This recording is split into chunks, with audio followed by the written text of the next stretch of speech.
Good afternoon. I would like to call this. Ladies and gentlemen, please take your seats.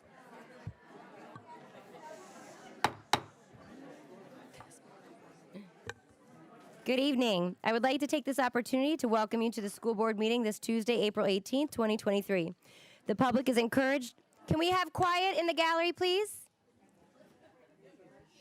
Can we have quiet, please? Thank you so much. The public is encouraged and welcome to address the school board at the hearing of citizens. The board clerk, Kathy Tompkins, collects the cards for our hearing of citizens. Once the hearing of citizens begins, no more cards will be collected. I will call you forward, Mrs. Rose will call you forward at the appropriate time. Today, our student representative is David Huber, who will be leading us in the pledge. Please stand. Forward, march.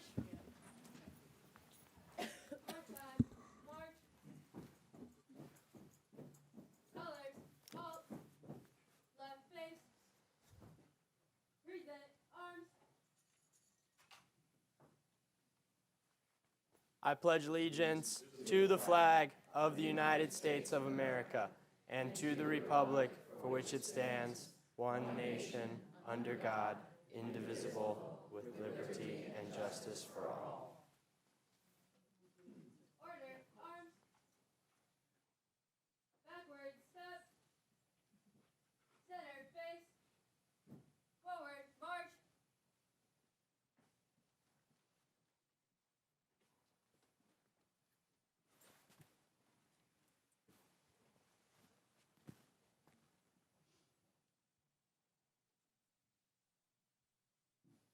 Pose. Colors. Present. Arms. Order. Arms. Center. Face. Forward. March.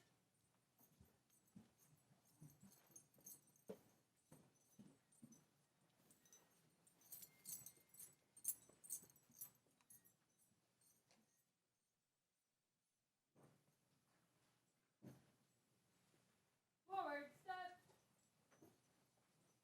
Right. Face. Forward. March.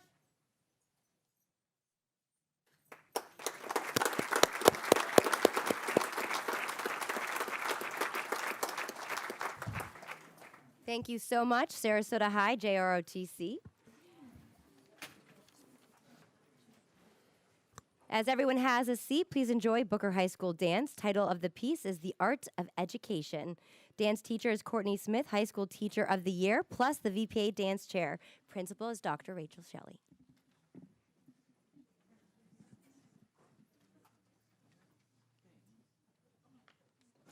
Every part of my current identity is connected to the Sarasota Public Schools. I have been teaching for 16 years, starting off as an adjunct and transitioning into a full-time position over 11 years ago. I am also a parent with 3 wildly incredible kids, 2 of which currently attend a public school. The third will once he's old enough. I am also a product of the school system, having attended elementary, middle, and high school in our public schools here in Sarasota. It was in these schools that my exposure to the arts were ignited, fostered, and developed in ways that shaped my entire future. And it is in these schools that I am privileged to help do that very same thing for my own students. I want to share 3 memories of my own interactions with arts in our public schools. The first occurred in elementary school. Growing up, I was painfully shy. Answering questions or reading aloud in class was extremely unpleasant, and it tore my stomach in knots as I hoped over and over again that the teacher wouldn't call on me. The times we were able to go into an art special was magical, a place where we could produce our learning creatively in ways that felt safe. One day, in art class, our teacher walked in with lizards on her ears. No, not lizard earrings, actual live lizards that she had found outside, gotten to bite her earlobes, and then entered class. She was zany, quirky, and eclectic. She was creative, curious, and definitely fell outside of the box. And the best part was, she took all of us with her. In middle school, there was a music rotation in which I picked up the clarinet for the first time in my life. This instrument required me to combine all of myself in order to master it. My intellect had to engage to read the music and interpret the directions of the song. My physical understanding of coordinating hand movements and breath had to activate in order to play the right notes on the right timing. I had to understand the meaning of the song in order to add emotional context to the way the notes sounded when I played them. I had to have persistence and discipline to practice over and over and over again in order to get all of those things right. Finally achieving first chair in that middle school music class was more satisfying than any A I ever achieved in an academic class. This leads me to high school. I knew when I was 12 that dance was my life. After seeing a piece created about the destruction of the rainforests, I understood the power that the arts had to connect our humanity, and I knew that this would have the power to change the world. It was an obvious choice to be able to dance for half of my day at school, getting high school credit, and paying nothing for a college-driven education. When I attended Booker High School myself, it truly changed my life. I saw possibilities in myself, in my career, in my interactions with my peers, teachers, and the world that helps me to this day to navigate the changing tides. These spaces provided me with an education that fed my core and filled my head with more than rote memorizations, that gave me context to material that felt so disconnected, all through my relationship to the arts. This is not just my experience. For 16 years, I have been humbled to be a part of hundreds of young people's artistic journeys, to watch their brilliance come alive in a class that is so often viewed as least essential, hearing them have to justify the work they do and create to those who do not believe the arts has a place in school at all, let alone a core spot in our education. We are working in a system that for decades has redefined what is core to human development, yet we live in a society that places value on creativity, invention, innovation, discipline, all things that are developed in the arts. Why am I telling you this? Because it's time to let go of distractions. It's time to get to work on building and fostering excellence in our students. It's time to acknowledge that even though great arts education does in fact support learning and test scores in other content areas, that it is in itself an essential part of our humanity and a part that we must foster in our students and our schools if our goal is to develop productive members of our society. It is not time to simply say, I support arts education. It is time to work towards integrating the arts into learning, not as a separate space for kids to let out steam, but as an integral part of their deepened learning of the world they live in. There is a reason that the arts have persisted over time, through persecution, through political pendulums. There is a reason that the arts transcends ethnicity, race, socioeconomics, gender, and ability. It is not because the arts are a secondary space, afforded only to those with the time to luxuriate in them. It is because the arts connects to the most primal trait of human creativity, without which nothing would exist.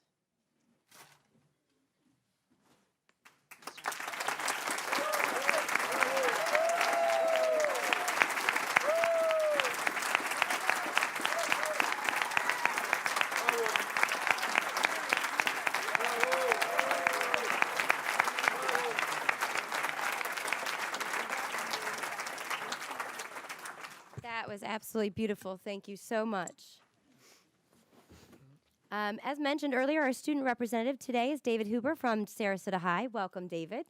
Thank you again for joining us as a student representative. And if you could, tell us a little bit about yourself. Yes, so I'm David Huber. I'm a senior at Sarasota High School. I've been in the Sarasota School District for my whole life. I was born and raised in Sarasota. I'm part of the ACE program. I'm varsity lacrosse captain. I'm varsity soccer captain.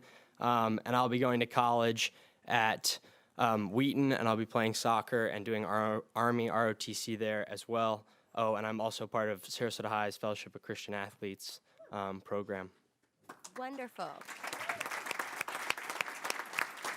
Fun little fact, David is going to college where I grew up, so it's fun. It's very rare that I hear people going to Wheaton, so I'm very excited, and thank you again for joining us. We're very excited for your future. Yeah, thank you for having me. Moving on, we have the superintendent's report. Dr. Foster. All right, thank you, and thank you, David, and very impressive resume there, and thank you to Courtney Smith and Booker High School and our wonderful students. Wonderful presentation this evening. All right, new student registration and existing student re-registration for the 23-24 school year is now open. Please visit www.sarasotacountyschools.net/register for important information and to fill out the online registration form.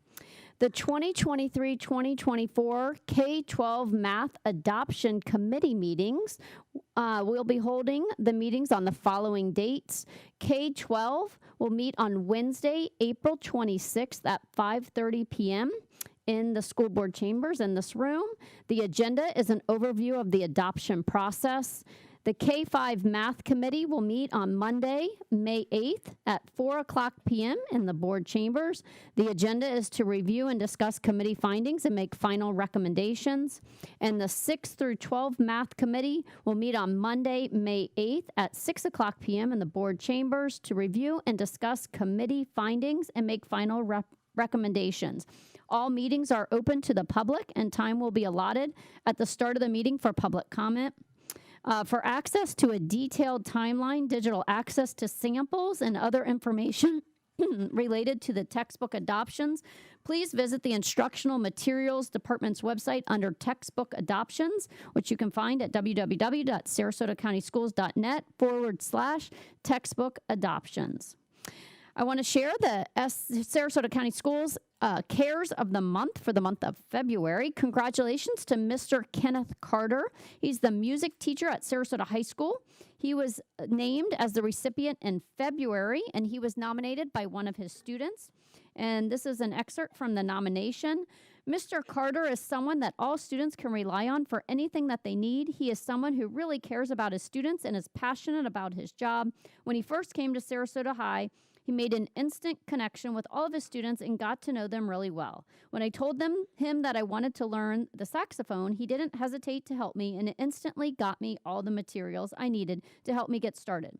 When I wanted to get into conducting, he did the same thing and gave me all the tips he received when he started and continues to help me.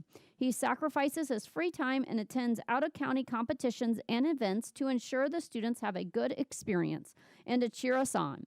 All around, he's a very amazing teacher and makes learning enjoyable. Please visit the district website for more information about the SCS CARES program and to submit an entry.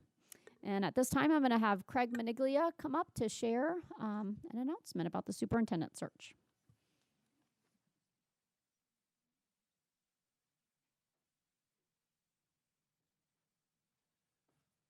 Thank you, Dr. Foster, board members. So as we know, the board has selected McPherson and Jacobson to do our superintendent search, and we do have some dates that are up on the website now. They can be found at, obviously, sarasotacountyschools.net/superintendent search. And on that page, not only will you see all the dates for the town hall meetings, but it'll also have resumes that we receive and any other pertinent information that has to do with this search at that time. Also on the calendars of the school sites that are, all school sites right now, are the time and the dates of the actual town hall meeting. So I'll go over those real quick now. So we'll have a record of it here as well as the people in the audience that may be interested. So on Monday, April 24th, we will launch a survey at 10 a.m. That survey will live on that superintendent website and it'll be in several different languages. The survey will close on May 12th at 4:30 p.m. The stakeholder meetings, the first one on April 24th, will be at Venice High School in the cafeteria. 4 to 6 p.m. are for Sarasota County School employees, and then 7 to 9 p.m. is the community meeting. We encourage everybody to come and speak with McPherson and Jacobson to tell them exactly what it is that you're looking for in a superintendent. I will say that the survey questions that are going to go out will be the same format of questions that they will ask, that they will actually say at the town hall meetings. Obviously, you can say a lot more than you might want to write, but if you can't make one of these meetings I'm going to list, the survey is the next best place to put your input in. On Tuesday, April 25th, the following day, the stakeholder meeting will be at Booker High School in the cafeteria, same time frame, 4 to 6 p.m. for the employees, 7 to 9 for the community meeting. I will add that some of our staff is still in a duty time at 4 p.m., especially in the middle school.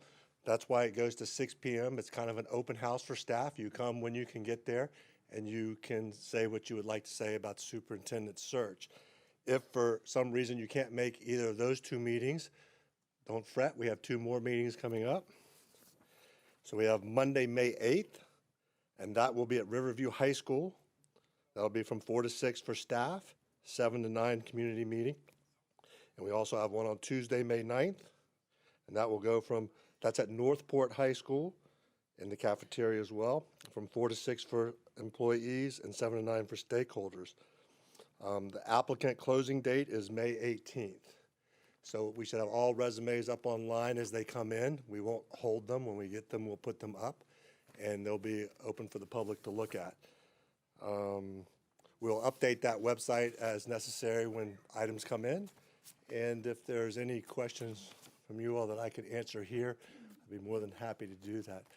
I actually should add that we will also be talking with executive administration, principals, all admin, students. They will be zooming in on surveys throughout this time period as well, only held by the search firm that we've selected. They will set the Zooms up. The people will call in and give their information. Thank you so much. I do not see any questions. Thank you for highlighting the expanded aspect, because we were aware and tried to optimize as many people accessing these meetings, but understood the middle school component. So thank you for. Yeah, and we also tried to do something that was not so far apart. So we tried to give you options that if you actually missed one that was close to you, you'd have to go so far to get to the next one. So if that's what you chose to do. And again, I'll reiterate, the online survey will match almost exactly to what will be done in the town hall meetings. It's just you may hear things in town hall meetings that you might want to write down as well or talk about with the group. So. Well, I see no additional questions, so thank you very much. Dr. Foster, is there anything else? No, that concludes my report. Thank you. Thank you. Moving on to the hearing of citizens. Each speaker will have 3 minutes to speak. When the timer flashes yellow, 1 minute remains, and you'll need to begin summarizing. You must stop speaking when the buzzer rings. Please note that respect for divergent viewpoints and civility will be shown at every board meeting.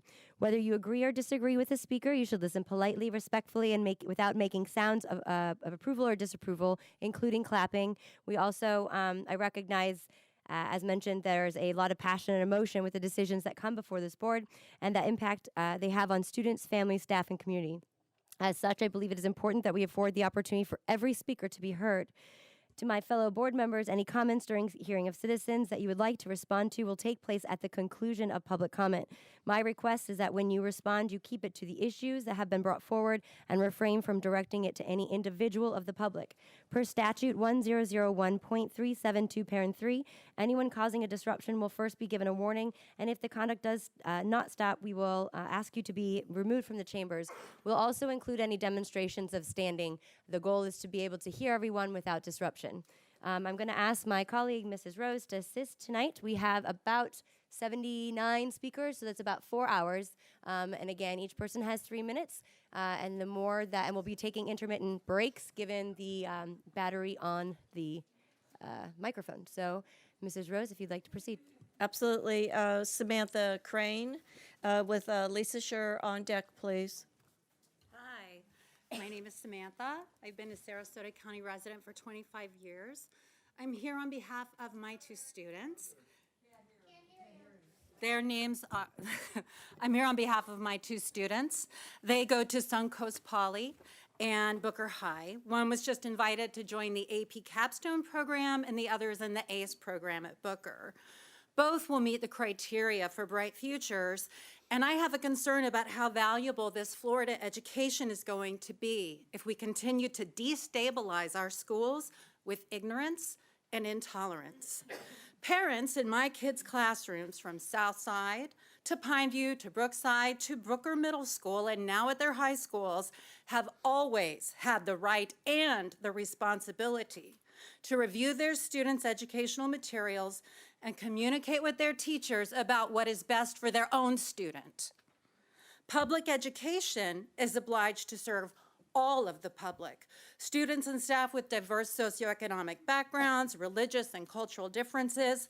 those who are neurodiverse, and those who want to live an authentic expression of their identity.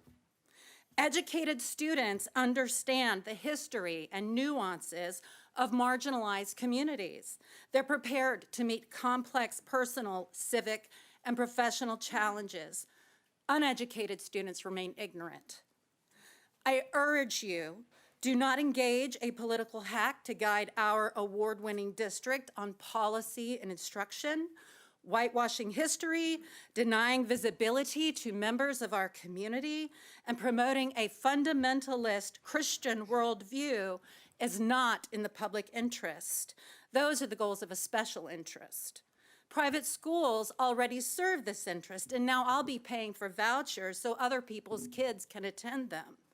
That is the space where Jordan Adams and his Vermillion Education Consultant Group belong, on the fringe, not in the public space, not under the pretense of anything other than political marksmanship at our students' expense. Vermilion is defined as a color, a bright, vivid shade of red. We see right through this proposal for the consultancy, and we've had about enough of these antics. Thank you. Lisa Scher with Sheila Van Nees on deck, please.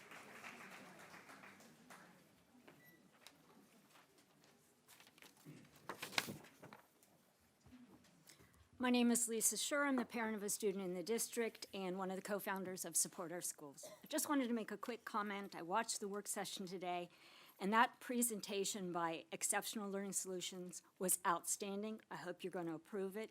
It's time to put some more effort into what we provide to our ESE students. I have to contrast that, however, with Jordan Adams and Vermillion. It's kind of like night and day.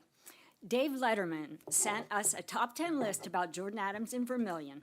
Due to time constraints, I had to cut it down to 7, the top 7. Number 1, Jordan Adams has no qualifications to provide the services in the proposed Vermillion contract. He doesn't have public school teaching or administrative experience, nor did he study education in college. Number 2, Jordan Adams has been groomed. Finally, we get a proper use of the term. Since his sophomore year at Hillsdale College to bring the Hillsdale curriculum into public schools. His groomer was Larry Arnn, president of Hillsdale College.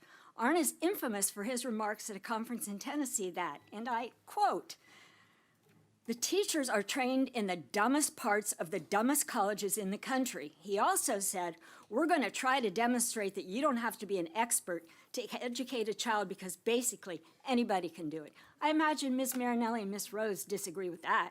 What a shout out that is to our teachers, isn't it? Number 3, does Vermillion Education have sufficient assets or insurance to satisfy the indemnification provisions in paragraph 11 of the contract if, for example, the board is sued by Sarasota taxpayers alleging breach of fiduciary responsibility or other cause of action as a result of entering into this contract? Number 4, why in the world are we doing a district improvement study before we hire a new superintendent? Since the super and their admin team will be charged with implementing any district-wide improvement plan, doesn't it make sense to wait until the permanent superintendent is hired so that he or she can have input? Number 5, the entire Vermillion contract for services was brought in with an overwhelming lack of transparency by Ms. Ziegler through the member comments section of a work session agenda with no documentation or proposal attached. There was a failure to notice other board members or the public that Adams was going to zoom into a work session, as well as his failure to provide a proposal containing list of previous clients or his resume. No other requests for proposal were made. Oh, and of course there was a failure to disclose the Hillsdale College connection until it was brought to light by Tom Edwards. Thank you, Tom. Number 6, thousands of Sarasota County School District stakeholders have signed petitions, shown up at school board meetings, sent letters to the editor or written op-ed pieces. They've sent letters to the school board members voicing their opinion that there is no need for these services and that Adams is, in any case, unqualified to provide them. There's been little to no public support for approving the contract. And number 7, will Vermillion or the school board be in breach of paragraph 17? Sheila Van Nees. We're gonna not, ladies and gentlemen, please no clapping. You can hold your signs up, but it delays us. And again, we have many, many speakers. Sorry, Mrs. Rose, go ahead. No worries. Dr. Jill Lewis-Spector is on deck, please. Hello, my name is Dr. Sheila Van Ness, and I am a lifelong educator. I've taught at everything from doctoral level to grade school. And I want to remind you that all of us are in this boat together. All of us either sink or swim. Whatever we do to the schools, we do to ourselves and our community. Now, I have witnessed many communities across the United States are going away. The loss of the schools is the clincher, the loss of libraries and the loss of schools. There are population areas where the population and industry have shifted so much that you have hollow communities that are no longer really communities. As soon as you lose your public schools, you lose your community. No one will want to move there. There will be a lack of unity of purpose. There will be a lack of pride. So it's very easy to come in with your ideas and want to tear down something that you don't like for whatever reason, possibly just you're not familiar with it. So there's a lot of motivation that's based on fear and, frankly, ignorance. And so I think it would be really important for the board members and the community at large to take into consideration what the schools, the public schools, really represent. They are a focal point for unity, pride, tremendous working together, partnerships across differences, in order to educate the children that we all love. We should love all of our children, our gay children, the children with disabilities, the children who have economic problems at home, the children who have any number of differences from your child.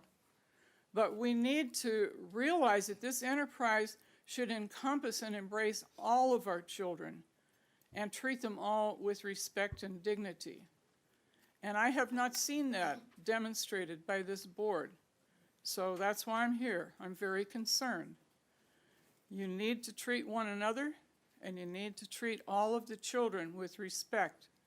And whatever proposals you make, you need to encompass making the circle bigger and bringing us all together, because we are folks in the same boat. Thank you.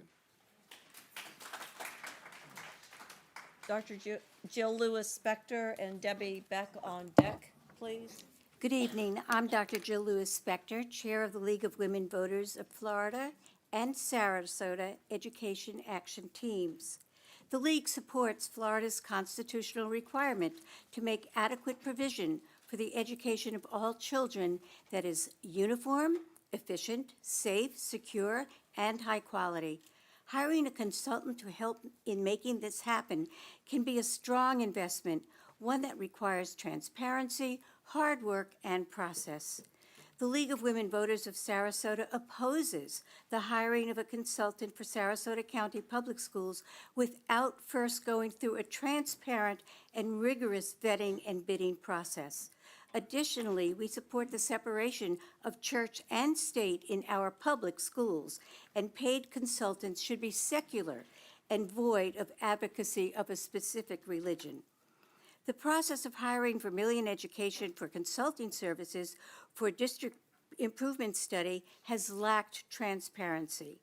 The public was not provided attachments supporting or describing the March 21st work session agenda item, quote, Vermilion Education Brief. Nor did we get information on the founder and supporters of Vermilion Education, their credentials, or their close ties to Hillsdale College. Contracts of this magnitude that use taxpayer funds require employing best practices, including a public and transparent process with rigorous vetting and competitive bidding. And where is the evidence of Vermilion's previous success with public school systems? There is none. Further, Florida requires that school boards request competitive solicitations from 3 or more sources for contractual services. While there may be waivers for the state-required competitive solicitations, the broad scope and importance of the proposed contract with Vermilion clearly calls for this vetting process. The scope of the contracted activities is more fitted to a multi-phase study that employs a team approach of noted and experienced professionals. These requirements demand a firm with a history of successful work with public schools. Vermilion lacks this qualification.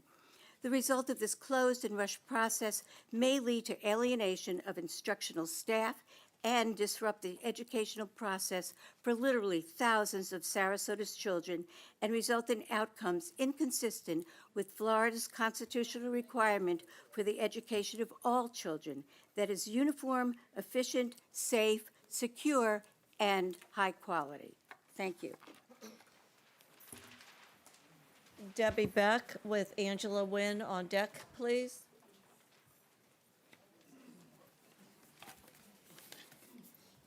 My name is Debbie Beck, and I'm a retired Sarasota County school teacher. I taught at Gulfgate for 31 years and grateful for that. This is a teacher letter, anonymous teacher letter that I'm going to read. And it starts off, I don't know if it's a male or female. Good evening, board members. As both a veteran teacher of the Sarasota County School District and as a ZEM voter, I have watched you all with growing unease since November 22nd. I voted for each of you because I trusted you to be transparent. I believed it when you said, students first. I felt a change in board dynamics would be a positive thing. But so far, you've done nothing but create chaos and instability in the lives of students and teachers.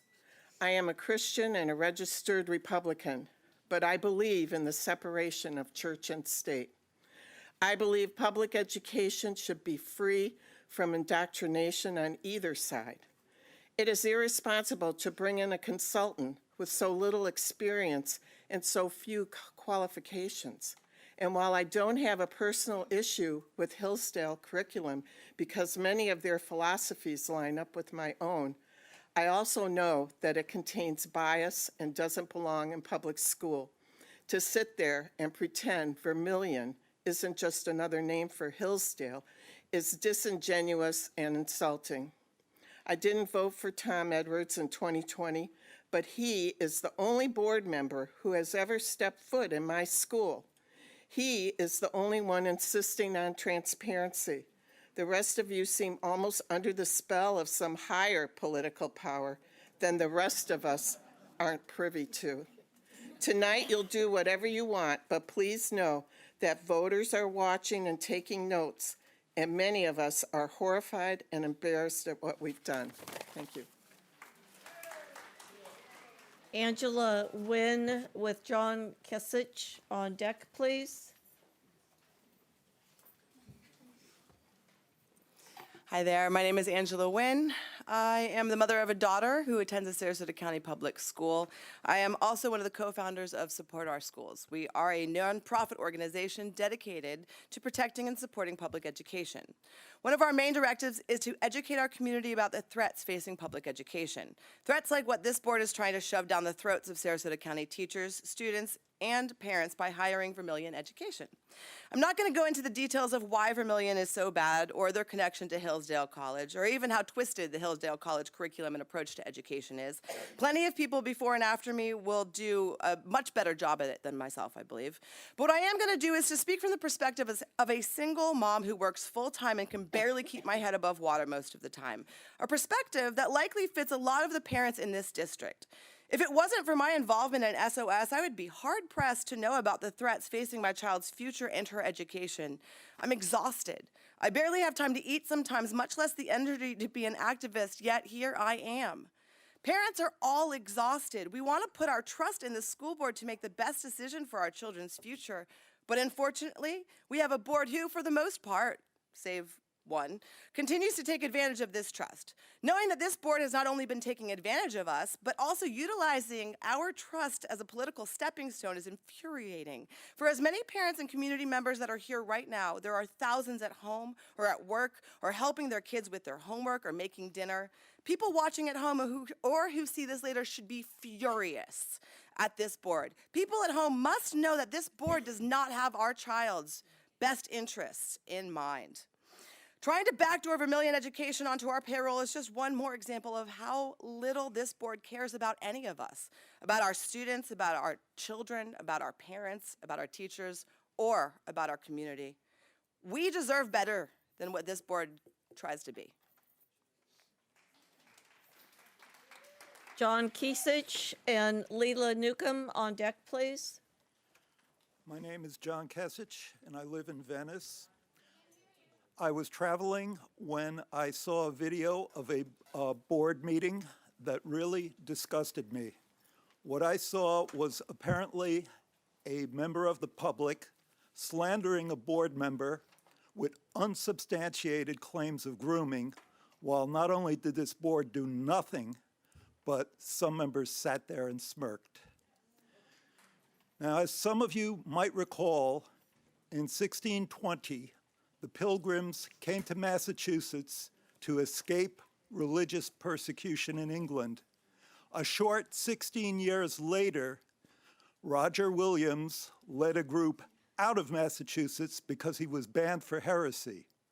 Unfortunately, I think that summarizes freedom of religion in this country. All too often, one group has sought to impose its own little cult on the rest of us. But what's even worse than that is when politicians take advantage of this, when they play upon people's prejudices, on their fears, and on their hates in order to advance their own political careers. I think we've got one of those in this state.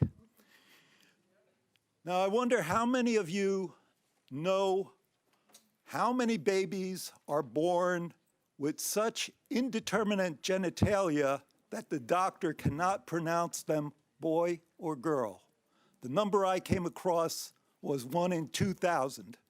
Now, that should cause anyone with any conscience to wonder about this belief that sex and gender are binary. They are not. Not only are people born with indeterminate genitalia, they are born with mismatched sex chromosomes, such as XXY. They are born with sex chromosomes that do not express themselves as others do. There are also people who are actually a combination of two embryos that have combined in the womb. They're called chimeras. And you can think of them as Siamese twins on steroids. They have become one person, but they have two sets of genes in different cells in their body. Now, anyone who thinks that sex is binary, that gender is binary, needs to think again. Thank you. Leela Newcomb with Nara Mitchell on deck, please. Hi, Leela Newcomb. Tonight I'm reading an anonymous teacher letter. I have been a teacher here for 20 years as well as a parent. It is for the first time in my career that I am seeking other employment. I no longer want to work in a job where people disrespect me and do not trust me to do my job. You as a district have cultivated an environment of fear where teachers are afraid to have an opinion or voice their concerns for fear of reprisal. Threats have been made that people will come into our classrooms and seize our personal libraries that we have cultivated for years for our students and make them property of the state of Florida. The freedoms and civil liberties that we are supposed to be granted are being violated. Our country is founded on religious freedom to worship or not. We are guaranteed the right to a free and public education, but you would deprive my child of the right to read books that teach empathy for others outside of her own limited experience. Books that some students cannot afford to buy and thus should be included in our school libraries. You speak of not having an agenda, but you are shoving a theocracy down the throats of your school staff and students in a direct violation of what our forefathers intended. We also have majority rule, but you continually throw that out the window and do what you please despite a majority of your community members voicing concerns. You cater to a small handful of extreme views which have no desire for compromise. I want to mention that DeSantis' new Florida civics education is a thinly veiled initiative to indoctrinate students to the white Christian nationalist agenda that waters down the teaching of slavery to a level that is extremely offensive to anyone in support of historical integrity. This religious civics class erroneously claims our forefathers were of a Judeo-Christian background. Many were deists who did not believe in Jesus Christ and who also discounted the concept of original sin. Keep your religious indoctrination out of our schools. Parents, beware. And to this school board, support your students, all of them, not just the ones you think are worthy of your heaven. Support your teachers. We are trained. Our jobs are hard enough and we need your support. Schools are not the place for your religion or politics. It's about students, staff, and community. Listen to your community. Do your jobs the way it was intended for you to do them. That's it. I believe it's Nora Mitchell, and with Jose Irizarry on deck, please. Yes, thank you. Good afternoon. My name is Nora Mitchell. I am a graduating senior at Booker High School, and I am the co-lead of Sarasota Students for Justice. So I've attended high school here in Sarasota County Schools for all 4 years. I've been speaking at school board members for the past 2, going on 3 years, and to be honest, I'm tired. I know in this room there's a lot of anger and rightful indignation and whatever insanity the Moms for Liberty cooked up this meeting, but I'm speaking as a student who has followed this board for years very closely, and who has and is still living through the acts made by this board. I'm exhausted, I'm frustrated, I am devastated by what so many members on this board have done to our students and staff.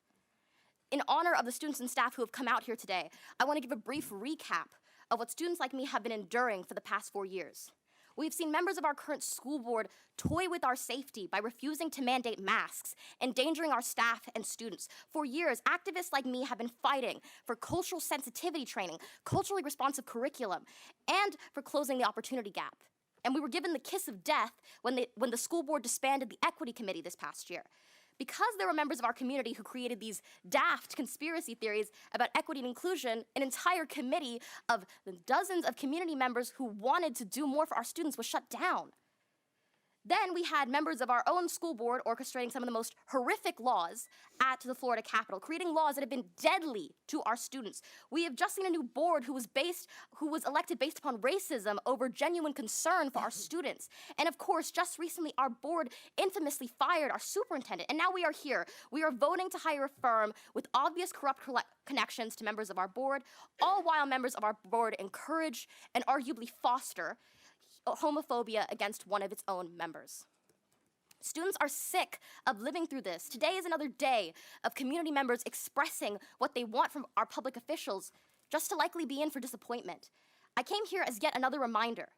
We do not owe our board political capital. We do not owe you clout. We as a community don't owe our board anything. But the board owes the students, the faculty, the staff, everything. That's it. I'm too tired to discuss all the common sense behind keeping Vermilion out of our schools. I won't waste my breath on trying to get you to respect your students, your teachers, your community, your own colleague. Thank you to Mr. Edwards for standing strong and for supporting us. No matter what people say, there is no doubt that you are the only true supporter of students and teachers on this board.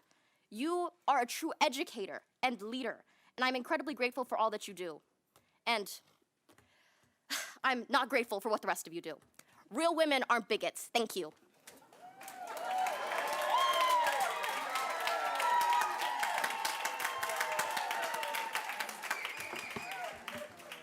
Jose Irizarry with, it looks like Robin Williams on deck, please. Ladies and gentlemen of the board, good evening. I am Jose Irizarry. I have a doctorate degree in education. I'm a combat vet as well. I've been teaching since higher education program director, principal, school board member. This was in Massachusetts. And I am infuriated. I am angry, ladies and gentlemen, to be honest with you. The things that I'm learning here today with this Vermilion and weeks ago is unbelievable. Unbelievable how you dare to think about bringing a Vermilion into Sarasota County when you know that we have an A-rated school district, thanks to the hardworking teachers and administrators that have been working all these years to put us where we are right now. And you're bringing this company into the county because they have a Christian message to send to our children. Ladies and gentlemen, we are not church. We are public schools. We are to educate our children, no matter what the color, no matter about his handicap. They're here, and we should serve them with honor. I watched on YouTube the message that Dr. Asplin gave to all of you. If you want to keep doing, or if you want to see this education system move forward, keep politics out of it. Keep politics out of it. Do not bring politics into the school system. As an educator for 40 plus years, ladies and gentlemen, it was my honor to serve in the school district. And I am here, I'm retired, and I said, well, I love Southwest Florida, I love their beaches, so let's retire then there with my family, and here I am. I never thought that in my retired years I was going to deal with all this nonsense, excuse my language, nonsense. You just saw a minute ago student performing here, beautiful work of art, beautiful. What are you pretending? That some kind of clown out of town tell you, no, this is against the Bible. No, don't do it.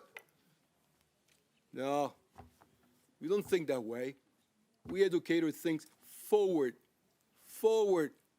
And you have given the children beautiful experiences. Keep moving forward. Respect the words of the people here today. Thank you so much. Robin Williams with Sebastian Martinez on deck, please.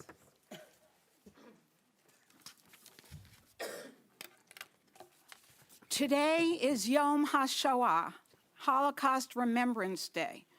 Ms. Ziegler, how can you, quote, keep away from the fire while fanning the flames of bigotry with your anti-trans t-shirt? Perhaps the Anti-Defamation League's No Place for Hate training would have had more positive outcomes than contracting with Mr. Adams, who has no education credentials. In the U.S., 2022 saw the most hate incidents ever recorded against Jews in the LGBTQ+ community. Anti-Semitic incidents rose over 35%. Ms. Ziegler, how is it legal for you to overstep the defined duties of the school board by hiring a consultant to advise on curricula content? It's clearly not the board's job. You can hire a consultant for a superintendent search, but not much more. Curriculum standards are state mandated. They're the minimum that must be achieved for a course. Great educators add and enrich content if there's time. Ms. Marinelli and Ms. Rose, I too spent my career in public education. Like you, I'm sure we never had the board chair or a hired outside contractor with no background in our field tell us what was okay to say or teach. If we were being evaluated or observed, it was by an administrator or subject area specialist. Ms. Ziegler, you wield undue political clout by virtue of your husband and governor. You shouldn't be putting board members in the position of having to vote on this. Isn't it improper, Ms. Ziegler, to contract with Vermillion, a one-man consultancy with no track record, and Mr. Adams with no credentials, yet with ties to Hillsdale, where the governor just spoke April 6th? Ms. Ziegler, you avoided answering the press on how you heard about Vermillion. Was it DeSantis? He staged the takeover of New College to turn it into Hillsdale of the South. Hillsdale's K-12 unqualified team, including Adams, rewrote key parts of our statewide civics curriculum. The changes were decried as indoctrination by many teachers taking the training last summer. It misrepresented the fundamental constitutional principle of separation of church and state, downplayed the horrors of slavery, only included originalism as Supreme Court philosophy, and had only one view of what's patriotic. Isn't it a conflict of interest, Ms. Ziegler, to push Vermillion when your kids are at a religious Hillsdale classical prep school and you're making far more money from the Leadership Institute than from your school board job? The Leadership Institute's funded by anti-public education billionaires like the Koch brothers. You're supposed to represent the interests of the public school district. Ms. Ziegler, stop trying to get ahead politically by ingratiating yourself to the governor who appointed you to pick New College's president into the Reedy Creek Replacement District. Listen to the actual education experts in our school district. As a Jew, the necessity of the separation of church and state is critical. Keep Hillsdale's, Adams, and Vermillion out of our public schools. Vote no on Vermillion.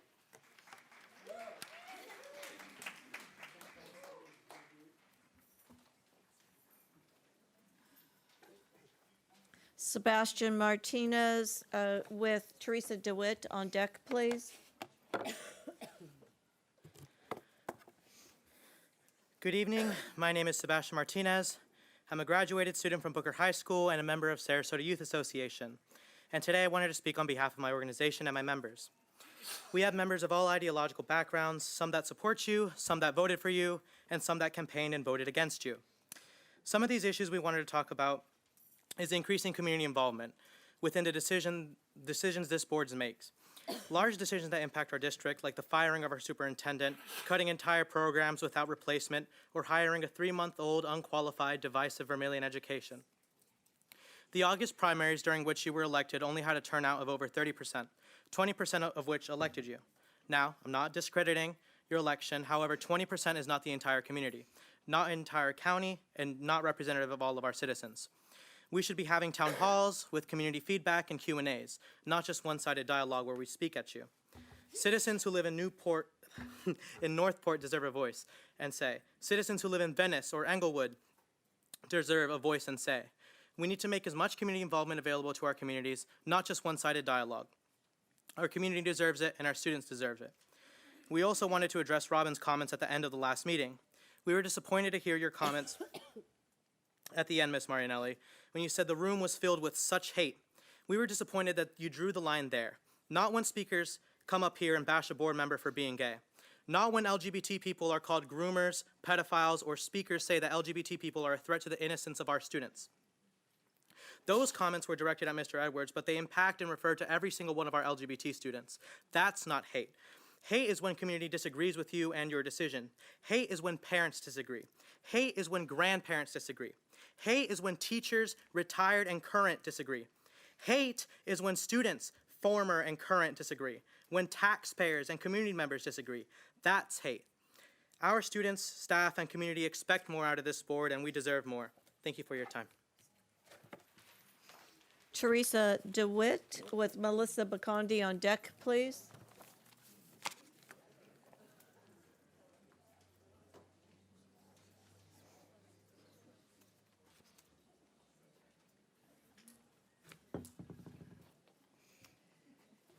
Teresa DeWitt. The good news from the workshop today is this district has a lot of money to spend. The bad news is children are still going without services and my mortgage went up. Dr. Foster, I would like to inform you there are a few administrators who are not working with the community ethically. On 3/17, I requested an official copy of the ARP in the same format as was placed on the school website. I have not received an answer, but other taxpayers have been told to follow FOIA. I cautioned the board at the last meeting the ARP is full of Castle SEL programming. I only have the draft to refer to. However, I did have a stakeholder send me a few items. Is the community aware ARP funds can be used for anything COVID-related due to learning delays? I would like to ask a few follow-up questions from last month's workshop in regards to Focus software. Your administrator said a pilot was conducted last year with children's data. Was the board aware another pilot was conducted? What data was collected and were parents given informed consent for this pilot? Where's the data now? Let's look at the Sanford Harmony SCL and Character Strong SCL funding from the ARP. Dr. Foster, did taxpayers pay for Sanford Harmony SCL and then it was not used? Are we going to get the $96,000 back for Character Strong? I have an executive summary cost of Leader in Me, which is a Castle SCL partner. This is for a summer program. Has this been purchased without the taxpayers or board knowledge? I would like to address the fact K through 2 children are struggling with reading. Your administrator's new SCL wish list of Solution Tree SCL is not going to be effective. Last year, my twins were given speech and OT for 4 months in a group format in kindergarten without my knowledge. They told me individual speech was not part of the school model. The federal government states otherwise. My son was not allowed to participate in a small reading group at age 5 until I was forced to sign up for Tier 2. He was tortured with sight words and made to sit and watch his classmates eat ice cream while he could not remember all his words. This was repeated and his principal agreed with the concept. My son was referred to Summer Learning Academy for reading, but I was told he would have to wait 2 to 3 weeks to get speech. This was after his entire IEP team agreed I should let him think he is stupid to motivate him, and yes, that was their word. Dr. Foster, why are phonics and a parent reading volunteer program not in place? The ARP funds can be used for this. It is a joke around Southside campus that midway into kindergarten, most parents have a tutor for reading. I don't think that's funny. This all has taken place while we had over $68 million and need ESE teachers and other services to fill academic credentials. In April of last year, my school had 12 ESE positions open. Why? But let's keep pursuing and sneaking in SCL programming. Here's what I am going to do. I'm going to resend my email, and I'm going to file a FOIA on every program. I'm going to systematically dismantle this American Rescue Plan, and I'm going to provide a report to all board members and to all taxpayers because our taxes have gone up, our mortgages have gone up, and this is not a blank check for this administration. I would like Ms. Ziegler to submit this executive summary for a purchase SCL program that has not been approved, not been workshopped, and not been accepted.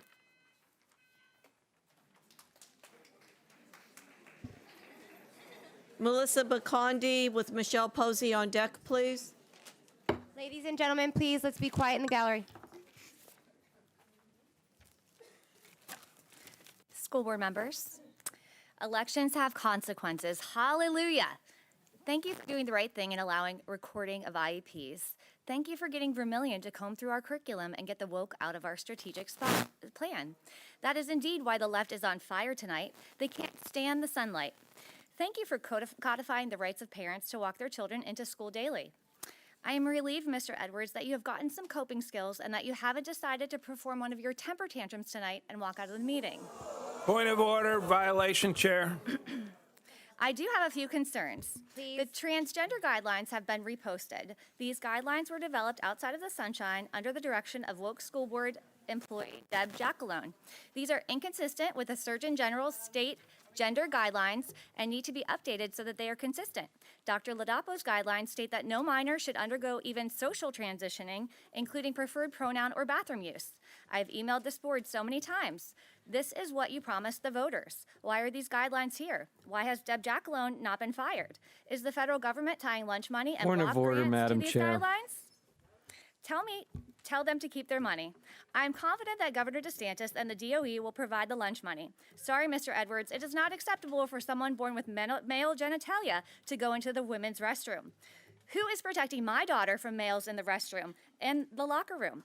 We reject this agenda. It is also not acceptable for teachers to have to call students by their preferred pronouns. This is forced speech and affirming mental illness. Finally, I want to talk about an event that is supposed to happen this Friday. This is being sponsored by none other than Tom Edwards' People, Equality Florida, and Project Pride.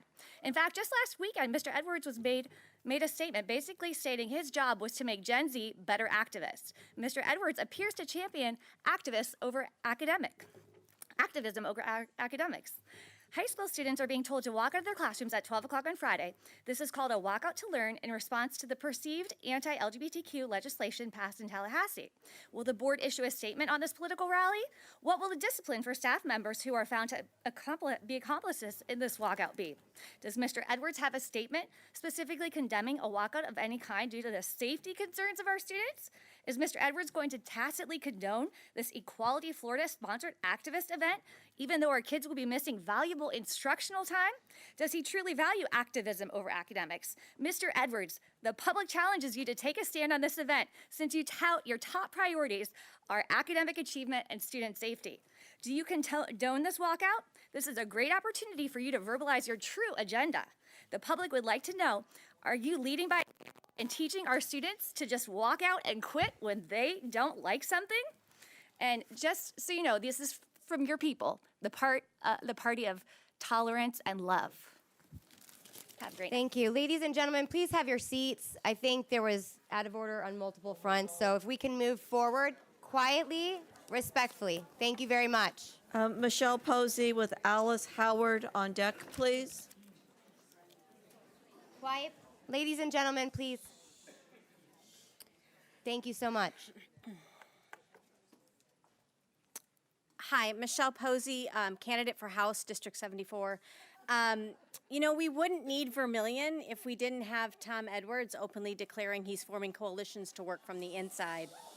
And there Ladies, goes that. excuse me, point of order, stop. We're going to hold her time. I'm going to give one final warning. If we do continue with these demonstrations, we will take a recess, and then we'll come back 10 minutes later. So if you could please take your seats, or else we will take a recess, and then we'll come back and reconvene. It's my final warning. If you do not take your seats, we go into recess. Okay, we are in recess for 10 minutes. That's the party of love.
Thank you so much. And just a quick reminder to any speakers, direct your comments.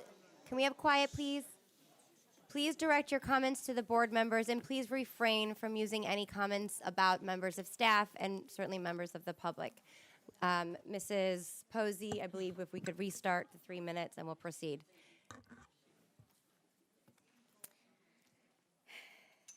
Thank you. As I was saying before, we wouldn't need Vermillion if we didn't have Tom Edwards openly declaring that he's forming coalitions to work from the inside, which is derelict of his duties.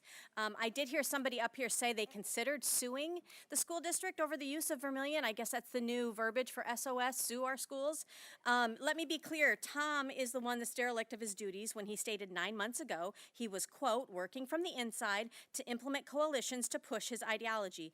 Edwards is the one who officially broke the law by tying masks to kids' faces that aren't your own. So that's just a little snapshot of history, but I will tell you there is that walkout that's planned for Friday. I fear that this is Edwards' coalitions working from the inside that are planning this walkout. So I would like to publicly ask Tom Edwards to denounce the participation of this walkout. You said that you were really a firm candidate for school safety. I don't think you would agree that that's safe for our students to just be walking out in the middle of the school day. And you also complained that parents walking their students to class, infringing on that first 10 minutes of academics, was burdensome. Well, now they're missing out to walk out. So unless you're colluding with these groups, I expect you to publicly denounce this. That's what I expect from you. I also want to let everybody in attendance know today, I talked to more people who are not of the same party affiliation as me earlier, and I thought to myself, as soon as they hear me speak, they're going to think, gosh, I thought she was nice. I didn't think that she was this awful person. We've created these fallacies in our head that you're evil, I'm good, you're on one side, I'm on another side. What I'm trying to push for here right now is the understanding that anything based in L, G, B, and any other letter, including H, okay? Anything that starts with those letters is based on sexuality. And where this all started was making the declaration that that has no place in a setting where we have young minds under the age of 18, minors. And that if you try to sexualize somebody under the age of 18, that is the definition of grooming. You cannot like it, but then stop pushing it. And that's just the fact. It's not a hate thing. It's not a bigot thing. We've been called more names today by the party of love and inclusion. It's amazing. The last thing I want to say is that I declare in the mighty name of Jesus that Florida families will be free of oppression, of hyposexualization of our children. Florida families will have the students with minds who are free to learn and flourish academically, and every perversion of truth in Sarasota County will be exposed and removed in Jesus' name. Thank you. Ladies and gentlemen, please keep quiet. I recognize there are differences of opinion, but please be respectful during the comments. Thank you. Deb Lombard on deck, please. My name is Alice Howard, and I'm a Sarasota resident, taxpayer, and voter. I have 30 years of management consulting experience and a background in education. I have a master's in education and an MBA from Harvard. I worked with Bain & Company for a number of years, a management consulting firm headed under Mitt Romney. I'm familiar with how governance groups, including school boards, purchase consulting services. But they don't proceed how this board has. By not issuing a scope of work or not using a competitive bid process or not going through a pre-qualifying round where senior staff provide plenty of input. So I was really surprised at how a very prestigious school system could sole source a work from Vermillion Education. And when I did a little bit of, I'm used to doing due diligence on consultants, I couldn't find that the company had ever had a previous client, no other staff on their payroll other than the founder, no experience working in a district, and you don't have a permanent superintendent in place, and most consultants would refuse the job until the person who actually had to execute on a plan was in place. Let me speak a second about scope. In the current version of the contract, the consultant is expected to write a district improvement study report.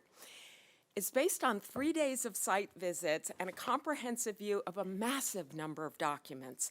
including curricular materials, publication, text, policies, plans, procedures, labor agreements, professional development materials. The list is very long. Well, I'm going to tell you, as an experienced consultant, you will not get an adequate product from this engagement. The scope is too broad, the time frame for this kind of review is way too short, and the dollars aren't sufficient. Now, Ms. Ziegler, in a working session, I heard you refer to this company as the only one who had the capability to do this kind of work. I disagree with that. I'd be happy to point you in the direction of a number of great consulting firms in the K-12 space that would offer outstanding services if you want to undertake a serious study.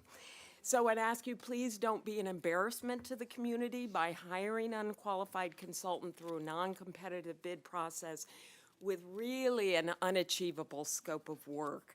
I personally know clients in the public and nonprofit sector who have done this. They forged ahead because they really wanted to get something done, and each of them came to regret it. And I think the founder of Vermilion might have succeeded in his former very limited and circumscribed environment. But Sarasota County and the public school system is a vibrant and informed community. And I fear that if he does this work, he will fail, and it will sadly reflect on you. Deb Lombard with Carol Lerner on deck, please.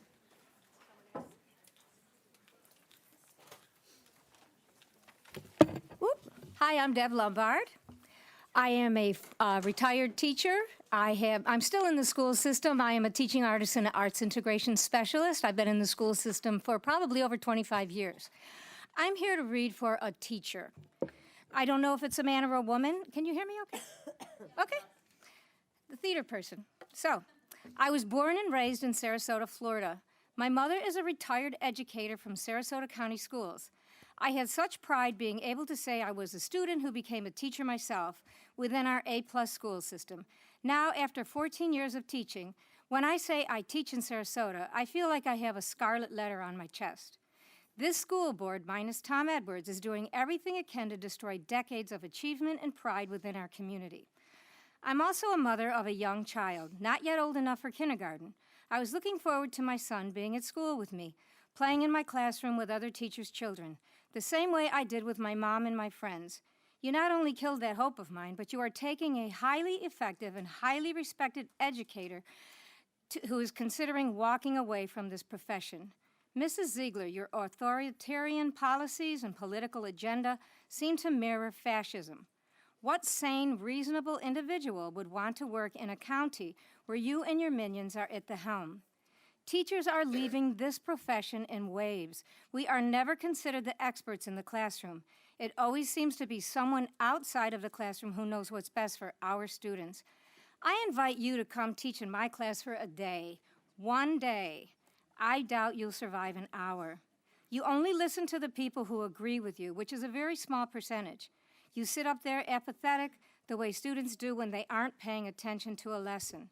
We see it every meeting, your disrespect and lack of empathy, compassion, and understanding towards the teachers who are in the trenches all day, every day. You better start paying attention. Teachers are standing up and advocating for themselves and their students. You will not silence us. We deserve so much better. We deserve a school board full of Tom Edwards. You are one of the major reasons our education system is broken, and I look forward to voting the rest of you out. That is from a teacher. I just want to say, as an educator myself, I have been in the school system for well over 25 years. I have been in every school from South Sarasota all the way up to Booker High School. My children are products of Booker High School and absolutely loved it.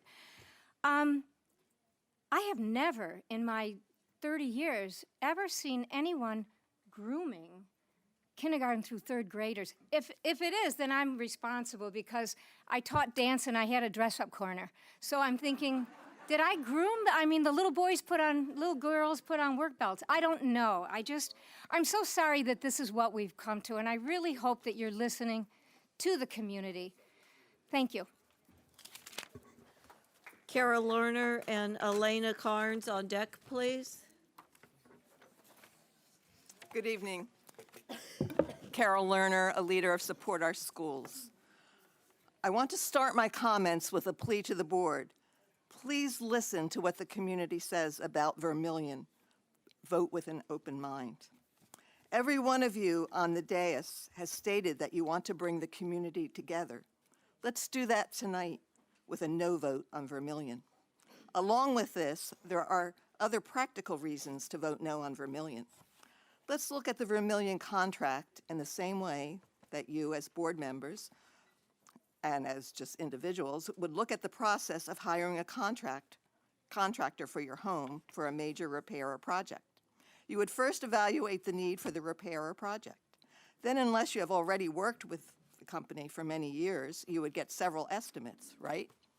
Let's assume it's a new company. You would check how long the person was in business. You would check the credentials. You would figure out a way to hear from previous customers. While no one wants to be overcharged, you would be suspicious if the quote is an outlier, way too high or way too low. Now, let's look at the process done in considering Vermillion. Was there a board discussion for the need of any consultant? No. Were alternative companies considered? Not by Ms. Ziegler, because she stated at a board meeting that she had excluded all other companies due to the requirements of DEI, something standard these days. It didn't stop the board, including Ms. Ziegler, from hiring McPherson and Jacobson for the superintendent search. Funny, but they have a full-page explicit equity policy on their website that says they are dedicated, quote, to serving school districts through an equity lens, unquote. Now, was Vermillion Education LLC vetted? No. Was competitive bidding used? No. How about the length of time that Mr. Adams was in business? Currently, it is 4 months from the point of incorporation. And on his LinkedIn resume, Mr. Adams said he started his work at Vermillion in March, the same month that he had left Hillsdale College. That's a month ago. Should that not raise a concern, let alone that he is 31 years old and has only had 5 years of teaching experience, none at public school? And Ms. Rose and Marinelli, would you ever have hired someone without any education credentials? At the April 4th work session, Mr. Enos asked a good question. He asked Mr. Adams if Vermillion had worked with other school districts. Mr. Adams kind of mumbled, a few. Was that followed up on? Which districts? Could he provide references? What were the outcomes? Is it even possible if he just started Vermillion last month? What about the cost? The quoted $28K seems like he is promising the Hillsdale world for practically nothing. Is he being subsidized? Is he so inexperienced that he has no idea of expenses? Is he so desperate to get started? Or will the vague language in the contract turn into a $100K project? In my research, I saw many other red flags, but there is insufficient time to go into the details. Thank you very much. Elena Carnes with Paula Hollinger on deck, please.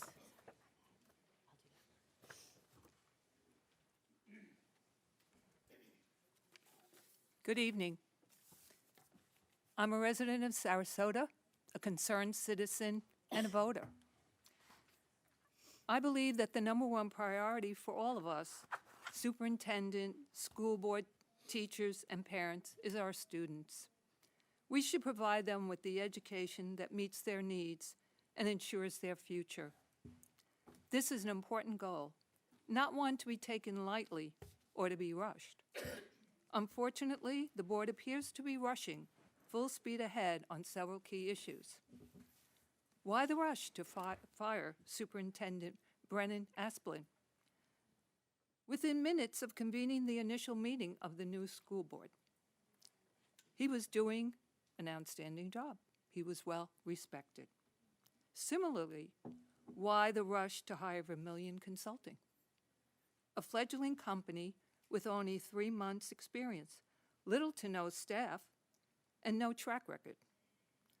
Are our schools to be the guinea pigs?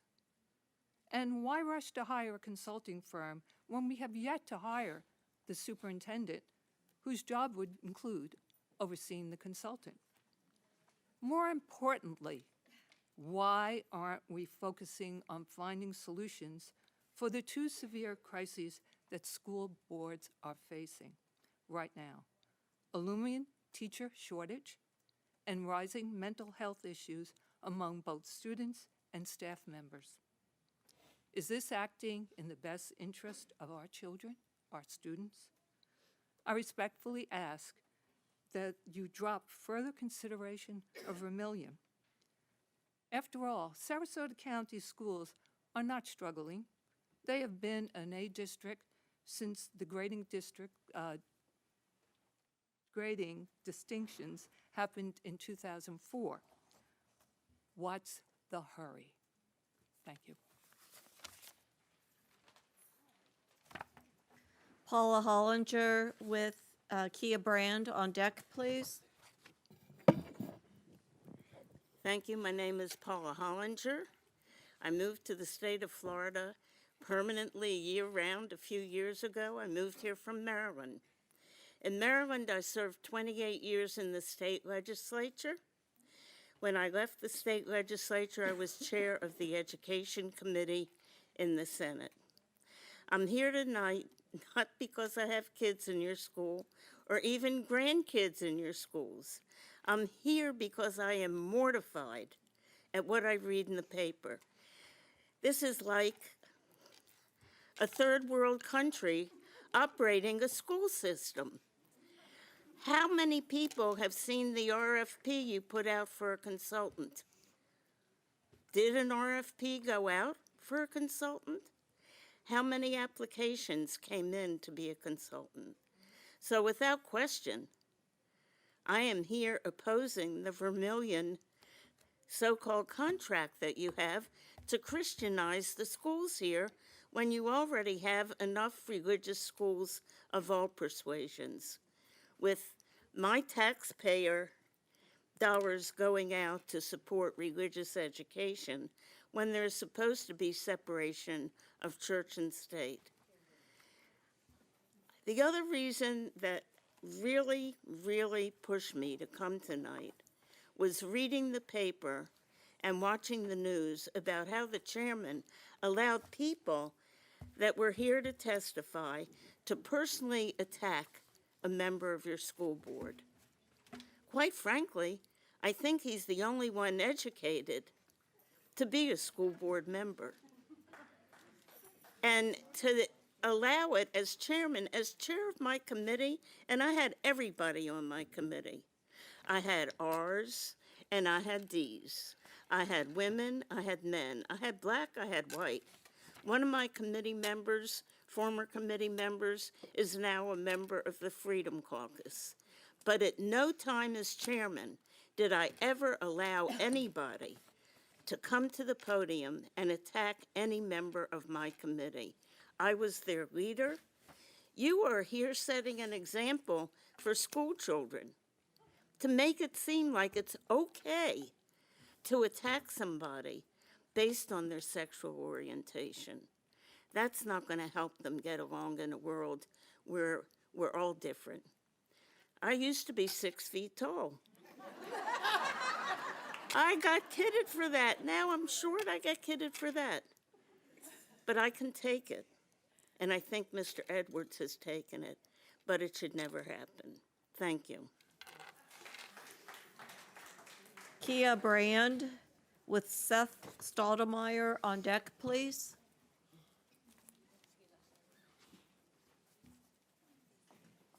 Hi, my name is Kaya Brand, and I'm a resident of Sarasota County and a parent of a student in our county schools. There's an item on the agenda tonight to improve a contract with Vermillion Education. You'll hear a lot of speakers here tonight to discuss this contract. There's another contract on the agenda as well. This contract is with another consulting company, Exceptional Learning Solutions, to review our ESE program. This contract is extremely different than the Vermillion one. It's extremely detailed with dates, what they're going to do with each phase of the contract, the scope of the work, and the consultant reports to Superintendent Dr. Foster.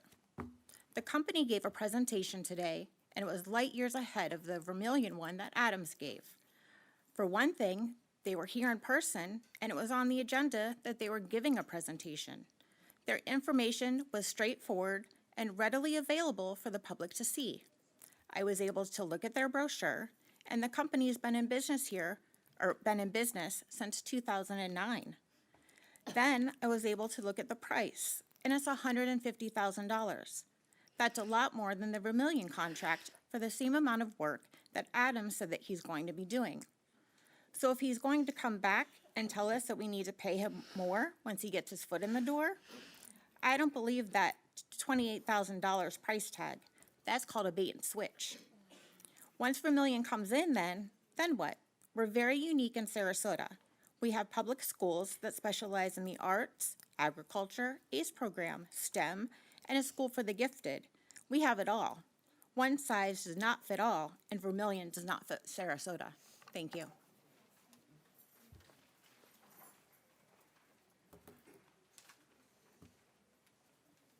Seth Stottlemyre with Marjorie Peter on deck, please.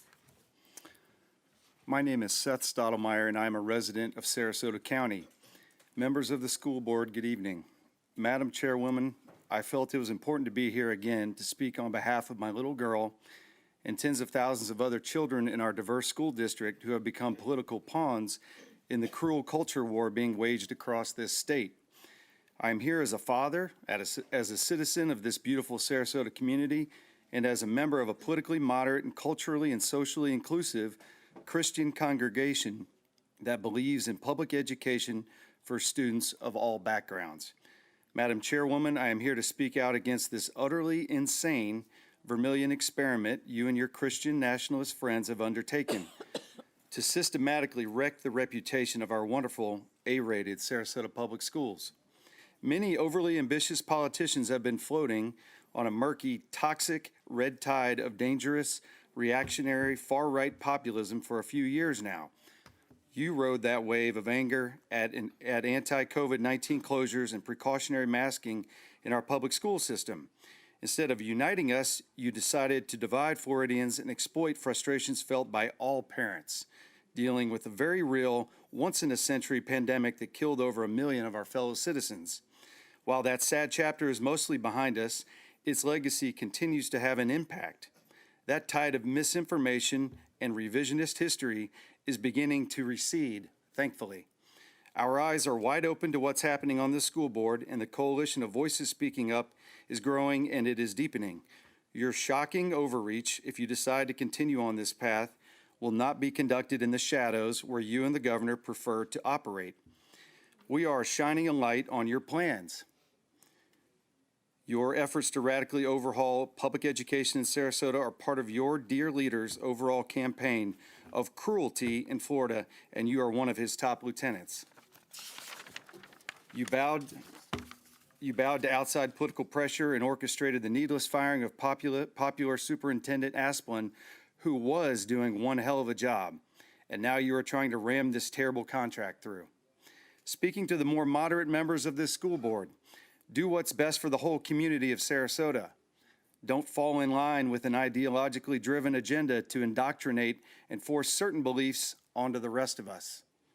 I am asking you, Mr. Enos, Ms. Marinelli, and Ms. Morose, to defy your marching orders from Ms. Ziegler and her boss and stand up for us. Be independent operators and good stewards of taxpayer dollars and public education for all. Do not be political pawns in somebody else's dangerous and destructive game. Protect our economy and real estate values. Treasure our diverse community and first-class schools, and say no to Vermilion. Thank you. Marjorie Peter with Rebecca Lees on deck, please.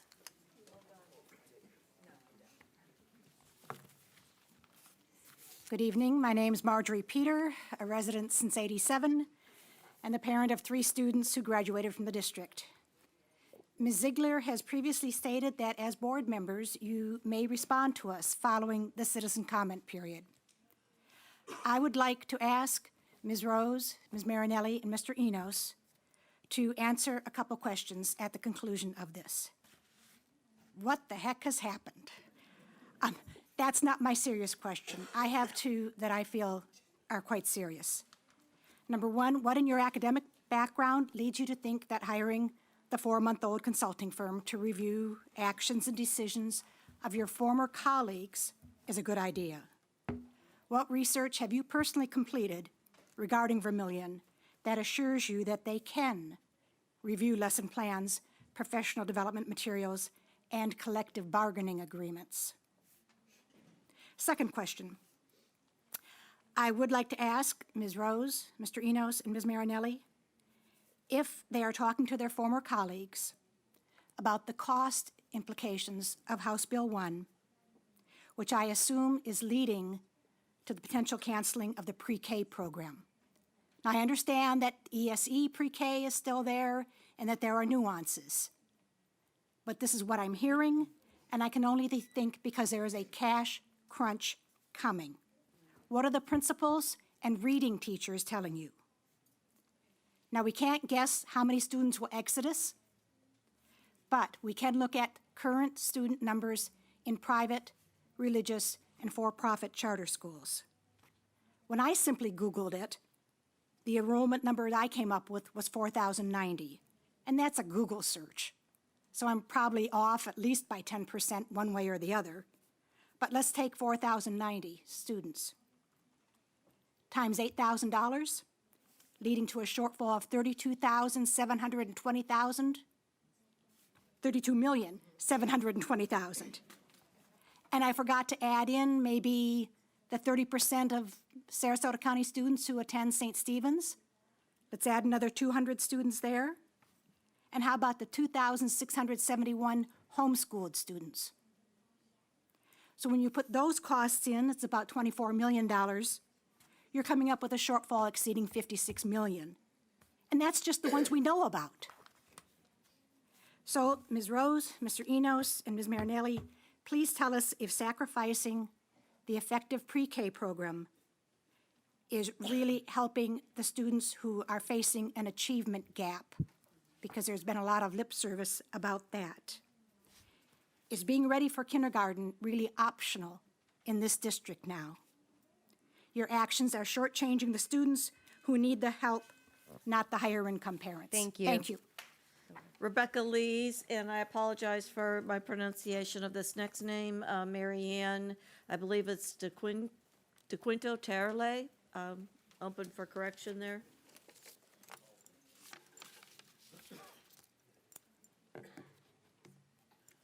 Rebecca Lees, and I'm a resident of Venice, full-time resident.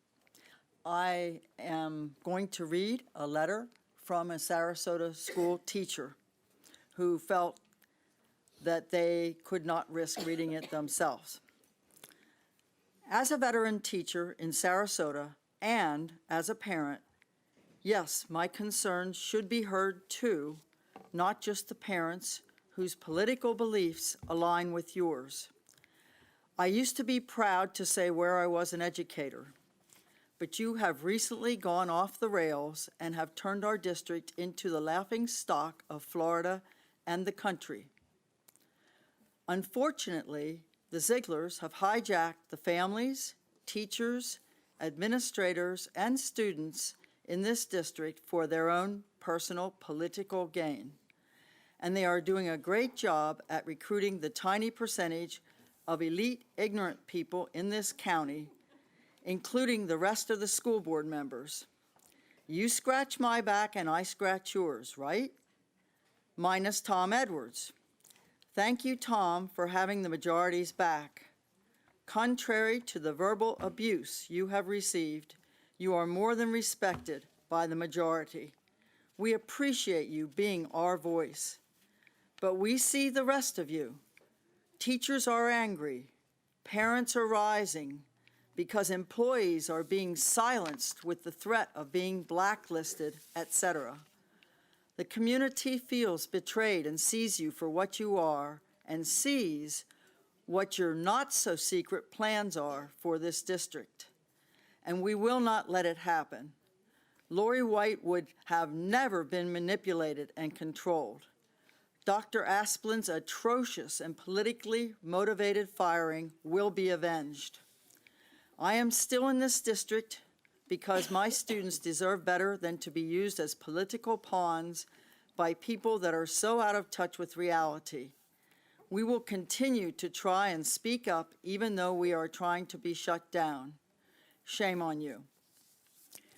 Now for my own few little comments, I want to say that I urge you to hire a superintendent first and let this person be involved totally with any consultancies that are done. I taught for 35 years in Pennsylvania and 30 years at a Pennsylvania State University, and I have many friends and colleagues who around the country are consultants for education. I also want to implore you that you hire someone that has a terminal degree when you hire these kinds of consultants, and also for a superintendent. Thank you. Richard Stammer on deck, please.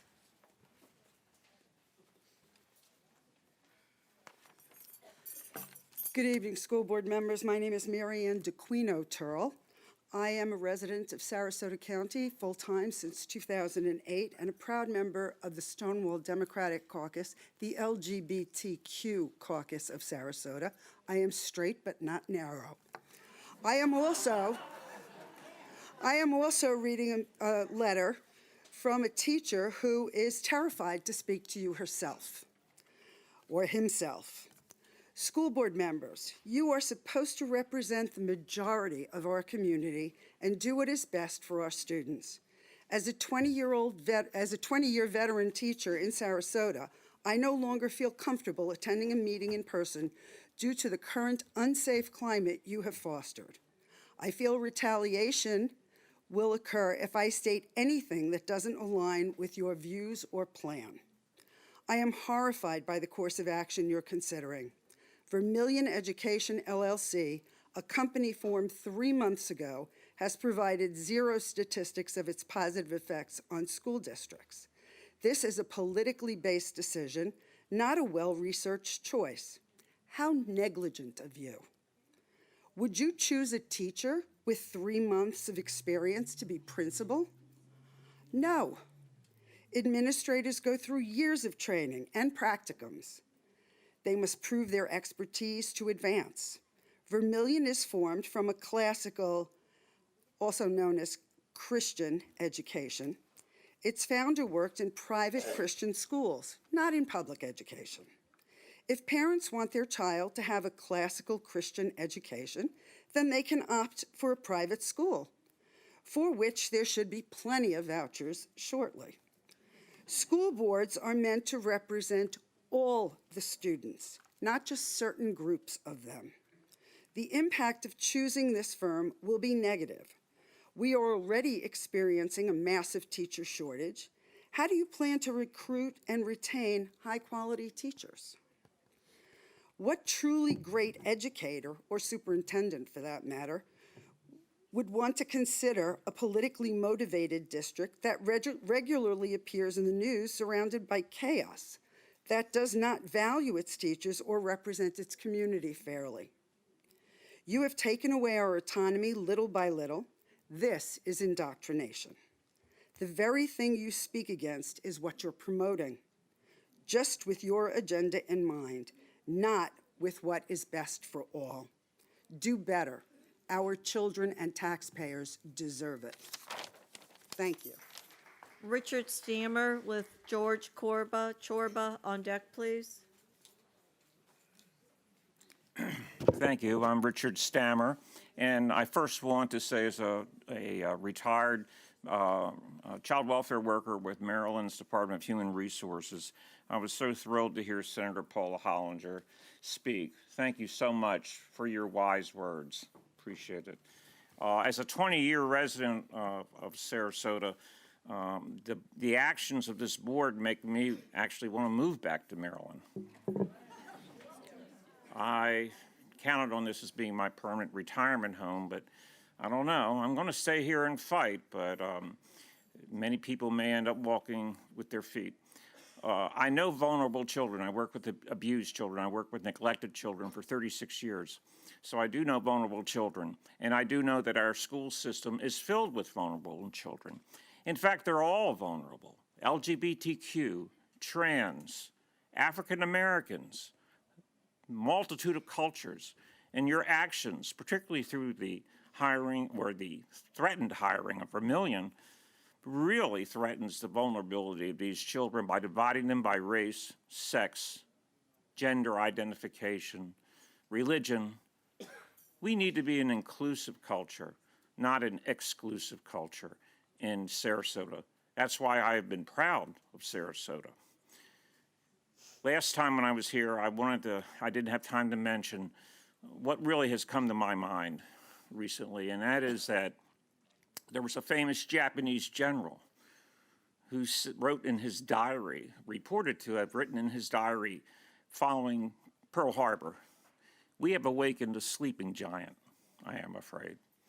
When I look at this room, this is just the beginnings of the sleeping giant you are awakening.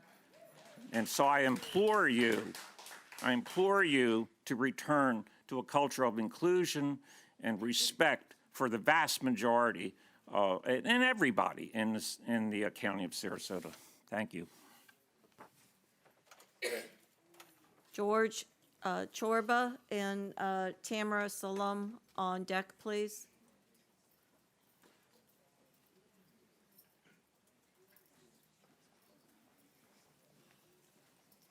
Is Tamara Salam here?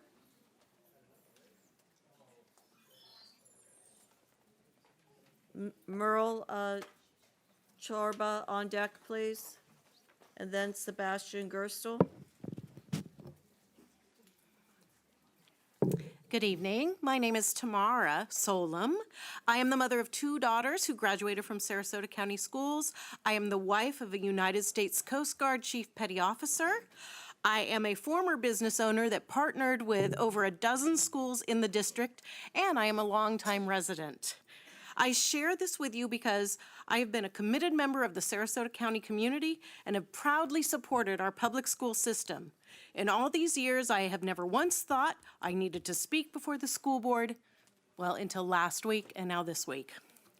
What I'm really here for is to ask how this board justifies its recent actions to the voters of Sarasota. You ran campaigns on limited government, transparency, accountability, fiscal responsibility, and parental rights.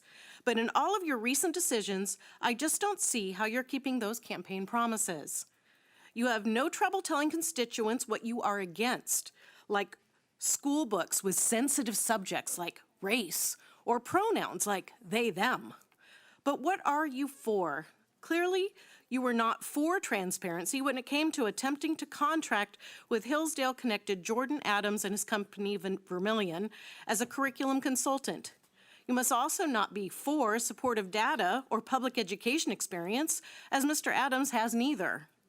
Strange that you would want to consider Vermillion when you have to be fiscally responsible and you could utilize your own department called Teaching and Learning, which is chock full of curriculum and literary specialists who've made it their careers to analyze the merits of educational material. You also must not be for helping our district students develop skills like kindness, cooperation, solving conflicts, setting goals, and leadership, as these are the goals of the recently removed Character Strong program. Wow, doesn't that sound terrible? Clearly, you're also not for early intervention and reading readiness for our youngest and most vulnerable populations, since you have decided to remove all Title I pre-K programs except the required federally funded ESE pre-K. I would be interested to know how the board arrived at the $16,000 per student amount and would encourage this board to revisit the budget and reevaluate. Finally, you do say you are for parental rights in the decisions regarding children's education, but how is it limited government when the decisions you make only align with parents who hold conservative Christian beliefs? Now, I have no illusions that my speech will move anyone on this board, with the exception of Mr. Edwards, to do any soul searching. But the citizens of Sarasota are waking up to the shenanigans of this board and will not be too happy when they see their favorite teachers and administrators take early retirement, leave their schools, or leave the profession altogether. And even those citizens that are gung-ho to try a voucher for a private school, You only need to look at the former Commissioner of Education, Richard Corcoran, and how he Thank you. managed to make a mess of the voucher system in Jefferson very County. much. Merle Chorba and Sebastian Gerstel, I believe. Please. Sebastian?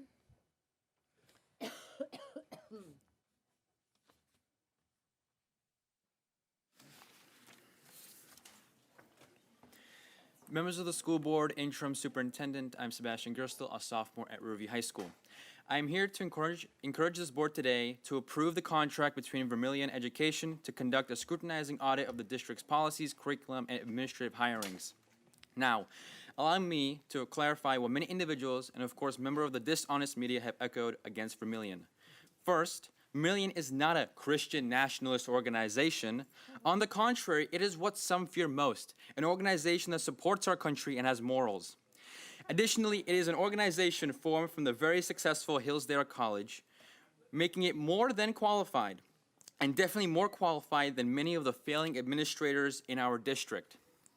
Additionally, for whatever reason, many people, including board members, speak at these meetings and write opinion pieces online, Mr. Edwards, that our schools are simply fine, and while they have the right to state their opinion, they suffer from the very large disadvantage of being flat out wrong. You, the board, must know this. If everything was simply fine, we would not have stabbings at our middle school, we would not have repeated destruction and drug use on school property, and we would not have record absences and suspensions. For the large part, many of our schools are not fine, and that is because of the current policies and practices. It is common sense to state that this district needs a strong audit of the policies for the reasons I stated prior and many more. The facts are on your side. Don't say gay, that was a myth. Book bans, that was a hoax. Asplin doing a good job, that wasn't true. And now Vermilion. To sum it up, approve the contract with Vermilion and let's audit the policies hiring our schools so we can make Sarasota a greater place to work and study. Thank you. Donna Cubitt, followed by William Hayes, please. William Hayes, followed by, thank you for that, followed by Chrissy Adamson.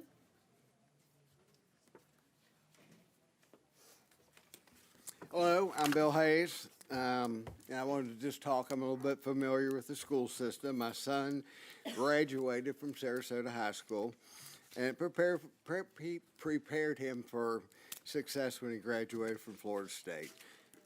I think that Sarasota's worked hard and received nothing but A's since the inception of the grading, and that started in 2004. Transparency now seems to be the new buzzword, and in fact, it was a part of the resume for the new superintendent's position. In addition to transparency, it was followed with a demonstrated track record of school district improvement and demonstrated success in strategic planning. I've looked at Vermilion's website and can find no references and/or success stories. In reviewing the school numbers, there are 42,618 students enrolled for the current year, approximately 2,792 teachers, approximately 2,458 staff, and all of this is done with a staggering $1.4 billion budget.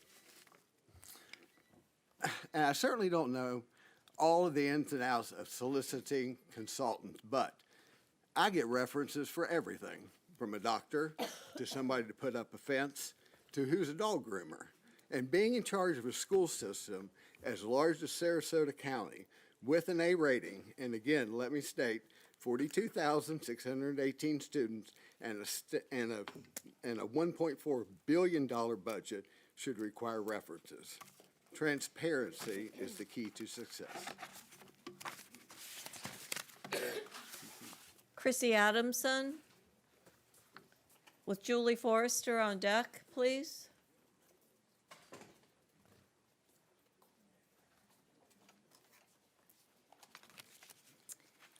Hi there, my name is Chrissy Adamson, and I have 2 students in the public school system in Sarasota County. I decided it was important to remind and even ask each of you to remember your why. Why are you on our school board? Your campaign promises are often the best way to relay to the public why you want to serve in this capacity. And I thought it would be a good time to check in and see how some of your promises are comparing to some of the reality of what's going on today in our school district. Chairperson Ms. Ziegler, you ran on transparency, fiscal responsibility, and improving academic growth. Nothing about Vermillion lines up with any of these values. It was introduced with little to no transparency, and I think the community is sending a very clear message that we do not want this to be the path and direction our district goes in. Please refocus your energy on spending our funds in our district on our children. This includes getting creative and finding ways to continue our preschool programming. We know that that has a direct correlation on student achievement and growth. Ms. Marinelli, you were a school counselor. I believe you pride yourself in the work you did in that role. And as a former school counselor myself, I can honestly say your stances on many things are particularly baffling. Your inability to hear criticism or disagreement without feeling attacked is both sad and short-sighted. You seem to think that if someone is disagreeing with you, you are being bullied. I urge you to return to your roots and speak to some school counselors in our school about the real issues of bullying that are happening every day. You could even look to our own school board chairperson's social media if you would like some real-world examples. Chief Enos, school safety was a large part of your drive to be on our school board and the foundation of your platform. And with that being said, I just don't understand how you walked back school safety protocols and opened up our schools at some of the most busy and vulnerable times of the day. It makes little to no sense to me. Ms. Rose, you were a principal. You have to remember that working with all kinds of professionals and knowing that our community is made up of varying needs and opinions. Your statement that you just couldn't work with our former superintendent because I'm sorry, I lost my spot. Your statement that you just couldn't work with our former superintendent cost our district so much money, and frankly, it set us into complete chaos. What a gross distraction from your goals of academic growth and cooperation. Mr. Edwards, thank you. Thank you for continuing to remind people why we should be here. We are here for all students, regardless of their color, race, religion, or lack of religion, their sexual orientation, their political affiliation, their socioeconomic status, or creed. I think I hit everything. Every student must succeed for our district to be successful. So please remember your why. You are here for everybody. Thank you. Thank you. Julie Forrester, followed by Raina Korenman. Hi, I'm here today as a mother to 3 district children, including one currently enrolled in Suncoast Polytechnical High School, and 2 of which I brought with me to this last board meeting, but had to leave early because they were only 2 and 4 years old and they were getting disruptive. I'm lucky to have been able to leave them at home with my husband tonight. I say this because I know there are many more parents who would have liked to be here tonight or at the last board meeting, but can't afford or are unable to find a babysitter. Unfortunately, the people who are most affected by public school policies are the ones that are working and don't have the ability to make these meetings, so I believe I am here representing them as well tonight. I'm here to say that what Mrs. Ziegler is proposing is a betrayal of public trust, and as public servants, you took an oath to do what's best for the students in this county. Now, Mrs. Ziegler, I don't expect you to be able to see beyond your political aspirations. After all, she's made it clear that that is what she cares most about, and that's why she's in this position. But I do have hope that the rest of you will do what you promised you would when you campaigned for your positions and stand up for the best interests of the students in this district. Vermillion doesn't have any experience or track record in K-12 education, and its ties to Hillsdale are concerning, to say the least. I am pleading with you to not allow Vermillion to undermine our top-rated school district.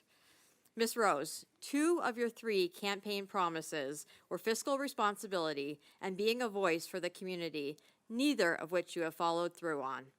This school board has been incredibly fiscally irresponsible, and you have spearheaded much of that fiscal irresponsibility with things like your motion to terminate the former superintendent. And in terms of being a voice for the community, I find that almost laughable. If you consider the number of people who have been speaking in opposition just in the last 2 meetings alone, someone who's being a voice for our community would take a stand with us. That goes for you as well, Ms. Marinelli. You campaigned on increasing parental input into the decision-making process, but here we are with tons of parents who are speaking out about what's happening, and I don't see you standing up for us either. Here is your opportunity to show us that you are making good on your campaign promise by voting no on Vermillion tonight. As an experienced political and community organizer, I also just want to say that the turnout from this community has been inspiring and represents a movement that is growing here. The more you continue to not listen to our concerns and effectively attempt to silence us, the more we're going to organize and show up and speak out.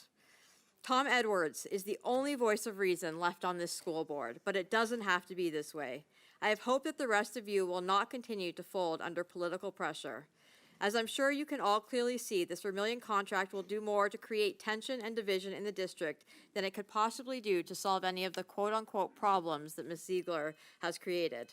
I also just want to end this by saying a big thank you to Tom Edwards for truly embodying what public service is all about and for standing up for our children's and our community's right to a great public education. Thank you. Raina Korenman, followed by Roger Skidmore, please.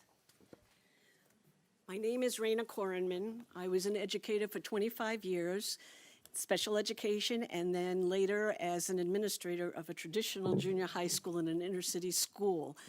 I have gone through many superintendent changes, and I know as a board, your number one task is to hire and fire a superintendent. I need to tell you that I think most of the people here are much more articulate in their expression of how they felt about Vermillion than I'm going to be.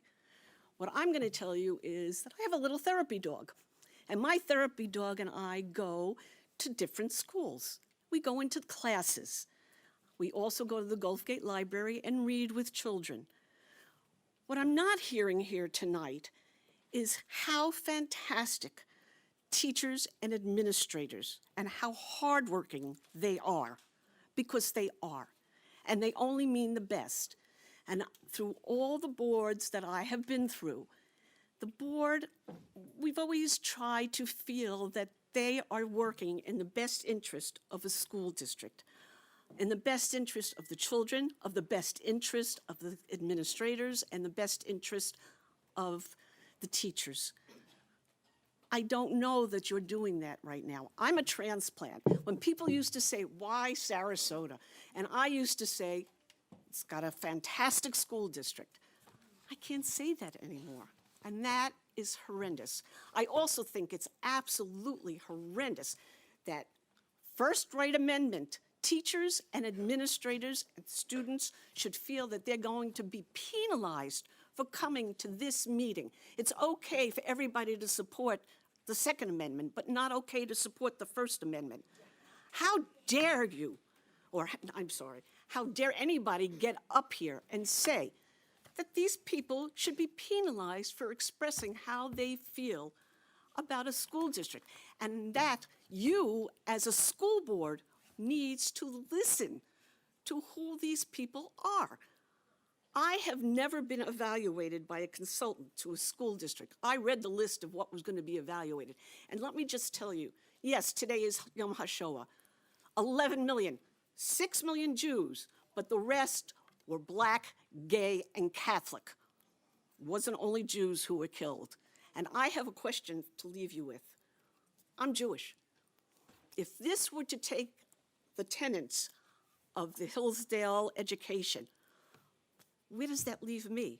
Where does that leave people who are Hindus? Where does that leave people who are Indian? Oh, I'm sorry. Where does that leave people who are Muslims? Where does that leave all of us who are no longer, who don't follow Christianity? Roger Skidmore, followed by Kyle Quattlebaum, please. My name is Roger Skidmore. My wife and I are 22 years here in Sarasota as permanent residents, and we're both very proud of the Sarasota school system. Reviewing what and how our schools teach is a good thing. But a school board doing so with a specific agenda already formed is dangerous. It means conclusions, far-reaching conclusions, have already been drawn. Yes, America, Florida, and Sarasota can be considered to be great, but only if we continue to fully educate our younger selves. Teaching cursive, a foreign language, and all facts about familiar and forgotten events expand a brain's ability to learn. Channeling a child's focus onto a selected set of facts is teaching by rote and is the method used in the schools and madrasas that fact deniers say they don't want to emulate. But this school board is trying to do just that here in Sarasota. Hiring consultants from a company formed only 4 months ago with no track record for the validity of their recommendations, led by a former worker of a school that teaches only selective facts, is not what Sarasota wants, needs, or deserves. Children should not have their brains developed in a my-size-fits-all container.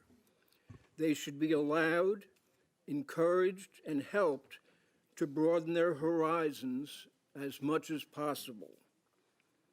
To create a permanent record of opposition to their proposed actions, everyone should write and email all members of the Sarasota School Board and all Sarasota County officials that the school board needs to alter its course on all of its agendas, or you will vote them out in the next election. And then remember to always vote against them, against those same people in the future, no matter what office or position they run for. And I'd like to add one personal note. When I make a policy decision in my home and I get a pushback from one person, I listen to her. There are a lot of people here who are in opposition, and there are a lot of people who haven't been able to come here. They are in opposition also. Thank you. Kyle Quattlebaum, followed by Kaylee Bozeman.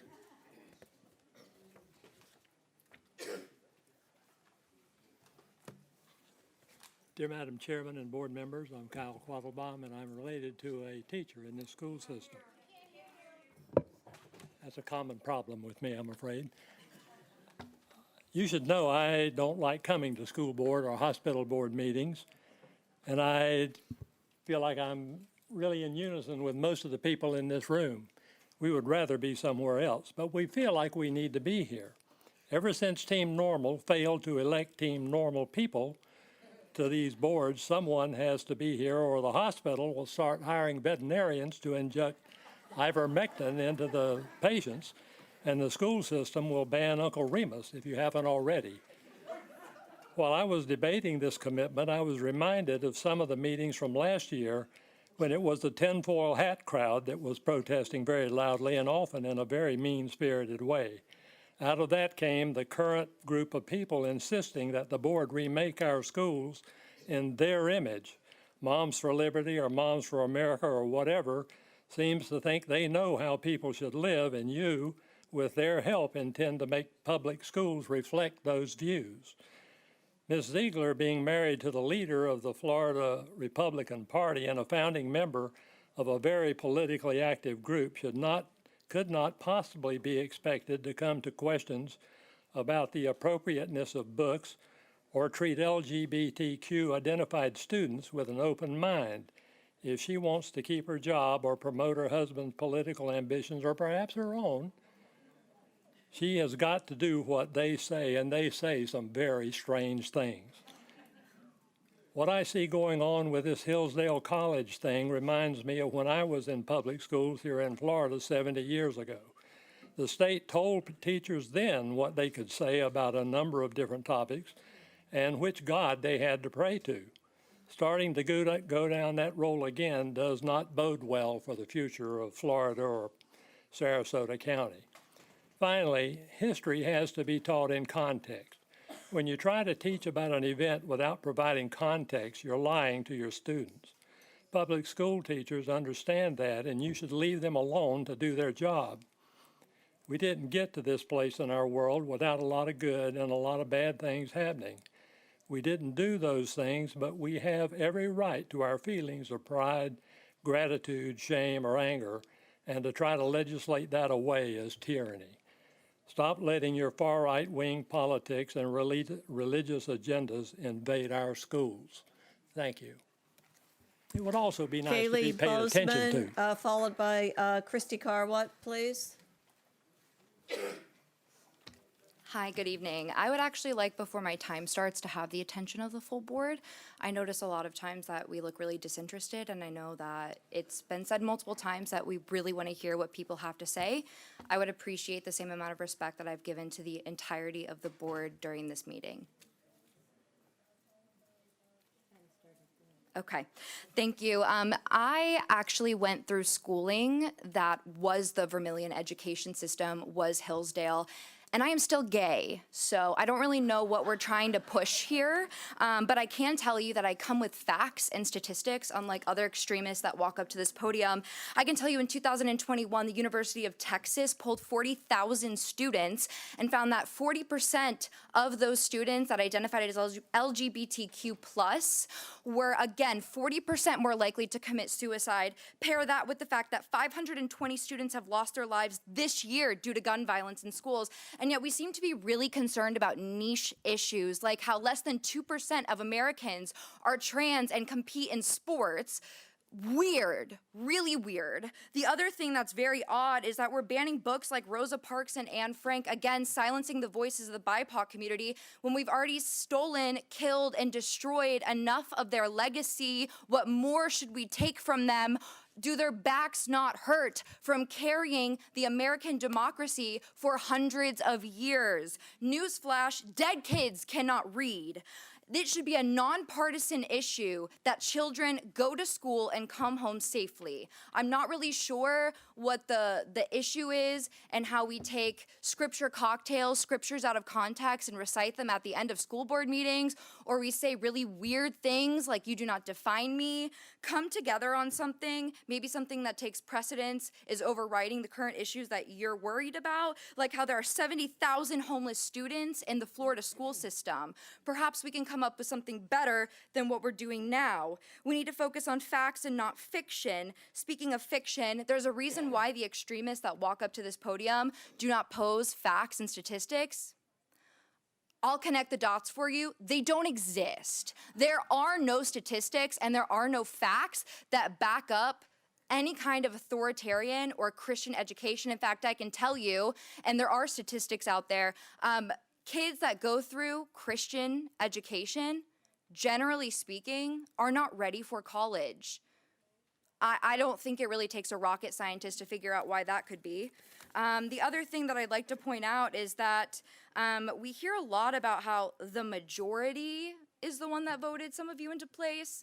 I'd like to remind you that thousands of students do watch this feed, and they are ready to vote you out. We will be here decades after you have died, and we will ensure that you are remembered as one Google click away from being a hateful, bigoted, using God's name in vain, which, if I may point out, is one of the 7 deadly sins. I can sit here and quote scripture to you all day. I can answer any biblical question you have better than you can, and I can tell you that there is no place in history where we've done harm in God's name that has ever worked out for you. And I know that there are some people here that are angry that the civil rights movement happened, and angry that they can no longer own enslaved people, angry that they lost the Civil War. But we are alive and well, and I will wear a pink triangle in honor. Thank you. Christy Carwat and Raina Bazzini. Good evening. I'm Christy Carwat. I'm a school teacher. I'm not going to bore you with this speech. I wrote you a story. Once in the popular Florida beach town of Sunny Creek, a new group of city commissioners was elected and a new mayor was appointed. Sadly, Only about 20% of the residents turned out to vote in the election, and as soon as the new commissioners were sworn into office, those who had not shown up to vote wished they had done so. Even many of those who had voted for the commissioners had major regrets because they felt they had been misled and betrayed. Although the new commissioners were just getting their feet wet and the mayor was just settling into her office, they felt so empowered that they believed they were beyond reproach. In fact, the newly appointed mayor felt particularly empowered because she had the backing of a very important man, along with a few flag-waving, no, not gay flags, not rainbow flags, and gun-toting men.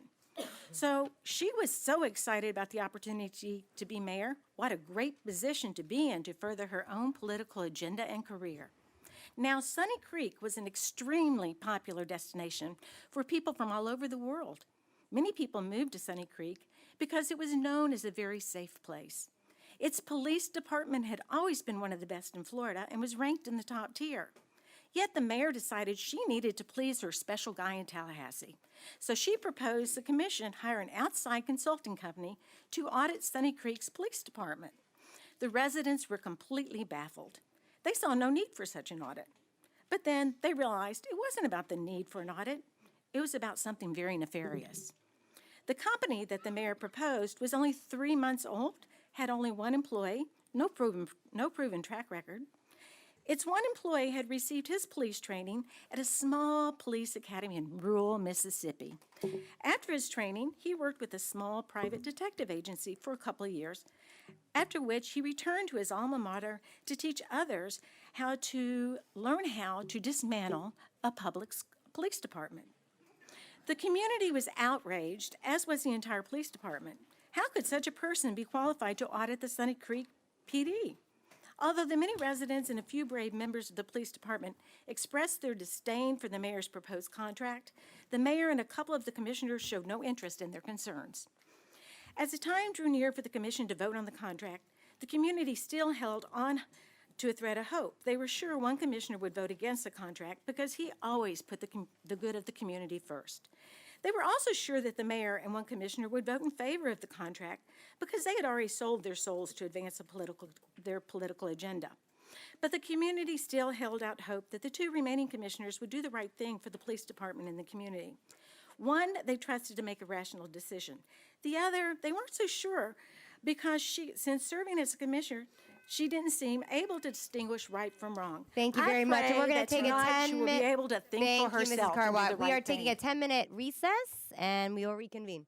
Rana Bazzini is up when we come back, as well as a Neela with no last name. And so we will reconvene at 8:27.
Ladies and gentlemen, if you could please take your seats.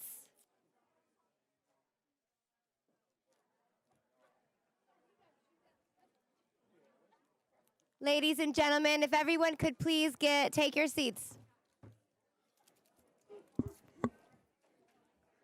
We are going to resume with Raina Bazzini, please, followed by first name Neela.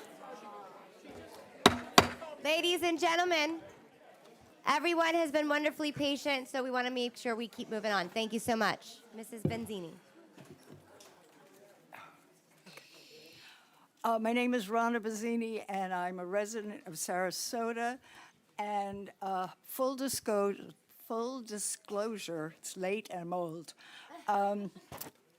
I thoroughly agree with all the people that have been speaking against Vermillion, and they addressed it much better than I. And I still miss seeing Dr. Asplin at the dais. Now, after watching today's workshop, I totally changed what I was going to say. It was not optimistic, but I thought very carefully about watching the meeting this morning.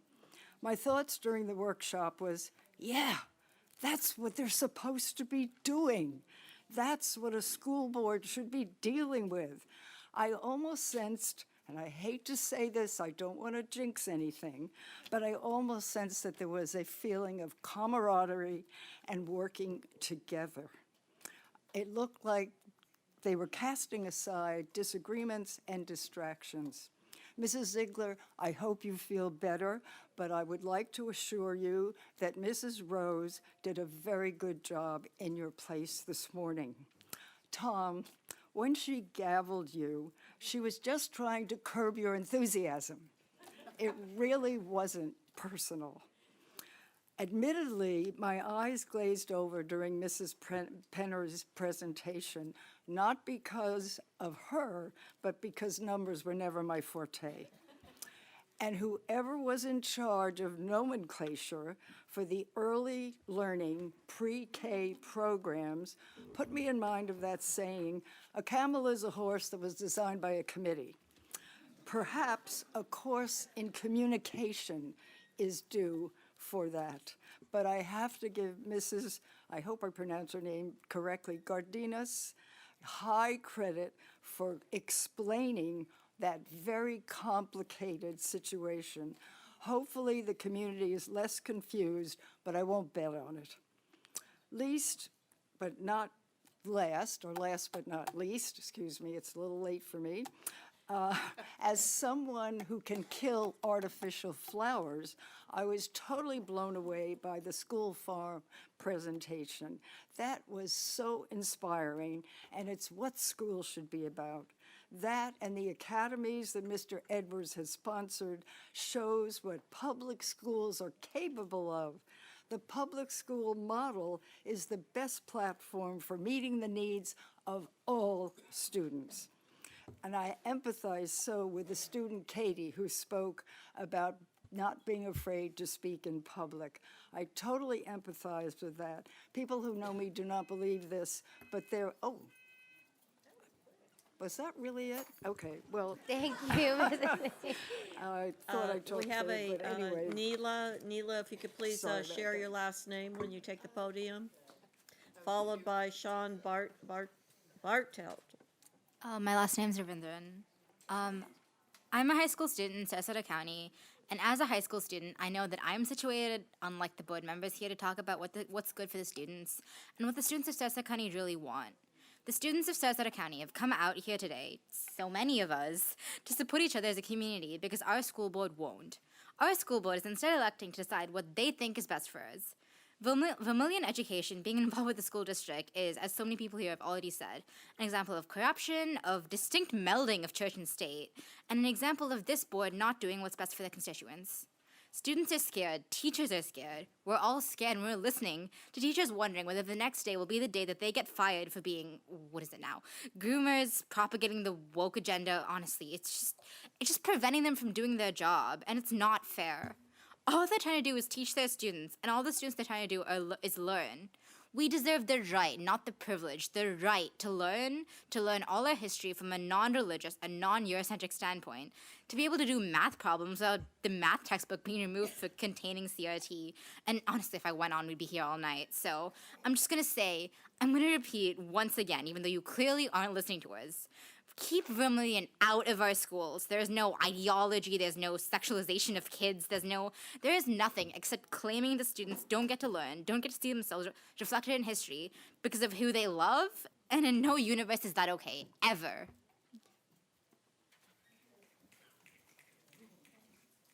Sean Bartelt, followed by Chloe Boggs, please.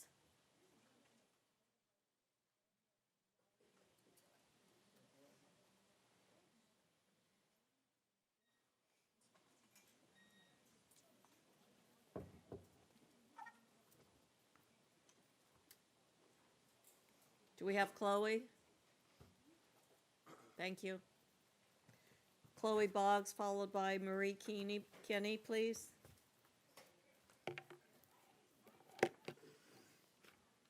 I'm Chloe Boggs, president of the youth chapter of Women's Voices of Southwest Florida and a senior at Riverview. I'm a student, and I'm done with my education being thrown into the middle of your war for power. Vermilion education is most definitely not popular with students, teachers, and parents. Vermilion education has no history and has only existed for around 3 months. This is a non-transparent, obvious attempt for our school board chair to gain political power by disguising a Hillsdale curriculum in a vessel of an educational consulting firm.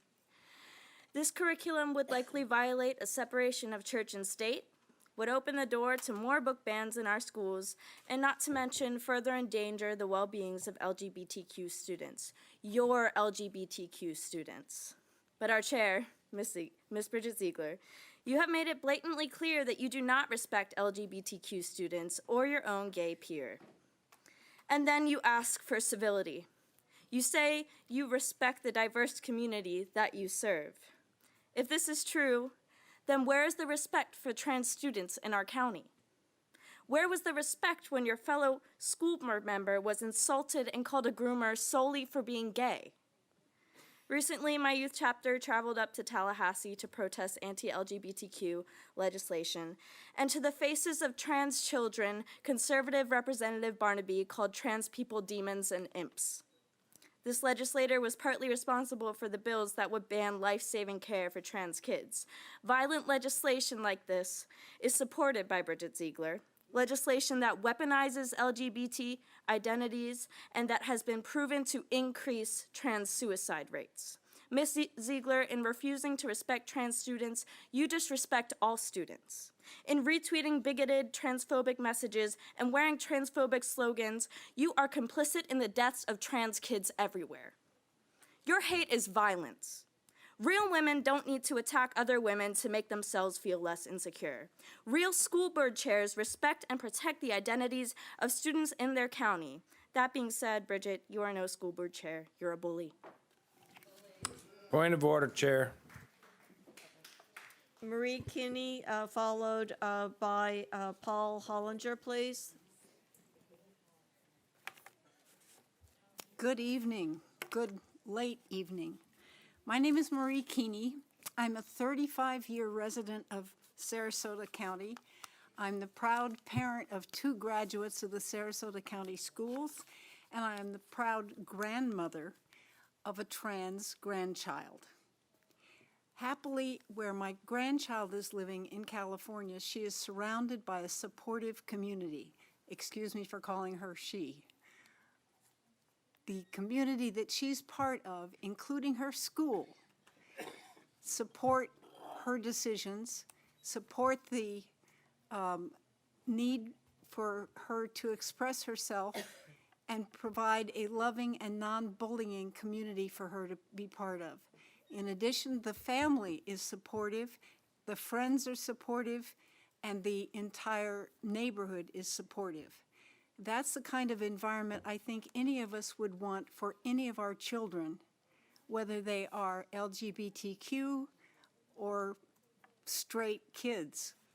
I'm afraid that in Sarasota things are happening And it's perfectly obvious from what we read in the papers and see on television that the bullying and increasing fear in LGBTQ people is intentional.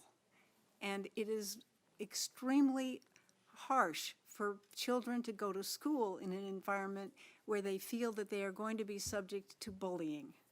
I'm a member of the Unitarian Universalist Church of Sarasota. Some of us are here or have been here in our orange shirts.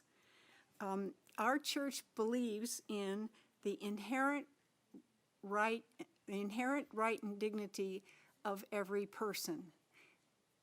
It seems to me that our school district should pursue that kind of principle in treating our schools, our teachers, and our students. I've heard a lot of fear in the voices of the anonymous teachers who've spoken here tonight, and certainly a great deal of concern on the part of the students who have spoken here tonight. I would urge you to reconsider and adopt a policy of respect for the inherent dignity of every individual. Thank you. Paul Hollinger, followed by Kevin Miller, please.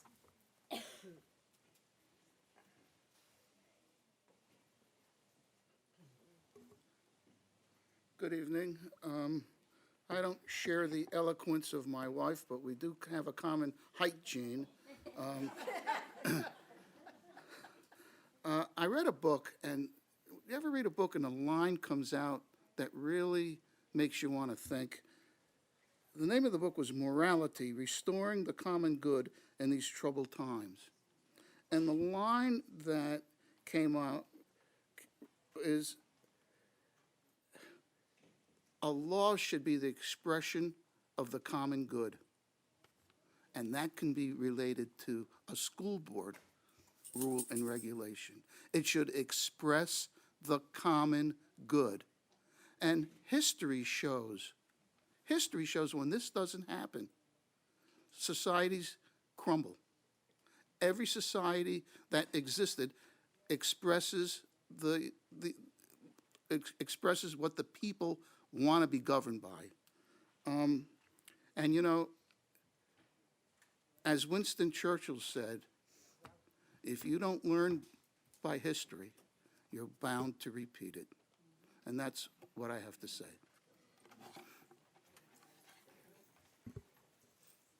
Kevin Miller with Louise Machinist on deck, please.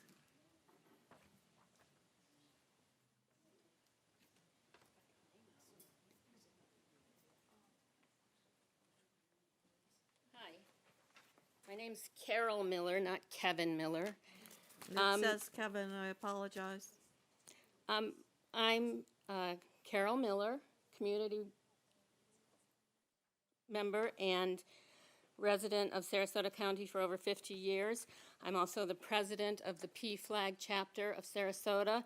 PFLAG is an organization with over 400 chapters nationwide and over 350,000 members. We support the families of LGBTQ students. I'm going to read from an article by Katie Lagrone, who had an interview with Chair Ziegler last month, and I urge everybody on this board to vote no to the Vermillion contract. Vermillion, if you've never heard of them, you're not alone. Vermillion Education helps school boards ensure an accurate and high-quality education for their students, according to its website.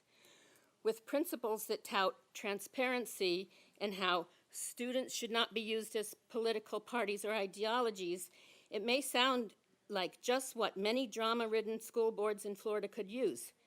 That is, until you take a closer look. Adams, a former civic education drone at Hillsdale College, the same conservative Christian college that DeSantis administration wants to recreate at Sarasota's new college, Hillsdale has widely been criticized for pushing a biased and politically driven curriculum to its students.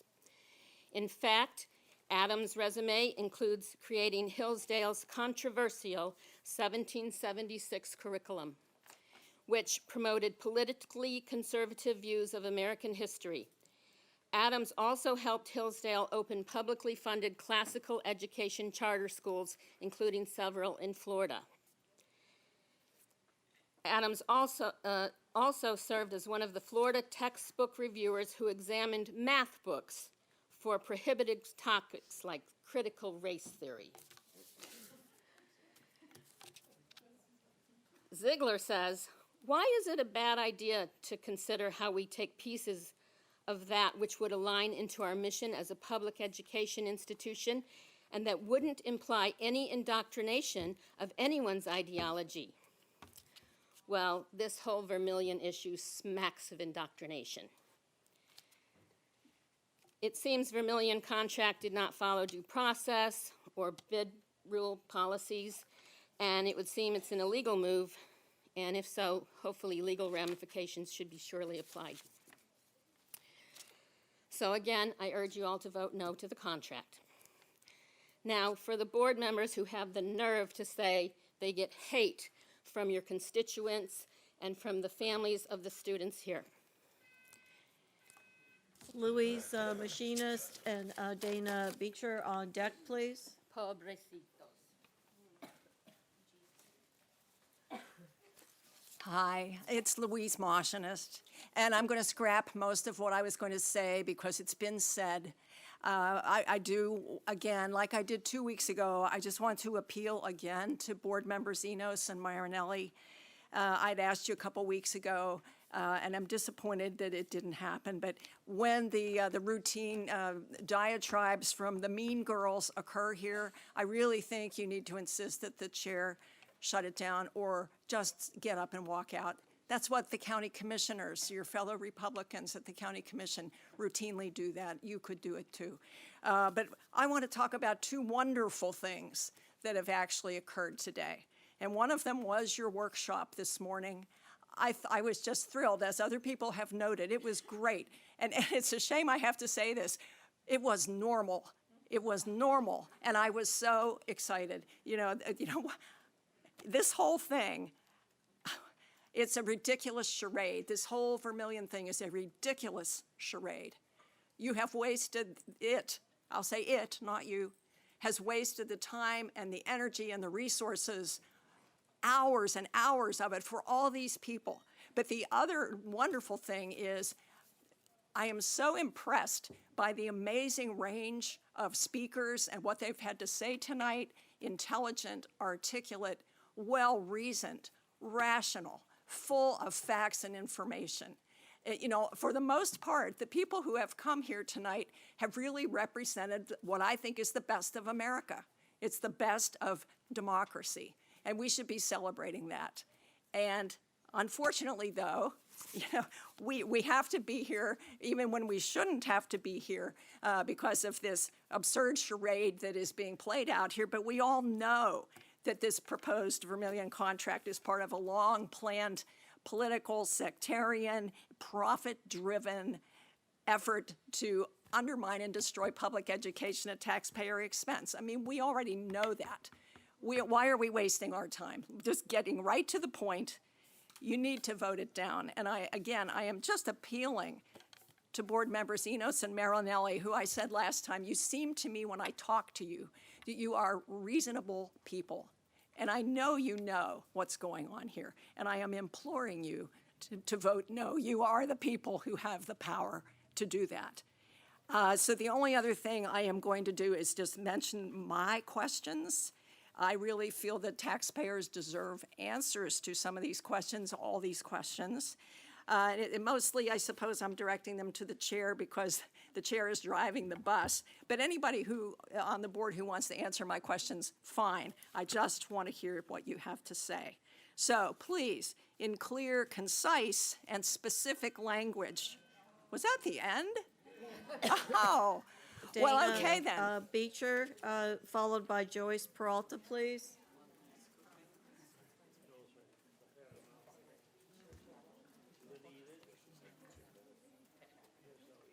Do we have Dana or Joyce? Is Joyce come up, please? Followed by Jenna Holmes, please.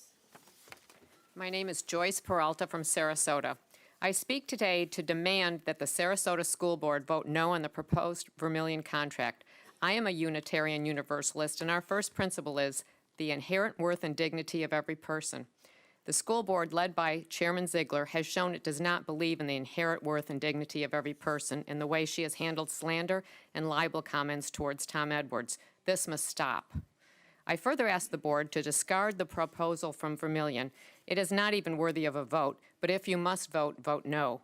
When elected, Ziegler pledged to serve the best interest of every public education stakeholder, including students, parents, families, teachers, and taxpayers. Firing the superintendent, eliminating the character education program, cutting $3 million from the early school program does not benefit stakeholders. I'm a taxpayer. You have not been a good steward of our taxpayer money. Further diminishing our A-rated schools by hiring Vermillion with Hillsdale ties is not in the best interest of the stakeholders you mentioned. No doubt your interest in the Vermillion program came from Richard Corcoran, the current president of New College after the DeSantis takeover. He and his wife are avid proponents of charter schools. His wife founded Pasco County Charter Schools. Corcoran, as House Speaker, pushed 100% charter schools on Jefferson County schools. Third-grade reading scores were the reason given. A company called Academic took over Jefferson County schools. In 2017, when they took over, third-grade reading scores were at 41%. By the end of 2022, 5 years later, third-grade reading scores dropped to 19%. Jefferson schools returned to public schools with Corcoran completely taking over the school board authority with further corruption. Is that what's in store for Sarasota schools? This Vermillion contract did not come about in a fair and open process of getting bids. Does our school system even need outside advice and control? School superintendents and administrators should be in charge of the curriculum, not the board. Should we as taxpayers trust this board any longer to act in our best interests? So what is the real intention of this board if not to benefit stakeholders? Is it to benefit the Hillsdale agenda of creating Christian charter schools, or at least a Christian influence in our schools? Our top A-rated public schools should not be aligned with any religion. We live in a pluralistic society where all religions and all people should be respected. Particularly now, after the state passed the voucher program that will take dollars away from public school, the board must be more careful stewards of our taxpayer monies, as it appears Sarasota stands to lose close to $60 million this year alone as private schools take over public schools. If you want your children to attend Christian schools, you now have the tax dollars to do so. Don't also ruin our A-rated Sarasota public schools. Jenna Holmes. Is Jenna here? Followed by Mary Holmes, please.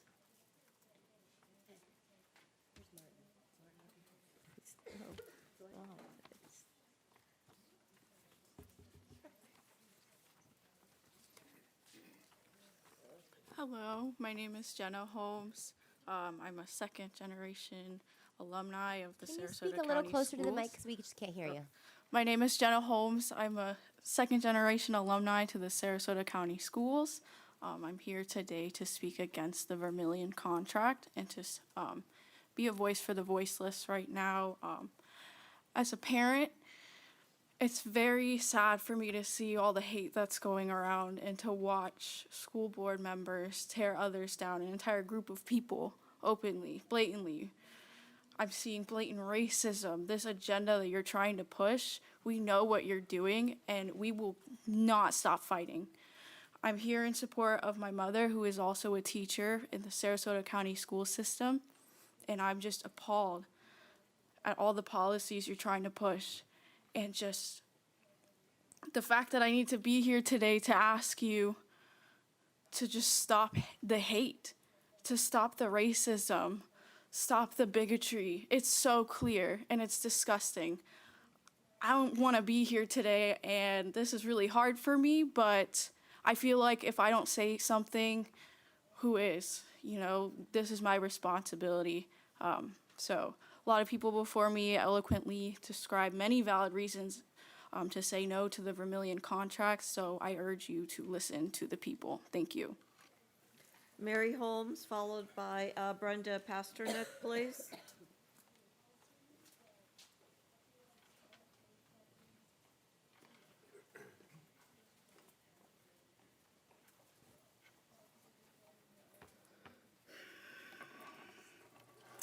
Good evening. My name is Mary Holmes. I'm a very proud mom, and I'm also a 34-year veteran ESC teacher. I'm also very proud to be awake, aware, and active. This is a really difficult time to be a teacher in Sarasota. Every day, there's more theater, more manufactured drama, more letters to the editor expressing overwhelming frustration and anger. Enough already. Folks, we have a woman whose highest level of education is a high school diploma trying to lecture those of us with 4 or 6 years of college and who have spent decades of our lives committed to our students in Sarasota. Meanwhile, Ms. Ziegler, you have never taught a class, written a lesson plan or a 25-page IEP, or constructed work and task analysis assessments.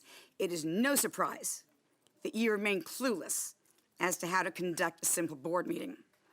2 weeks ago, when Tom Edwards calmly dismissed himself from the meeting when one of your homophobic supporters went on and on the familiar rant, Bridget Ziegler admitted on TV that the rhetoric against Tom was unacceptable, that you did not think it was your place to stop it. You're the chairperson. If it's not your job, whose is it? Then you insisted that Tom's walk-off was planned. Quote, I know my colleague is absolutely using it for exploitation and is not genuine in any way, shape, or form. Okay, then you immediately displayed your own version of maturity and cultural sensitivity with a tacky photo where you're pointing to yourself wearing a shirt that read, real women aren't men. That shirt would have been more appropriate for an interview at Hooters or a wet t-shirt contest. Please tell me just what group of students you were representing at that moment. Gays? Transgender? Ironically, that shirt would have been viewed as hate speech at any Sarasota school, and it would not have met dress code. Let's see if this bit of theater rings a bell. During the campaign, when an obvious planted question was, why are your children attending private school rather than public school? Your performance would not have gotten you a role in elementary. It's just, I'm sorry, it's just that whenever anybody brings up my children, I just get really emotional. You didn't need handkerchief, your mascara wasn't running, but of course you evaded the question. You have taken our A-rated community and turned it into complete chaos with no sense of personal responsibility. And I'm glad that you find it amusing, because those of us that have been here for 3, 4, and 5 hours do not. During the most contentious campaign, every single board member swore repeatedly to listen to your constituents. Listen. We can't wait to see what happens next. See you in 2 weeks. Pasternak, followed by Jessica Thomason, please. Honorable school board members, my name is Brenda Pasternak. I'm a former school board member in the state of Connecticut. I have been before this board, not this board, but the board prior to you, 10 years ago, fighting Common Core. Well, guess what? Common Core has been in our school systems for 10 years. And thank God, Governor DeSantis saw the damage from indoctrination and the dumbing down of our students and called for no more Common Core. With that edict comes new policies, and those new policies have been handed down from the state, which we had to tolerate during the Common Core years, which were dictated down from the state. The new policies will include textbook purchases, library book additions, and other many, many new policies that need to be in place because of the damage that has been done through the years to our educational system. There are high school graduates graduating that can't read. I'm in an after-school program teaching young children to read because we are at such a low level in reading in our schools. So don't tout a rating when we are producing education way beyond where it should be. So, with the new dawn of new policies, I think we need a new firm. And that firm would take a look at the new policies that need to be implemented. So I'm asking you to support Vermillion. For the common good, we need a change. If you can't see where we have come as a nation in all areas, there is something wrong. Look at our great nation where it is. Comments to the board, please. I'm sorry. Because we have allowed our education to be compromised. Let's put a stop to it. Thank you. Jessica Thomason, followed by Dr. Mike Weddle, followed by Martin Hyde, please.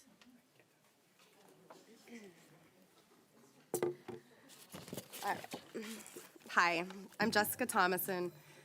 Vermillion, everyone has said it better than I could. It is not any older than a toothbrush that you should replace every 3 to 4 months. So I won't even waste my time. Like, you guys know, this is crazy. But I do have a letter that a parent sent me. They did not feel safe coming out, especially with their child, to read this, but they felt it was important to share. And I have this. I am the parent of a trans middle schooler. We have homeschooled since COVID, and I've largely stayed out of school board politics until now. My hope has always been that my son would eventually return to public school for 9th grade, but that's looking less and less likely. Bridget, I want you to understand how hurtful it is for my family to see that picture of you in your Real Women Aren't Men shirt. Please don't pretend that had anything to do with female athletes when it was a direct response to Bud Light's Twitter page. How pathetic and mean-spirited. My kid isn't an athlete. It's hard enough to get him to go out in public, much less join organized sports. You don't have to understand what a child is dealing with to show compassion. People like you are the reason trans kids don't feel safe in school. That sort of targeted, us versus them mentality is the stuff that we dread our kids being exposed to. But we usually expect it will come from other kids, not from adults. And we certainly don't expect it to come from the school board chair. I don't have anything else prepared, but please listen to the public. We're telling you, you ran on whatever transparency and putting kids first, and we're hoping that you will do that tonight. Thank you. Dr. Mike Weddle, followed by Martin Hyde, followed by Nadia Bauer, excuse me, please. Hi, I'm Dr. Mike Weddle. I live in Sarasota. I've spoke here before, and I wrote a speech, which I thought was a pretty good speech. Actually, I'm a trauma physician, and we have a pretty traumatized community here. But I'm not going to read this. I've been sitting in this meeting, and I've been listening to the letters being read, and I wasn't prepared for that. The letters from teachers who are afraid to be here that are being read. And if there's any teachers that are watching the streaming version of this and you want me to volunteer to read a letter, I'm happy to do that. All that I want to do is just focus on the message behind the message. The letters were well written. They're teachers. They know how to write. But the message behind the message is that they are afraid of you. They fear you. Ms. Ziegler, I don't know if that's intentional, the fear, or not. I don't pretend to judge such things. These people depend on you for school governance, but they are afraid to be here, to show their face. Ms. Marinelli, there are teachers who fear intruders in schools.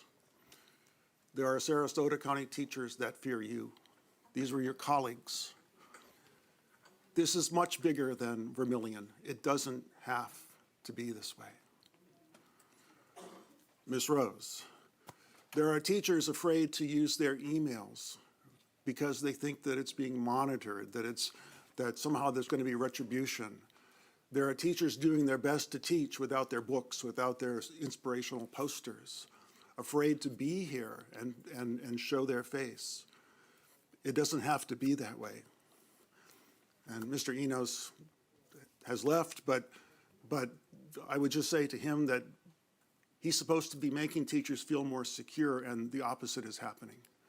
They're afraid of retribution. They feel less secure. These people that are supposed to be giving students a calmness, making them feel safe, I see the opposite.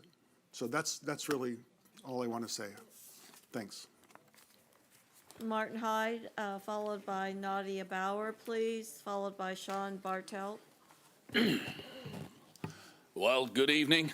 My name is Martin Hyde. I'm a parent of a kid in this public school system.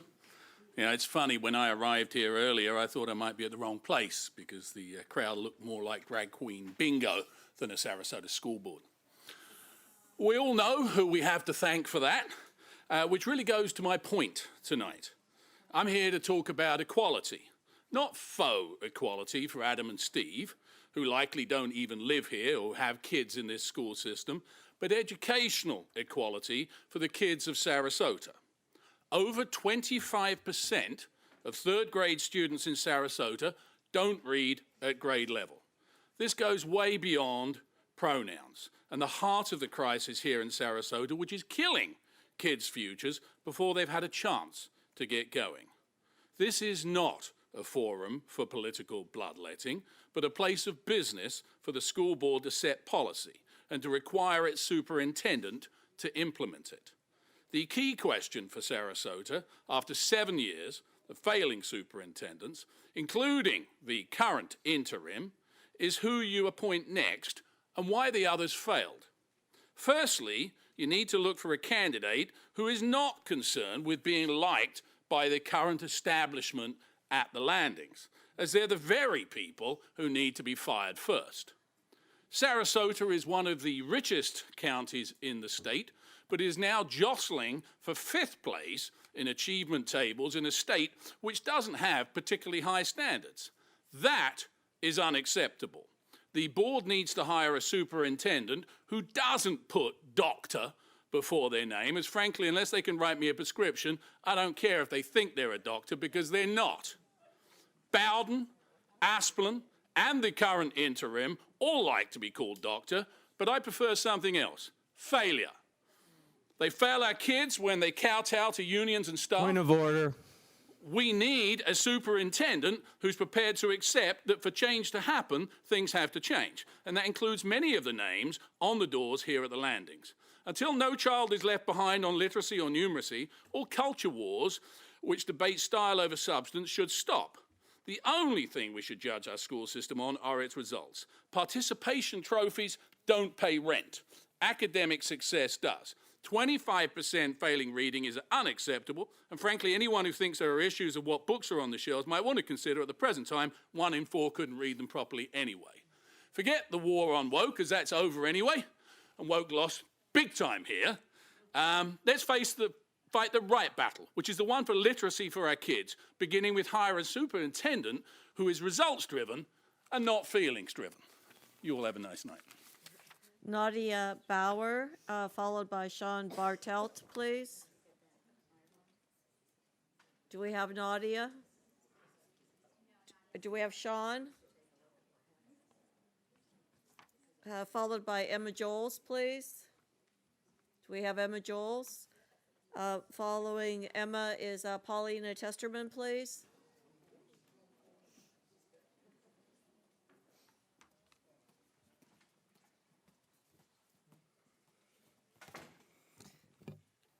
I'm so sorry that I have to follow Martin Hyde because of my English accent. I don't want to be associated. I'm just hold on. Point of order. Here's my point. There are so many assaults, like insults, going across the board, and it's all. But it's either one or the other. So we want decorum. We all have to hold ourselves responsible, or not. I'm just going to point out it goes all the ways around. You may proceed. I hope that's not taken away from my time, so thank you. I have not spoken here before, but have felt compelled, like so many before me, because to use the oft-repeated quote from a German pastor, Martin Niemöller, and I'm saying this particularly on Yom HaShoah, and I'm going to read the whole quote. First they came for the socialists, and I did not speak out because I was not a socialist. Then they came for the trade unionists, and I did not speak out because I was not a trade unionist. Then they came for the Jews, and I did not speak out because I was not a Jew. Then they came for me, and there was no one left to speak for me. I fear, or more accurately, I assume my words will fall on deaf ears in this chamber.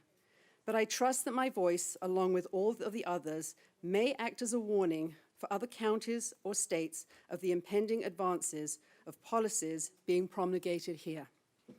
I recognize DeSantis' chief henchwoman because, as she proudly proclaims, real henchwomen are not henchmen, but I cannot understand why educators such as Ms. Rose and Ms. Marinelli have become her henchmen, who are doing the work to accomplish the now obvious goal to destroy the public school system and take it down. Just be honest. Shut the public schools down now, rather than imposing this slow death. You are handcuffing the teachers who are still brave enough to teach here in Sarasota. And you have previously heard, to teach here in Sarasota, you previously heard it from other speakers. Question, who in God's name, and that's any God you choose to pray to, would want to teach here? What is such a shanda, and that's a Yiddish word for shame or scandal, is how you are depriving our children, not just of an education, but of wonderful educators. Teachers who were so influential in so many of our children's lives, and I said influential, not indoctrinators, but teachers who worked in tandem and as a complement to parents in their own lane, alongside us as parents. And I'll just end to say, obviously, as an obvious follow-up to everybody who's spoken here, voting no to Vermillion is a no-brainer. Thank you. Paulina Testerman, followed by Carter Hoey, please. Followed by Francine Goldberg. Good afternoon. My name is Paulina Testerman. I have 2 children in Sarasota County Public Schools. Abraham Lincoln once said, "Nearly all men can stand adversity, but if you want to test a man's character, give them power." Well, Mrs. Ziegler, you've been given power, and now your lack of character is showing. After being appointed to the school board in 2014, not elected, you are now the chair. This past February, you were appointed to the Disney Oversight Board, and 2 weeks ago, it was announced that you were appointed to the new College of Florida Committee to elect the college's next president. These are some lofty appointments for a woman who has no college degree and no experience in any of these fields. How is it that you are being appointed to so many boards when your board peers are educated attorneys, business people, people with master's degrees and doctorate degrees? And then there's you. How many appointments were we up to? 3? The answer is how you came to power is referred to as cronyism. And for those who may not know, cronyism is the appointment of friends or associates to positions of authority without proper regard for their qualifications. Mrs. Ziegler, you have no qualifications, and no greater evidence of that is available than your obvious ineptitude in these chambers. But what frustrates me the most is Mrs. Marinelli and Mr. Enos. They haven't been simmering in this cesspool long enough to lose their integrity, and yet when given the opportunities to vote for the well-being of students and teachers, they continually vote for politics instead. Last month, a handful of parents protested their right to walk their child to class. The board sprang into action and changed their policies because a few squeaky wheels demanded to be oiled. Guess what? This boardroom is packed with squeaky wheels tonight, just as it was in the last school board meeting where 62 people waited 4 hours to share their displeasure with Vermillion. Is the board going to spring into action and actually listen to the public tonight? At the end of the meeting, Ms. Marinelli had the audacity, and my heart hurt to hear Ms. Marinelli say this, to gaslight the speakers and blame them for the, quote, hatred coming from this room. Mrs. Marinelli, stop being defensive and start asking yourself, why is the public so angry? Stop showboating ad nauseum about your 40 years of education experience and put your money where your mouth is. Is this really the legacy you want to leave behind, Mrs. Marinelli? You are about to erase your 40 years of service, and you will ultimately be defined by your 4 failed years as a school board member who helped fire a beloved superintendent, destroy an A-rated school district, waste countless taxpayer dollars, and ultimately helped eradicate public education in the state of Florida. Mrs. Marinelli, you've made a tactical error, but it's not too late to reverse course. Don't throw away your reputation because you're trusting a politician with no education experience or integrity. Trust that you know what is needed more than Mrs. Ziegler or Mrs. Rose. It is never too late to do the right thing. Vote no for Vermillion. Vote for the best interest of students, teachers, and our community. Mrs. Ziegler, real women aren't transphobic bigots. Carter Hoey, followed by Francine Goldberg, please. Point of order, Madam Chair. No personal attacks, please, ma'am. Hello, everyone. My name is Carter Hoey. I'm a paraprofessional at Laurel Nokomis. And like all these community members before me, I stand in complete opposition to the Vermillion contract. It is a breach of church and state, and with all the hidden details, it is completely undemocratic. Commission Board, this isn't your school county to hire unqualified conservative Christian indoctrinators that have the power to ban books and rewrite textbooks to their own whims without any educational background. And no, 3 months of existence and 2 out of 10 rated conservative Christian school does not count as a background. This is a serious danger to our schools.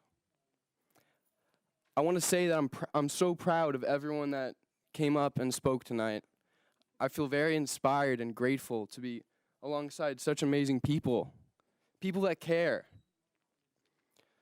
So many passionate, intelligent, heartfelt people. Thank you for being here. It is a shame that those who hold political power here don't have that same level of care for our community. But I'll remind everyone, we are the ones that run these schools. We are the ones that should be making the calls. Notice how we've only had 3 pro-Vermillion speakers, and notice the community response they've received. Demonizing the LGBTQ+ community is unpopular. Suppressing America's actual history is unpopular. Banning pre-K programs is unpopular. Breaching church and state and hiring unqualified, high-pay consultants is unpopular. Banning books is unpopular. They want to block out America's history because it's a history of oppression that continues, a system that puts profit over people. It is no coincidence that DeSantis is trying to ban unions, to take away the group that made it and continues to make it possible for teachers to get benefits. DeSantis wants to oppress teachers, to pay them less. He wants to fund private schools with tax money, all to profit off of our children. To DeSantis and his gang, it is all about profit. Now, board members, I'll remind you that you are here to serve Sarasota County public schools. That's why you're here. You are here to serve actual people, the voices that you've been hearing all night. A lot more is at stake than your careers. If you don't represent the public and all the voices that have come out and spent their time here tonight, you don't deserve to be on the board. You're here to represent us. This is a responsibility that you shouldn't take lightly. If you have the audacity to pass the Vermillion contract after hearing all these voices, I don't know what to say to you. Do better. Goldberg, followed by. We will never give up. Thank you very Never. much. Thank you.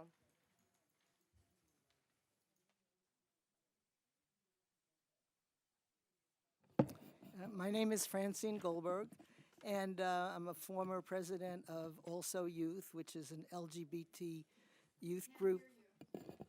My name is Francine Goldberg, and I'm a former president of Also Youth, which is a Sarasota LGBTQ organization that's been around for 30 years.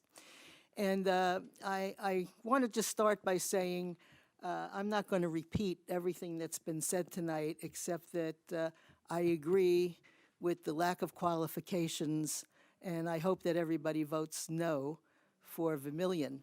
But I wanted to appeal to the board, basically as mothers. Ms. Ziegler, I know that you're a mother. I really don't know the background of the other people, but I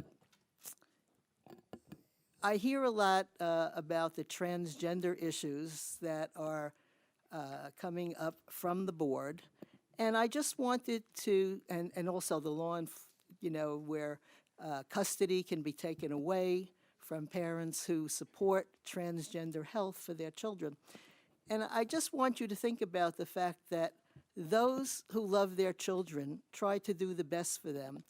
And for mothers and fathers of transgender children really struggle very much to come to the decisions because they want to support their children to have a healthy life. And you learned earlier this evening that it's not just a whim. People are born with transgender issues, either issues with their genitals, issue with cells and brain issues, and people really struggle. And the fact that you support the hate that goes through transgender issues, and transgender people suffer because of the things that you do, the things that this board is doing, things that society does. So that's one thing. The other issue is I wanted to appeal again to Mrs. Ziegler as a mother. If you go ahead with the agenda that you're pushing, Florida, the whole state of Florida, but the whole country and even beyond the country are watching this charade that's going on. And the children that are educated in Florida, even the ones that go to the charter schools you want to set up, they're not going to be qualified for colleges around the country or around the world. They're not going to be qualified to go into corporate positions, to have successful careers.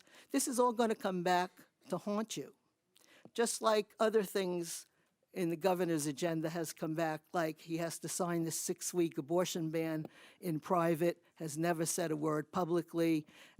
Things like Fox News having to pay $750 million today for knowing that they were lying.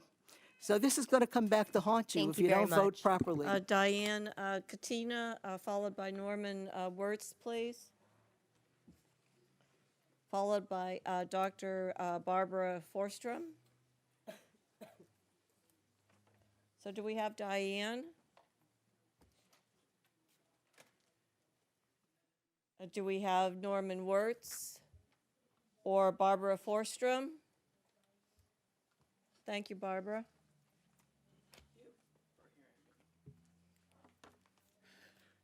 Though I worked in education for a whole bunch of years, this is the first time I've come to a school board, and I felt compelled to come. My name is Dr. Barbara Forstrom. I'm a Sarasota County taxpayer who has been a teacher in private and public schools, though the bulk of my 30-plus year career in education has been as a school psychologist. So I have firsthand seen the positive effects of pre-K and the absolute devastation of the lack of such. I ask the board members to remember that you work for the children of Sarasota, for their families, for the teachers, and for the community at large. With that understanding, how can you consider spending money to hire an untrained consultant, supposedly in education but untrained, to review a A-rated school district when you cut pre-K, which has proven to improve students' ability in school and life outcomes. So please remember to think about the students, all the individuals that are standing against hiring Vermillion, and think about maybe there's some creative ways of reinstituting the pre-K program. Thank you for listening. Alice Bluegrass. We have Alice. Francesca Tulsky on deck, please, followed by Elizabeth Bornstein.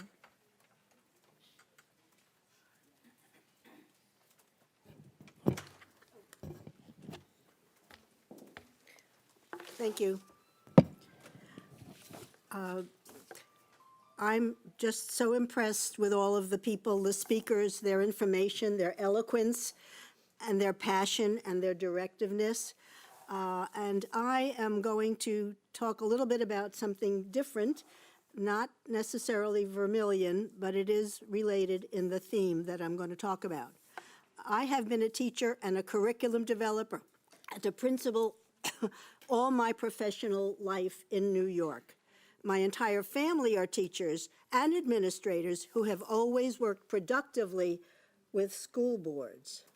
We all sincerely wish that we can do the same with you. Each year, and you've heard this before, we celebrate heroes and sad events, and you heard that today is Holocaust Remembrance Day. Well, those happenings and honorings are here to help us learn from history and undo some of our mistakes. We can't learn from history if the books are banned. What is taught is whitewashed. We can't learn, and I'm using that term deliberately. We can be better versions of ourselves and having an awareness of historical events that we read about, but not if those very books are banned and when you deny the likelihood of meaningful discussions in classrooms. This is what you promote by taking those materials off the library shelves. It's called anti-woke. What a terrible legacy you will leave with us. Please put those books back on the shelf and be inclusive in all kinds of ways and not exclusive. This Board of Education has shown its scorn for any plan or curriculum that has dissenting political views. You have taken an oath to do the best for students in this district, for all students, not just preferred students. This is a public school board who seeks privatization of schools, and this is narrow-minded autocracy, a violation of power, a dangerous overreach, and it's bound to bring our schools back to a new low. Randy Weingarten, president of the American Federation of Teachers, says this today: our public schools shouldn't be pawns for politicians' ambitions or be defunded or destroyed when politicians don't agree with the learning procedures. Please, I beg of you, as many of us do, put books on the shelf, divorce yourself from politicians, and make a positive difference in the lives of all students. This is your only mission. Thank you. Francesca Tulsky. Is Francesca here?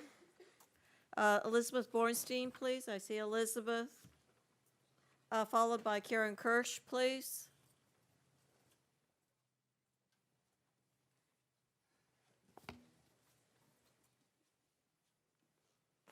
Greetings, board attorney, interim superintendent. I don't know about you, I'm exhausted. I think I fell asleep for a few minutes, and I miss putting my daughter to bed. Oh, I said I don't know about the greetings, board attorney, interim superintendent. I don't know about anyone else here, but I'm exhausted. I think I fell asleep for a few minutes, and I miss putting my daughter to bed, plus her extracurricular activities. My name is Elizabeth Bornstein, and I'm a parent of an elementary student in the district. I'm also a Sarasota taxpayer for over 2 decades. I'm here tonight in support of public education for the success of all and the well-being of all of our students, families, teachers, staff, administrators, and our community. The day after the last board meeting was the start of the Jewish holiday Passover, which commemorates the Jewish people's escape from slavery in Egypt and the passing over of the forces of destruction, sparing their children. And last evening through sundown tonight was Yom HaShoah. Have you heard from everyone else speaking about it today, which translates to Holocaust or Heroes Remembrance Day, a national day to commemorate 6 million Jewish people and other people, all victims who lost their lives, to honor those who survived and to teach future generations so such injustices never happen again. Isn't it ironic we're here again trying to protect and save Sarasota County schools for our children, as we know from extremist forces? Mrs. Ziegler, you keep blindsiding us and trying to unsee us, this beautiful tapestry of diversity representing our community. You can't rise above your political aspirations and assumptions. You are turning a blind eye to everything wrong about things like Vermilion, really? Really, Hillsdale College coming into the district. That's the darkest plague of all. This is an opportunity to help us with certain things when it comes to keeping us away from the fire. I think that's what you said. What fire? There is no fire in Sarasota County. You're fanning the governor's fire, and it's rooted at Hillsdale College. Ironically, this week, I received an email, right? An email via Patriots Online with the subject, Anti-Americanism in Public Education. This is from Hillsdale College, right? Jordan Adams Training Ground. Dear fellow Americans, anti-Americanism has long been evident in higher education, but recently has spread from college campuses to other areas in American life. Additional quote, the breakdown, especially among younger Americans, of informed patriotism without which self-government is impossible, is not something we can allow to continue.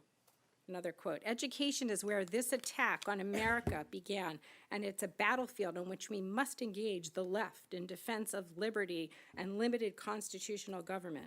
This email goes on and on and on, using scare tactics and lies to raise funds for a movement that has no home in Sarasota County.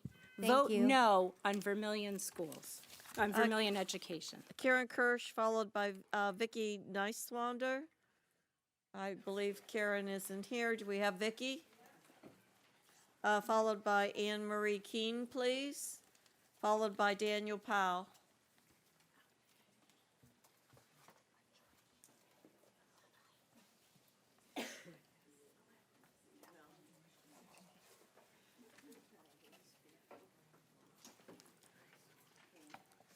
Hi, I'm Vicki Neiswander. Thank you for this opportunity once again to voice my concern regarding the proposed Vermilion contract. It seems the criteria for changes no longer hold true that got a few of you elected in this last election, that is transparency and parent involvement, let alone school board documents and even state statutes regarding competitive bidding. Even previous standard practice doesn't support this sole sourcing contract to Vermilion. This bulldozing certainly lacks professionalism. Why would any competent public organization hire a company with no track record? Now, over 1,700 Sarasota County taxpayer petitioners are saying no to Vermilion. That's 1,700. Please take this back to the drawing board for our children's best interests. Thank you. Anne Marie Keene. Do we have Anne Marie, please, followed by Daniel Powell?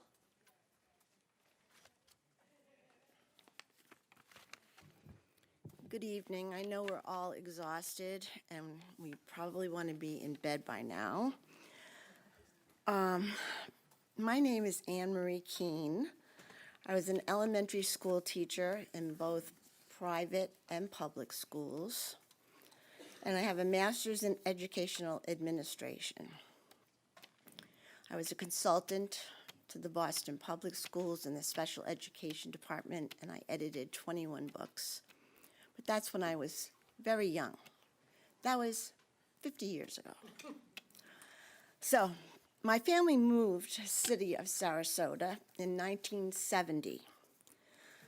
I currently live in Lakewood Ranch, but consider Sarasota my home.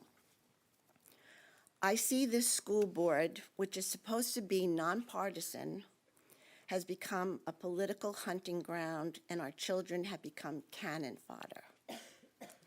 There is more here than reaches the eye.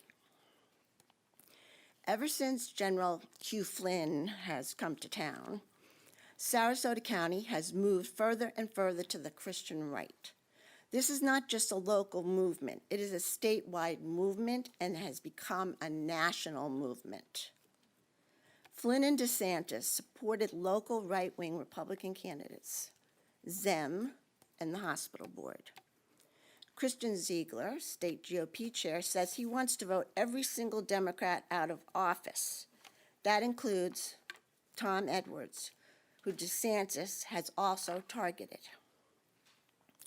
Christian's wife, Bridget, who is chairing this committee, is trying to push through this Vermillion consulting contract with little or no transparency.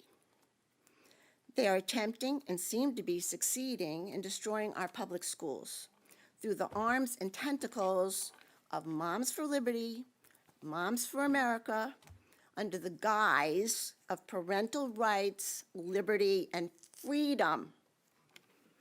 What a joke. It's just the opposite. What freedom is there when you are trying to take everyone's freedom away? Through the voucher system, they're draining millions of dollars from our public schools. Parents are using our taxpayer dollars meant for public schools to put their kids through private parochial schools. Their goal is to privatize our public schools and Sarasota Memorial Hospital. They say they are for parental rights, but they want a few parents who believe as they do to dictate what is taught to all students, ignoring their different backgrounds and beliefs.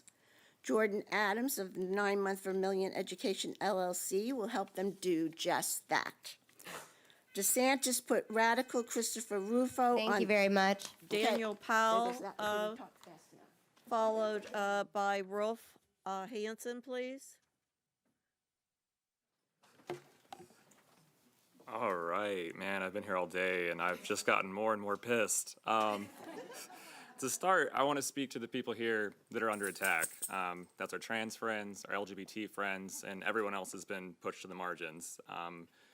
To you, I'd like to paraphrase James Baldwin, which James Baldwin said, please try to remember that what they believe, as well as what they do and cause you to endure, does not testify to your inferiority, but to their inhumanity and fear of you. That's a fact. James Baldwin was right. Unfortunately, he's probably banned from Sarasota schools, but now to the board, geez, God knows I have a lot to say. I can't tell you the rage I feel watching you all sit here, and in Tallahassee too. I've been in Tallahassee for almost 2 weeks, and sit in your suits and your ties and talk about civility and decorum. It fills me with rage to the core. I can't even explain it. You talk about that while you strip people of their dignity and their rights and make them feel marginalized. I mean, it's a little disrespectful when the people are speaking to not be at least giving me some attention and make eye contact. The people are speaking, and this is the people's house, but I understand. You don't care what the people say, so that's cool, Ms. Ziegler. Taking notes. I bet.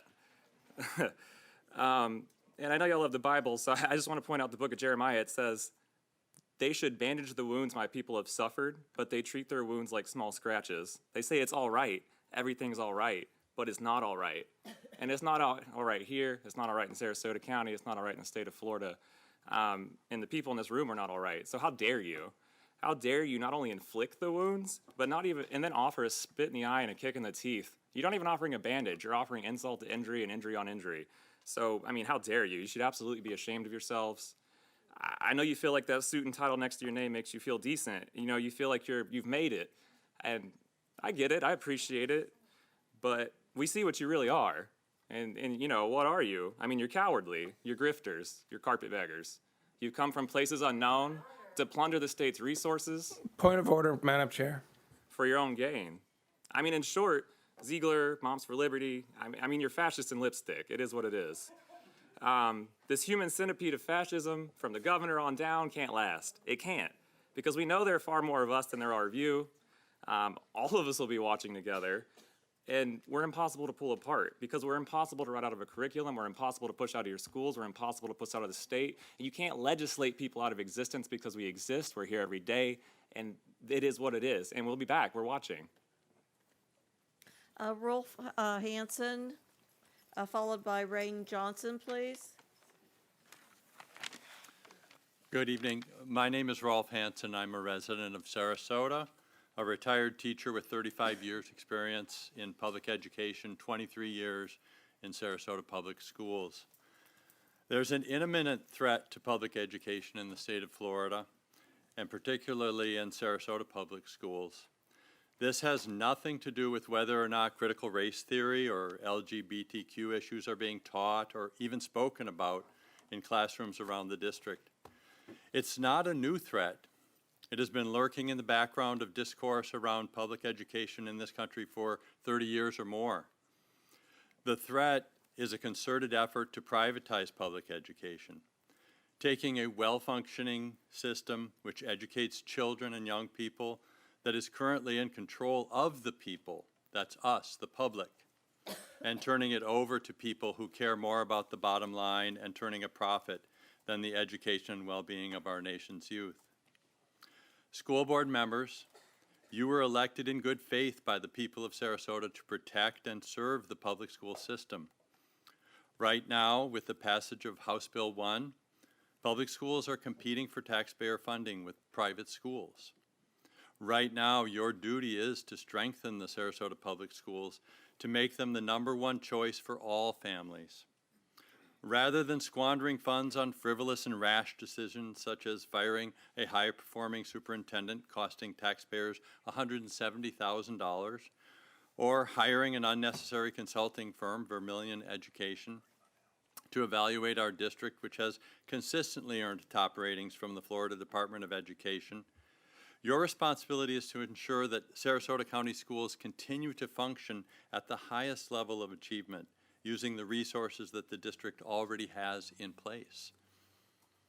Rather than encouraging and engaging in pointless culture wars, you need to work harder to allow professionals who have been rigorously trained to educate children whose families have chosen a top-notch public school system. Rather than using your elected office as a platform for advancing your personal extremist agenda, one that ultimately leads to defunding and dismantling the public school system, your main task is to ensure that Sarasota Public Schools continue to provide an excellent education to its students. Your actions contribute directly to a climate of fear and uncertainty that impacts teachers, administrators, students, and their families. Fear and uncertainty are toxic to learning. The children of Sarasota deserve so much better than that. If you do not trust the professionals who work daily to keep this school district performing at its very best, then perhaps you should reconsider the office to which you have been elected and yield to those who keep our students and families' best interests at the Thank you very forefront much. of their Rain attention. Johnson, please, followed by Pamela Herring.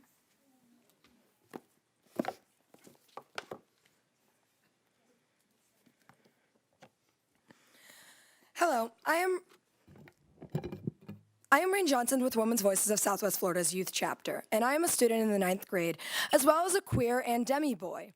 Vermilion education opens the door to banned books. So here are some powerful quotes from books that are banned in my school district. Human greatness does not lie in wealth or power, but in character and goodness, Anne Frank. You've got to learn to let go and let your children fall and fail. Some assembly required. Denying someone a basic human right is another way of dehumanizing them. The passing playbook.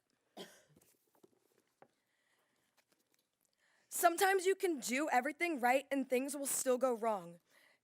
The key is to never stop doing right. The hate you give. Do any of these books seem sexual to you from the quotes I've read? Do they seem inappropriate? Because they seem more appropriate than books like the Bible, which feature incest and pedophilia. I recommend you read these books and think again before allowing fascism in schools. There is no proper research done on Vermilion education. Maybe that's because it's only existed for a few months.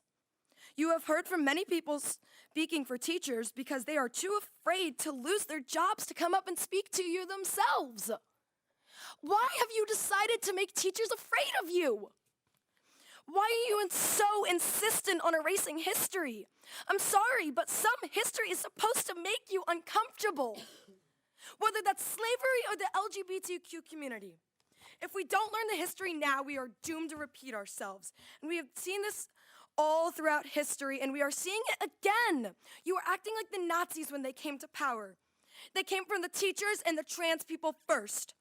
I think it's obvious that the chair might have not been taught about the Holocaust properly, because your rhetoric is resembling that of a fascist ruler who I don't need to name. You are nothing more than a human centipede bent at the will of right-wing history erasers. So please, do better and allow kids to learn proper education. Pamela Herring, followed by Carol Miller, please.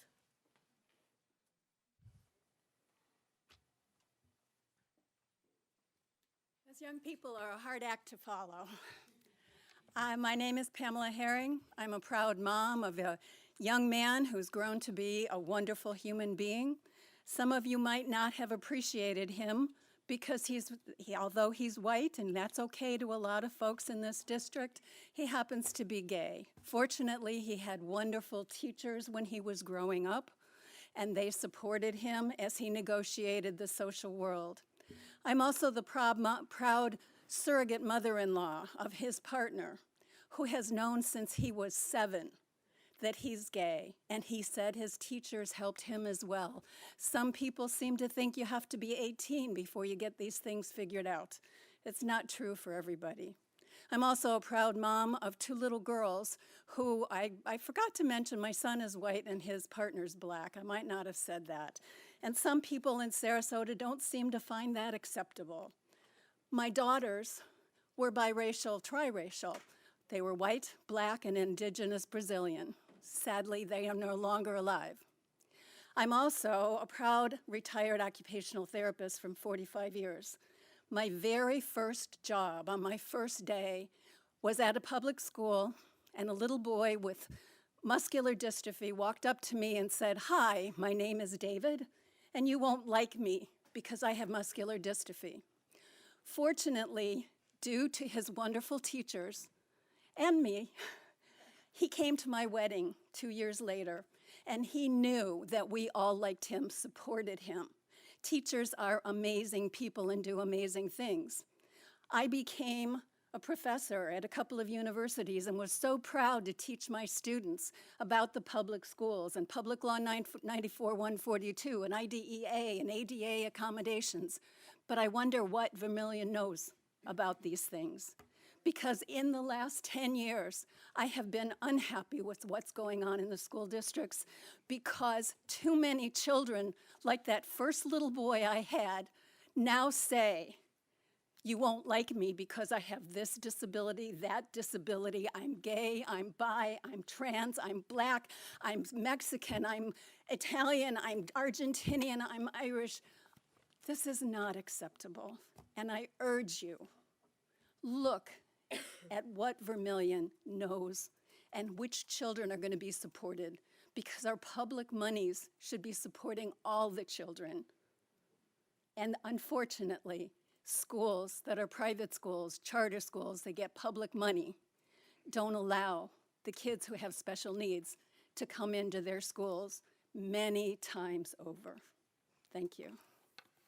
Carol Miller, followed by Mark Pushkarich, please.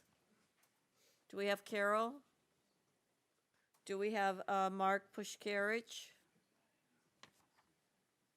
How about Torin Merrick? Tracy Lipton. No Tracy Lipton. Suzanne looks like Story. No Suzanne. Liz Barker. Thank you, Liz. Hi, I'm Liz Barker. I'm a mom of 4 kids. I have 3 in Sarasota County Public Schools and a preschooler. I'd like to try tonight to maybe find some common ground, some things we can agree on. I've heard the chair of the board say repeatedly that she wants to root out the distractions and disruptions and bring the focus back on academics, and I totally agree. The good news is that we have decades of educational research that can help guide us if we're really serious about improving academic outcomes. And so I just kind of picked 3 evidence-based recommendations that hopefully maybe we can all agree on. And so in no particular order. Number 1, books, lots of them, by a wide variety of authors, on a wide variety of topics, at a wide variety of reading levels. We should be adding books, not taking them away. My 6th grader actually had to help her language arts teacher pack up her classroom library because there were concerns about which books would be acceptable for her to read. So those books are no longer accessible this year. If we truly want to improve our 3rd grade reading scores, we will create literacy-rich environments, and we will expand our classroom libraries and our school libraries. Number 2, preschool. I was so encouraged to watch the board session earlier today and to hear the conversation that was had regarding expanding our preschool offerings and not necessarily just cutting them. And I hope we'll continue to kind of work through that because any of us with preschoolers know that if you're trying to get your kid into a preschool, you could be on a waiting list for years to get into a VPK program. So I'm thrilled that we're having those conversations, and I hope we will continue to do that.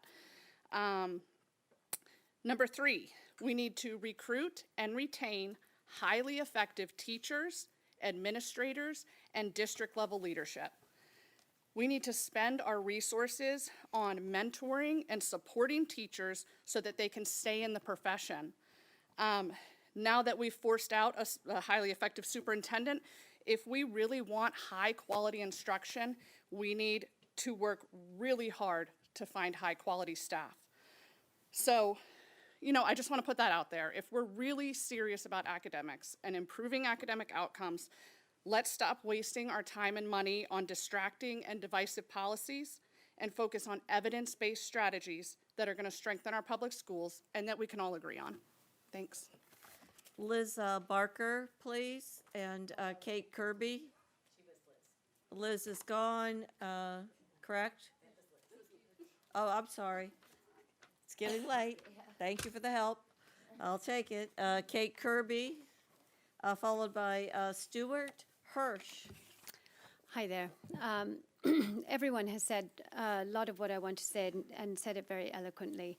My name is Kate Kirby. I have 2 children in the Sarasota School District who had started since kindergarten.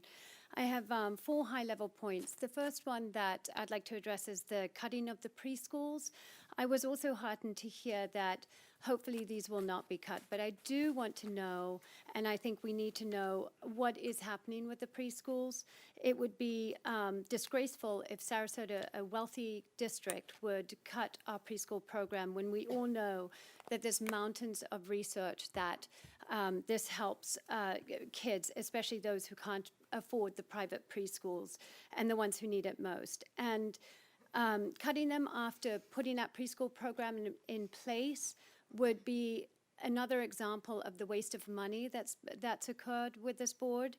It seems that since this last year, there have been all of these programs that the board has put in place that has been well researched and lots of money to implement them that have just been cut without any explanation or reason as to why they've been cut.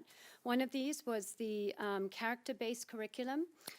This was established after tons of research again and money to implement it. And it was, from what I hear, just cut, which is again a waste of our money and our resources.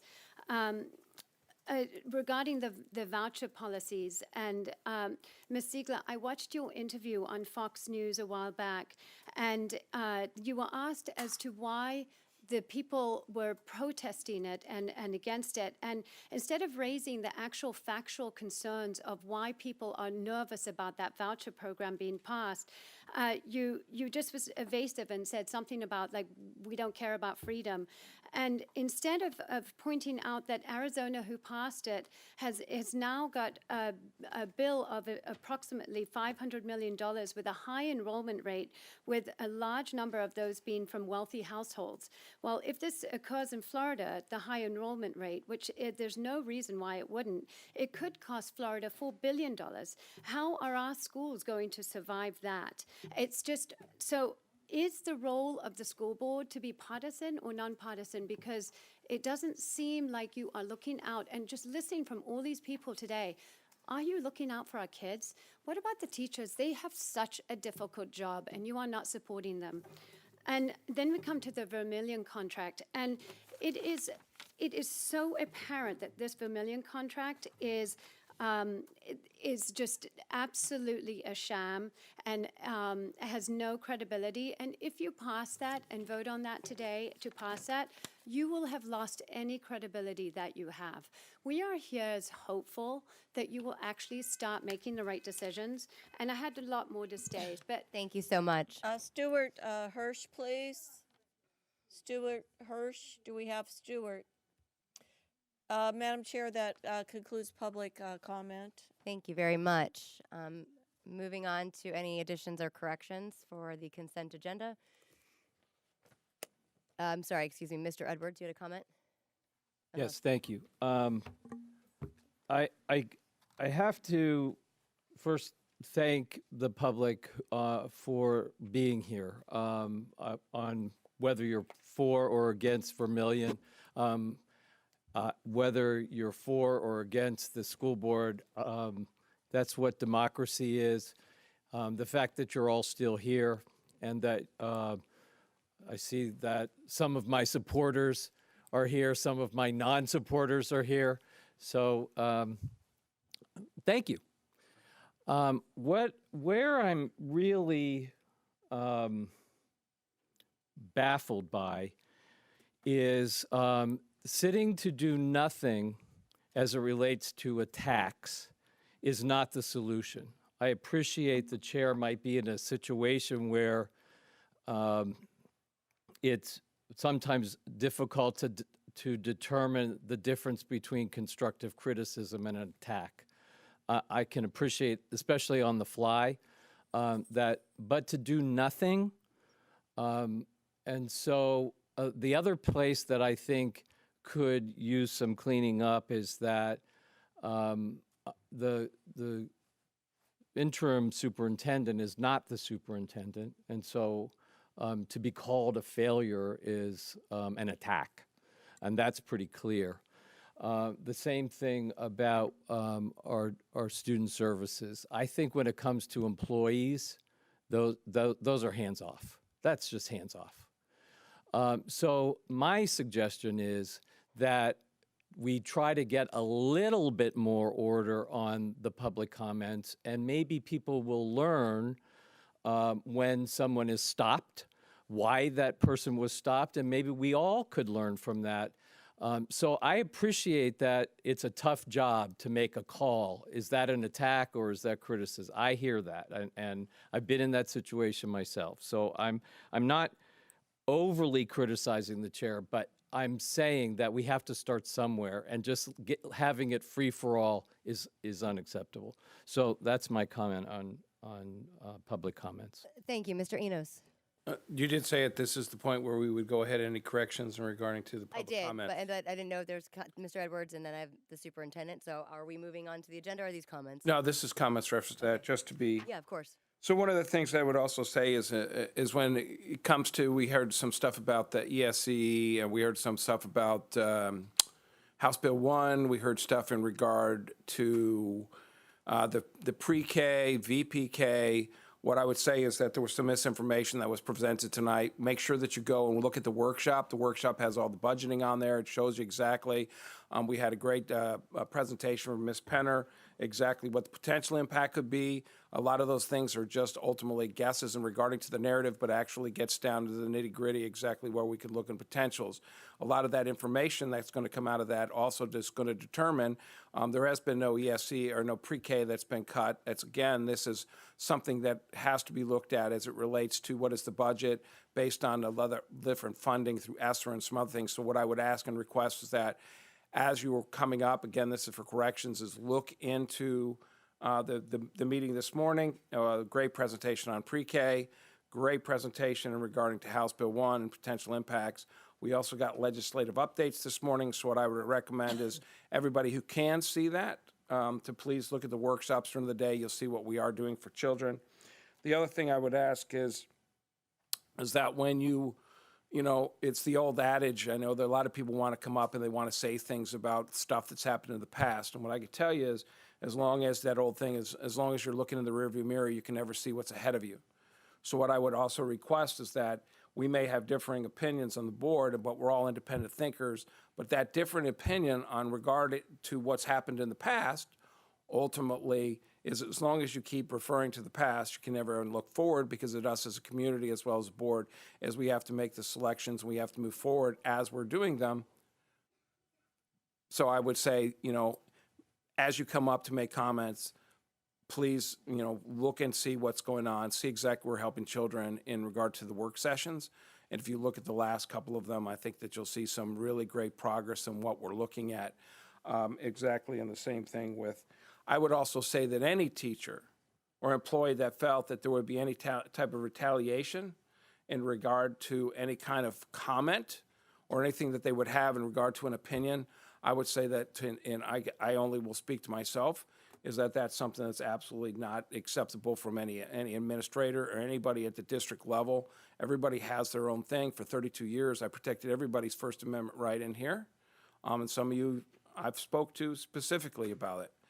But I would tell you is that everyone has the right as long as it's not attacking, but I also would say that any employee of the district who has any kind of a comment about and has input in regarding to where we want to take this as a district, if there's any type of retaliation, anything that comes back on that, please contact, I would say, you know, we have one employee as the board member, which is the superintendent or the interim.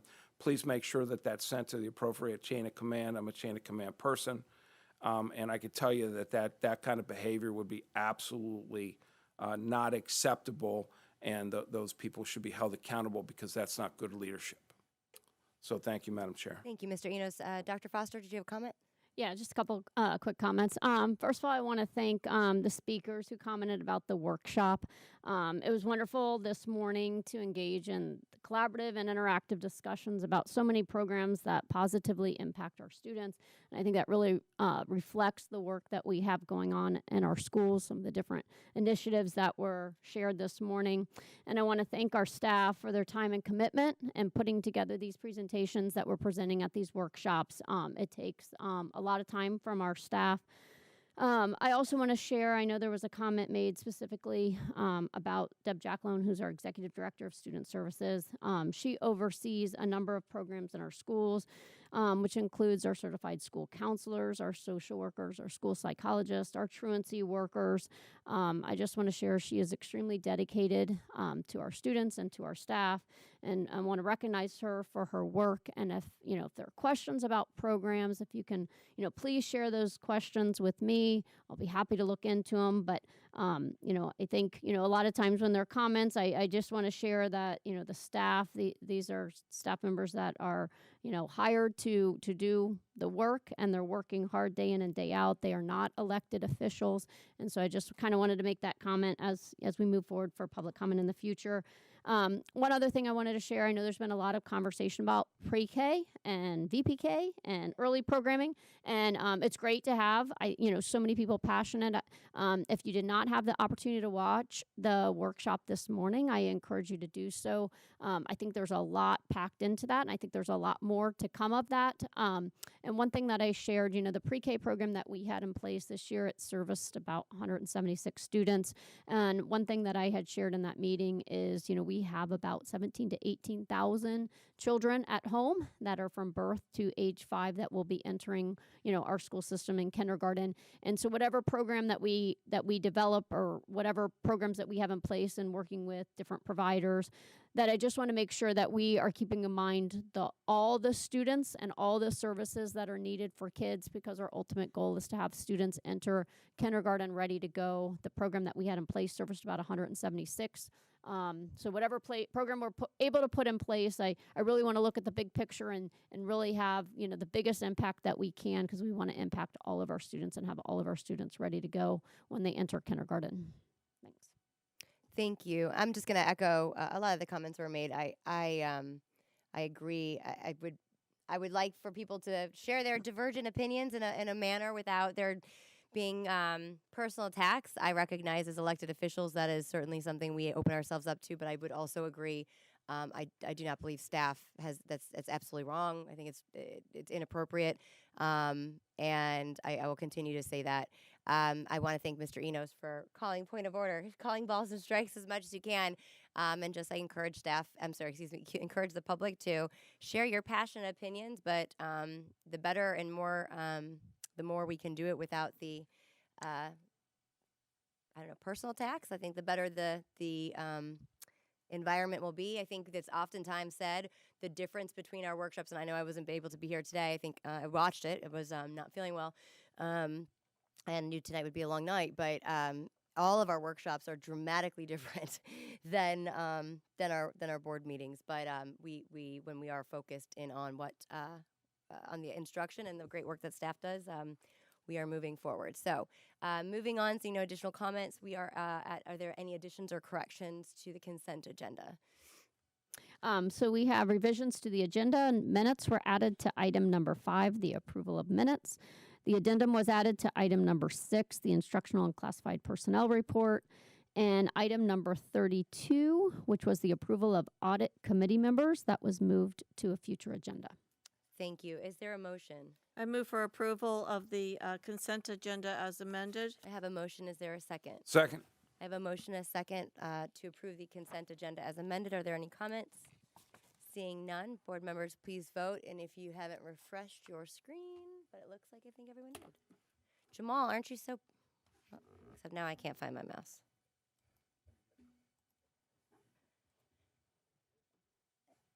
Everyone. I couldn't find my mouse either. The mouse is tired. She's looking for her mouse. Let's single her out. I can't see that far. Oh, hold on, you're over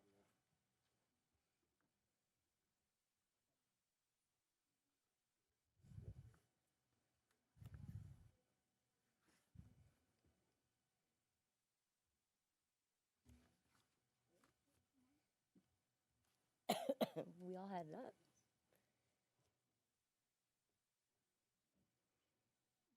And the motion to approve the consent agenda as amended passes unanimously. Moving on to new business, item number 30. Is there a motion? I move for approval of the new job description for farm manager. I have a motion. Is there a second? Second. I have a motion and a second. Are there any comments? Mr. Enos. Yeah, I would just like to say that we had a great presentation this morning. All of these sunflowers, they said this is edible, everything they gave us today. I've been on a diet, but I'm still not going to eat the sunflowers raw. But ultimately, I thought they did a great thing. For those who've been around in Sarasota, I've been here for over 42 years. If you can remember back when I-75 wasn't I-75, it was All Britain's Orange Grove, and then you look at Palmer Ranch, and you look at Schroeder Manatee, and University used to be called County Line Road, and it dead end because that was all cattle out there, and you look at Carlton. To get back, I know in our community we have a lot of kids involved in FFA. What an outstanding program. Sarasota High is leading the charge. I think it's just, I wanted to echo, I think everybody said on the board this morning that what an absolute good thing that is in order to bring that, because we need to have farmers in our community, and this was an agricultural community for quite a long time, and now obviously due to development. But I just wanted to say what a great presentation, and I thank them for that. Thank you so much. No, I also watched that and I said to Mr. Jones, Mr. Jennings, and Mrs. Dan, I know that it was, I think this is so exciting. And I do hear from members in the community that are just really grateful that Sarasota County Schools is highlighting agricultural education. It's the second largest industry in our state, and so it's exciting to see. So if there are no additional comments, board members, please vote. And the motion to approve the new job description for farm manager passes unanimously. Moving on to item number 31, is there a motion? I move for approval of the charter contract between Suncoast School of Innovative Studies and the School Board of Sarasota County, Florida. I have a motion. Is there a second? Second. I have a motion, a second. Are there any comments? Seeing none, more members, please vote.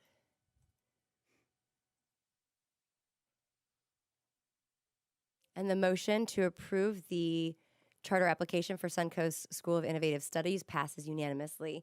Moving on to item number 32, is there a motion? I move for approval of the audit committee members. I lied. I'm so sorry. So that now it's 33. That's been pulled. 33 is...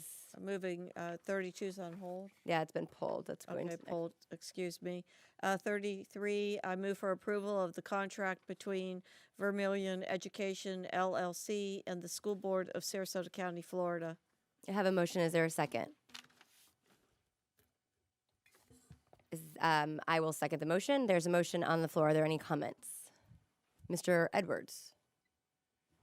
The comments about today's workshop are extraordinary. From where I sit, the dichotomy of how our workshop went and where we are now at this particular vote is night and day as far as I'm concerned. I did share earlier that when we talked about the presentation that we had from Exceptional Learning Solutions, that's my expectation as a board member of how we learn about vendors, how they can give us presentations when I have notice of a particular vendor and what their services are, albeit short. I did say I wish I had more notice than just Friday, but I did have time to compose good questions and ask that vendor questions and receive a good education about what those services were like. I felt completely blindsided by how this Vermilion was presented. I did not have an opportunity to ask questions of this person. Oh, I did have the opportunity, but I wasn't notified in advance that I was going to have opportunities so that I could compose questions and I could do the work that I did today with, the kind of work I did today with Exceptional Learning Solutions.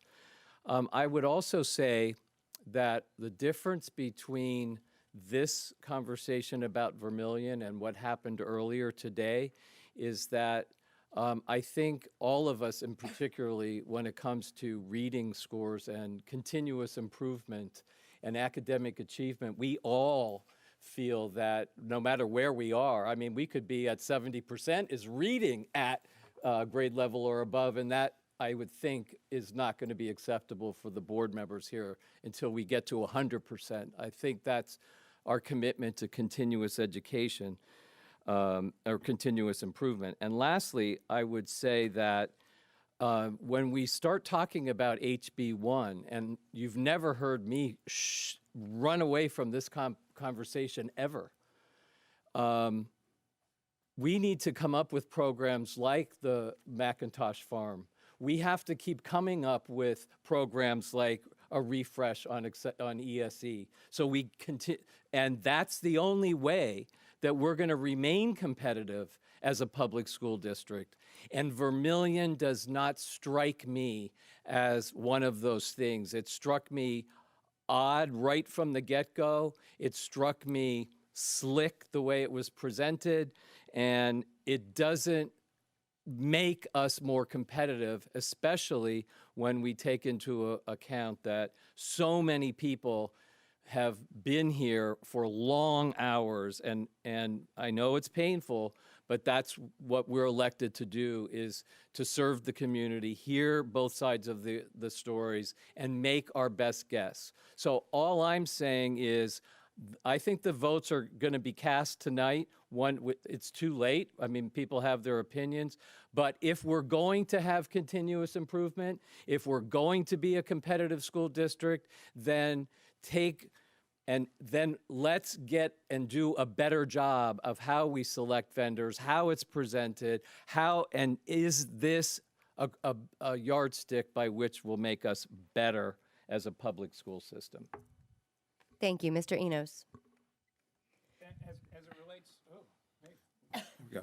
and as it relates ultimately to me, when I look at something in regard to anything, is I'm all about the numbers, making sure that we're compliant. I know that Florida State Statute 1003.42 ultimately talks about what is supposed to be. The Holocaust is in there. A lot of social studies. It basically talks about compliance of the district as it relates to the statute. I look at the way that the statute is presented. I look at different things. I've had conversations with our council.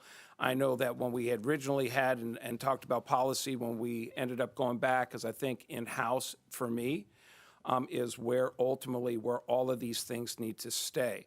So when I look at this piece and I ultimately go, and to me it has nothing to do with politics. It has nothing to do with the right. It doesn't have anything to do with the left. It has nothing to do with any of that, because ultimately, as if you look at it, the face value of if I was going to be in that same situation of in regarding to a contract that was somebody that was brand new, 3 months, hasn't had any work history, I look at it as being when I was with the sheriff's office or the chief here or any other thing, is that going to get through the procurement process in order to get to where it would be presented to the board. But ultimately, it's not about whether it's a Hillsdale College, because to me, we have to be in compliance. And however we get into being in compliance, we need to be in compliance, because I was very much outside of when we went to the masking. I believe that we have to make sure that we stay within the statute. That also being said, as I know that talked to legal counsel and Patrick worked with me, the sheriff's office for a long time, and that he was responsible for vetting out all the legislative changes through all the sheriff's office policies, in which he's already currently doing. To me, change is hard, whatever it is going to be, but ultimately this is what the law is and what the law states. And so when I make a decision regarding to this, it's based upon my own independent view of where we have to be compliant, because that change is going to be tough for everybody as it relates to this. But I do know also that internally, we do have legal counsel that already is going through that. We're reviewing our own policies and procedures, but I just look at it as, without any question, Hillsdale, not Hillsdale, you can put anybody in there, is that I'm going to look at the merits of what it is, the contract, and who the vendor is. But we ultimately have to be compliant, and however we get to that level, we have to do, and the expectation is the accountability goes to the superintendent to make sure that within these things, that these things are maintained. Thank you. Mrs. Rose. Thank you, Madam Chair. I thank you, everyone, for coming and speaking this evening, and especially thank you for your passion. I'm very adamant that I do not want any ideologies, any religions, any of the things that people have brought up. And you can shake your head. I understand, and I respect that. But in the end, I think I have the opportunity to say why I'm voting the way I'm voting and why I believe what I believe. And I think that the oath of office that we take is to follow the legislation and the mandates. We cannot decide anything outside of that. We are obligated to make sure that we are strictly teaching the benchmarks and the standards. And as far as I'm concerned, this company or any company that comes into this district isn't coming to put an ideology into the district or any belief system. I'm looking for feedback to make sure that we are focused in on benchmarks, on standards, and that indeed is how we are going to get to a higher quality and higher achievement. So I will be supporting the approval of having someone come in and provide feedback, not bring anything into the district, but provide feedback that we are focusing in on the benchmarks, on the standards, and what we are expected to be teaching. Thank you. I didn't want to go. Mrs. Marinelli? Thank you, Madam Chair. I spent a lot of time reading the contract and did my due diligence of looking up Vermillion, and I do appreciate all the comments and the emails. There were some that I thought were very, very concise and that I could really support. But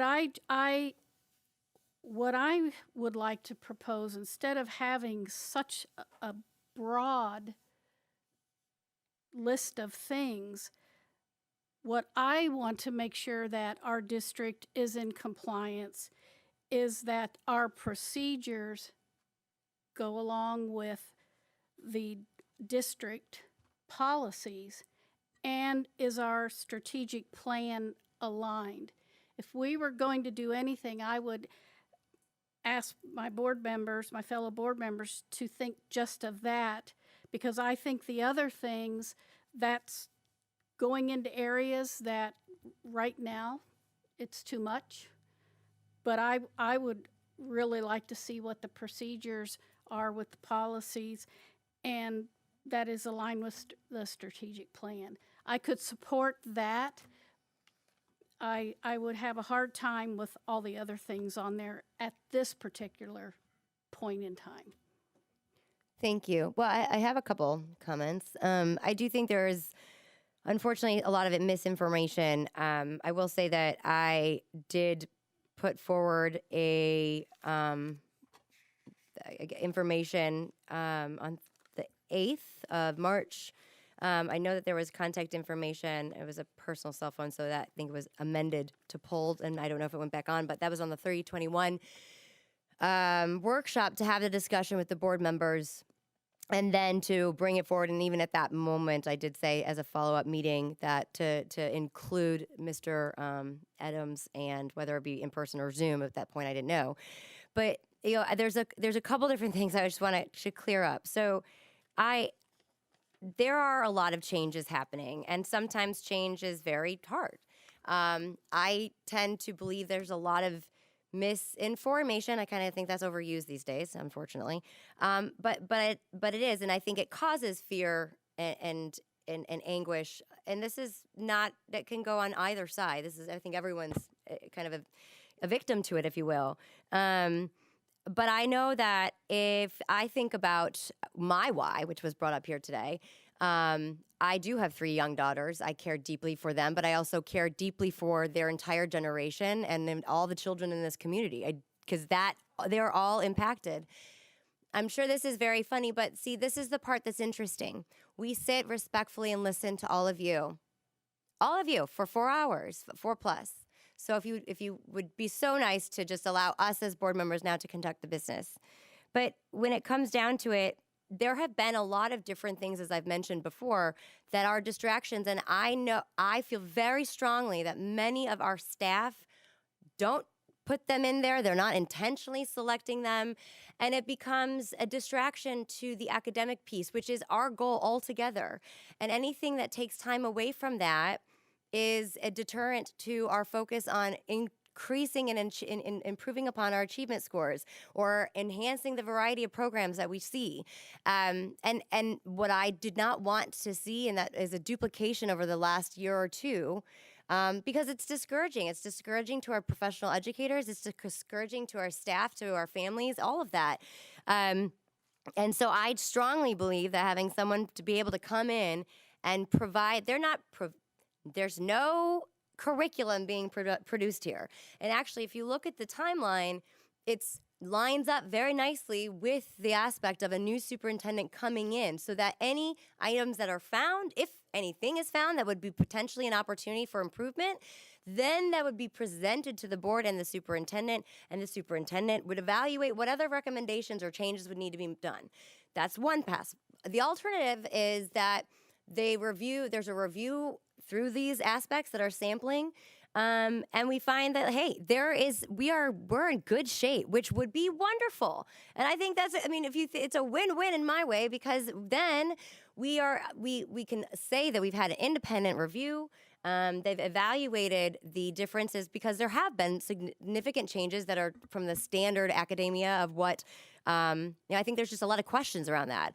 And I would like to set that tone so that when we move into the 23-24 school year, we are set up for success for everyone, and that we don't have that constant division. I will tell you I feel very strongly, and I've said this for a very long time, and I've been on here for a long time, that I don't ever believe it's appropriate to have anyone's political agenda pushed in these schools.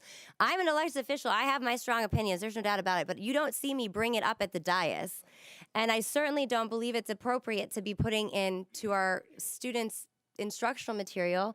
And I certainly don't think it's appropriate for any of our schools to be political activism centers of any sort, whether left, right, or whatever. We have too many things that are too important to do, and I know that our staff does the one thing that they don't have much of is time, and so we'd have to take that very seriously. And so I feel very confident that that is not something that would be as a result of that, and this would line us up so that we're in a good posture for the next school year, for the new superintendent, and then to get rid of any questions that may remain. Do we have this? Do we not have that? Or if there are opportunities to adjust and then lean on our superintendent to make those changes with those recommendations. So I will be supporting this. Mrs. Rose.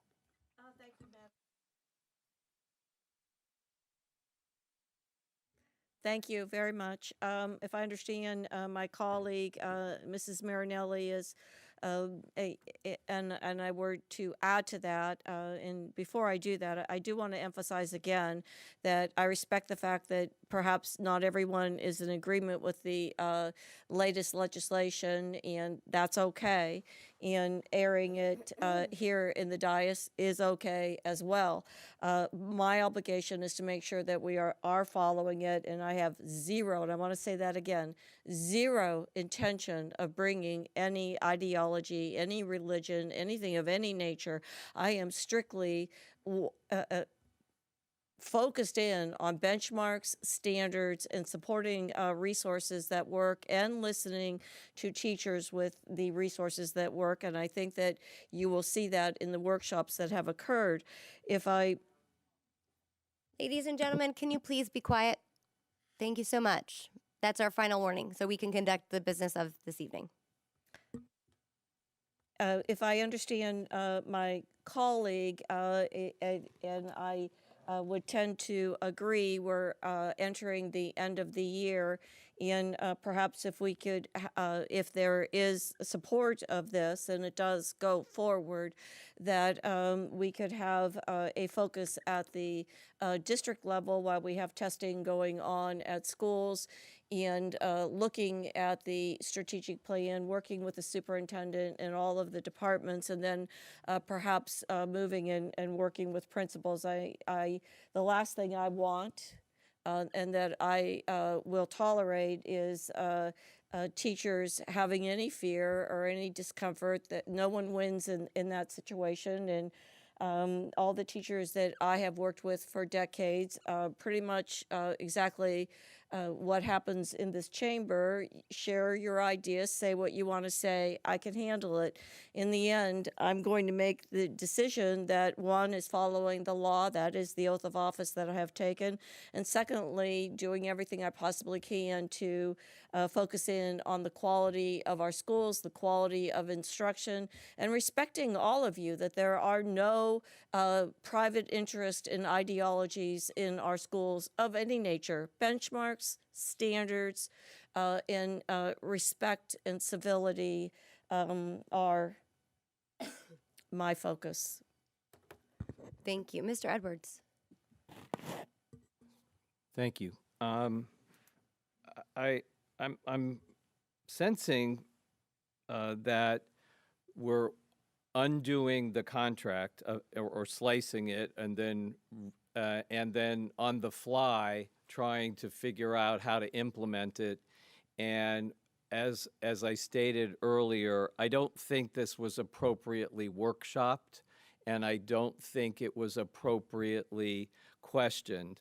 I know that a lot of times that there is an accusation that it is Hillsdale curriculum coming in, but part of that is because of the way it was presented to our organization, and that clearly Mr. Adams has ties, and so it's not as simple as the trust that the public is suggesting, myself included, that Mr. Adams somehow isn't going to start here and then end up over there.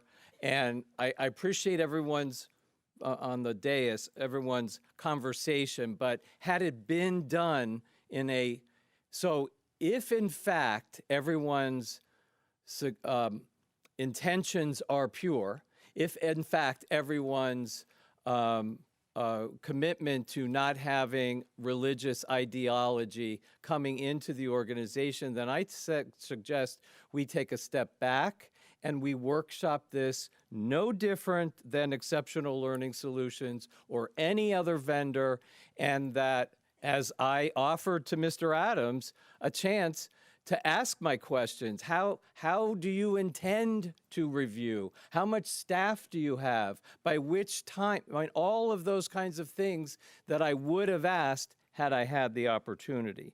So my suggestion is now, quite frankly, because there's even a conversation about modifying the contract, that it just get pulled and we start from square one. That's my suggestion.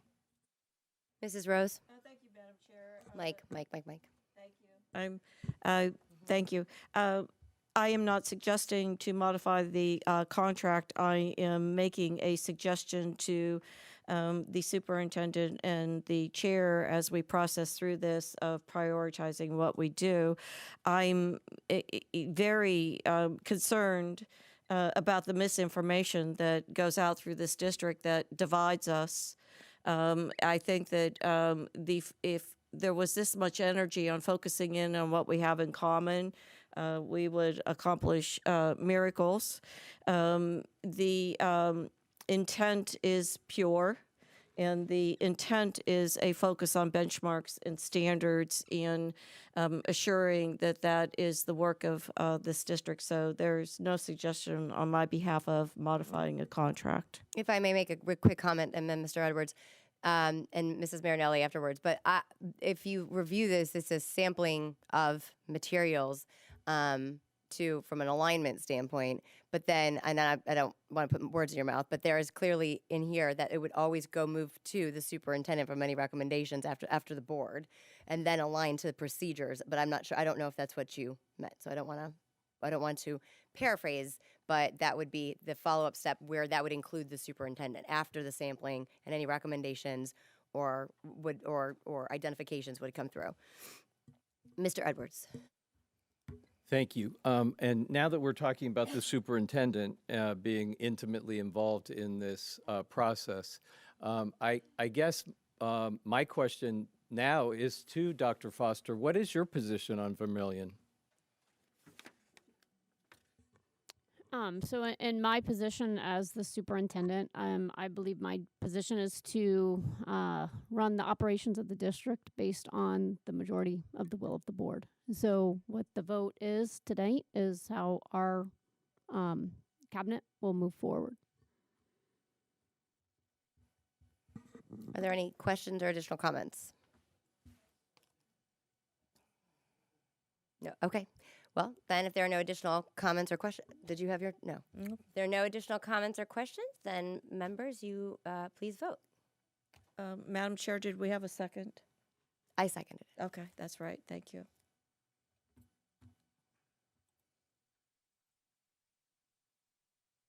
I'm sorry, bear with me.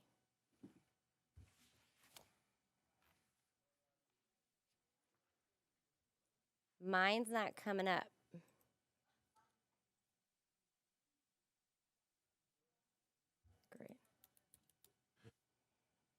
Point of order, Madam Chair, please. No comments.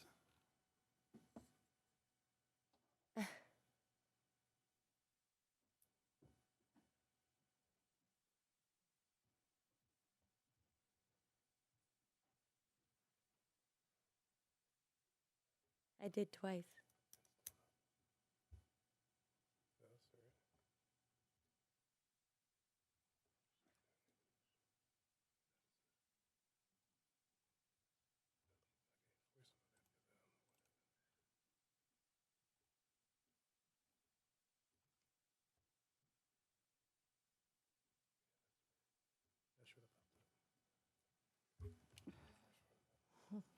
What would we do without you?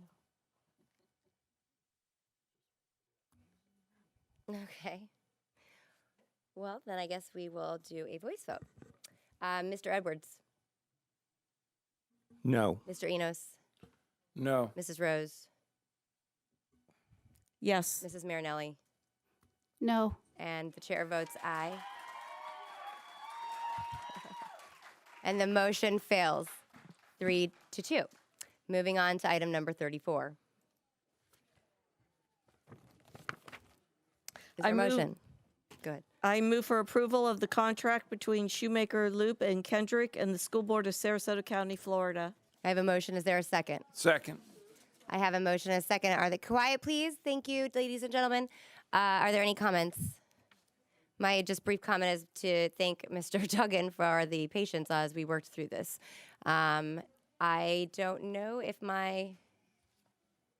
we may be having to do voice votes for the rest of the evening. Just to move along, so Mr. Edwards, Yes. Mr. Enos, Yes. Mrs. Rose, Yes. Mrs. Marinelli. Yes. And the chair votes aye, and the motion to approve the contract between Shoemaker, Loop, and Kendrick and the School Board of Sarasota County passes unanimously. Moving on to item number 35.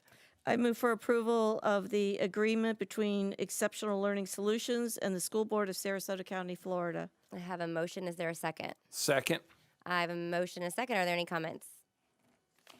Seeing none, board members, please do voice vote. Mr. Edwards, Yes. Mr. Enos, Yes. Mrs. Rose, Yes. Mrs. Marinelli, Yes. and the chair votes aye. And the motion to approve the agreement by Exceptional Learning Solutions and the School Board of Sarasota County approves unanimously. Excuse me. So, item number 36.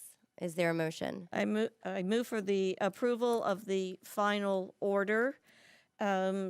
Chapter 120.5711 Florida statutes requires that the board adopt a final order in this case. It doesn't cite the case. I have Mr. Duggan. Mr. Duggan? Yeah, it's the matter of Garen Schaefer. That's what I wanted to add. Oh, okay. So can we just rephrase the motion just so that it's properly stated? Or is it just approval? So I think It would be approval of the final order entered by the board at the recent hearing regarding Garen Schaefer. So moved. So moved. Is there a second? Sorry.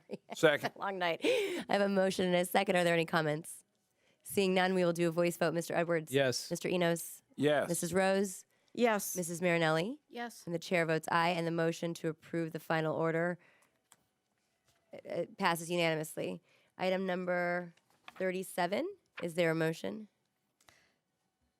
I move to request a private meeting concerning settlement negotiations and/or strategy sessions related to litigation expenditures related to Robert Prancevic and Susan Cheney Prancevic versus Laura K. Lott in Sarasota County School Board, case number 2023-CA-000599-NC pursuant to Florida Statute 286.0118 on May 2nd, 2023.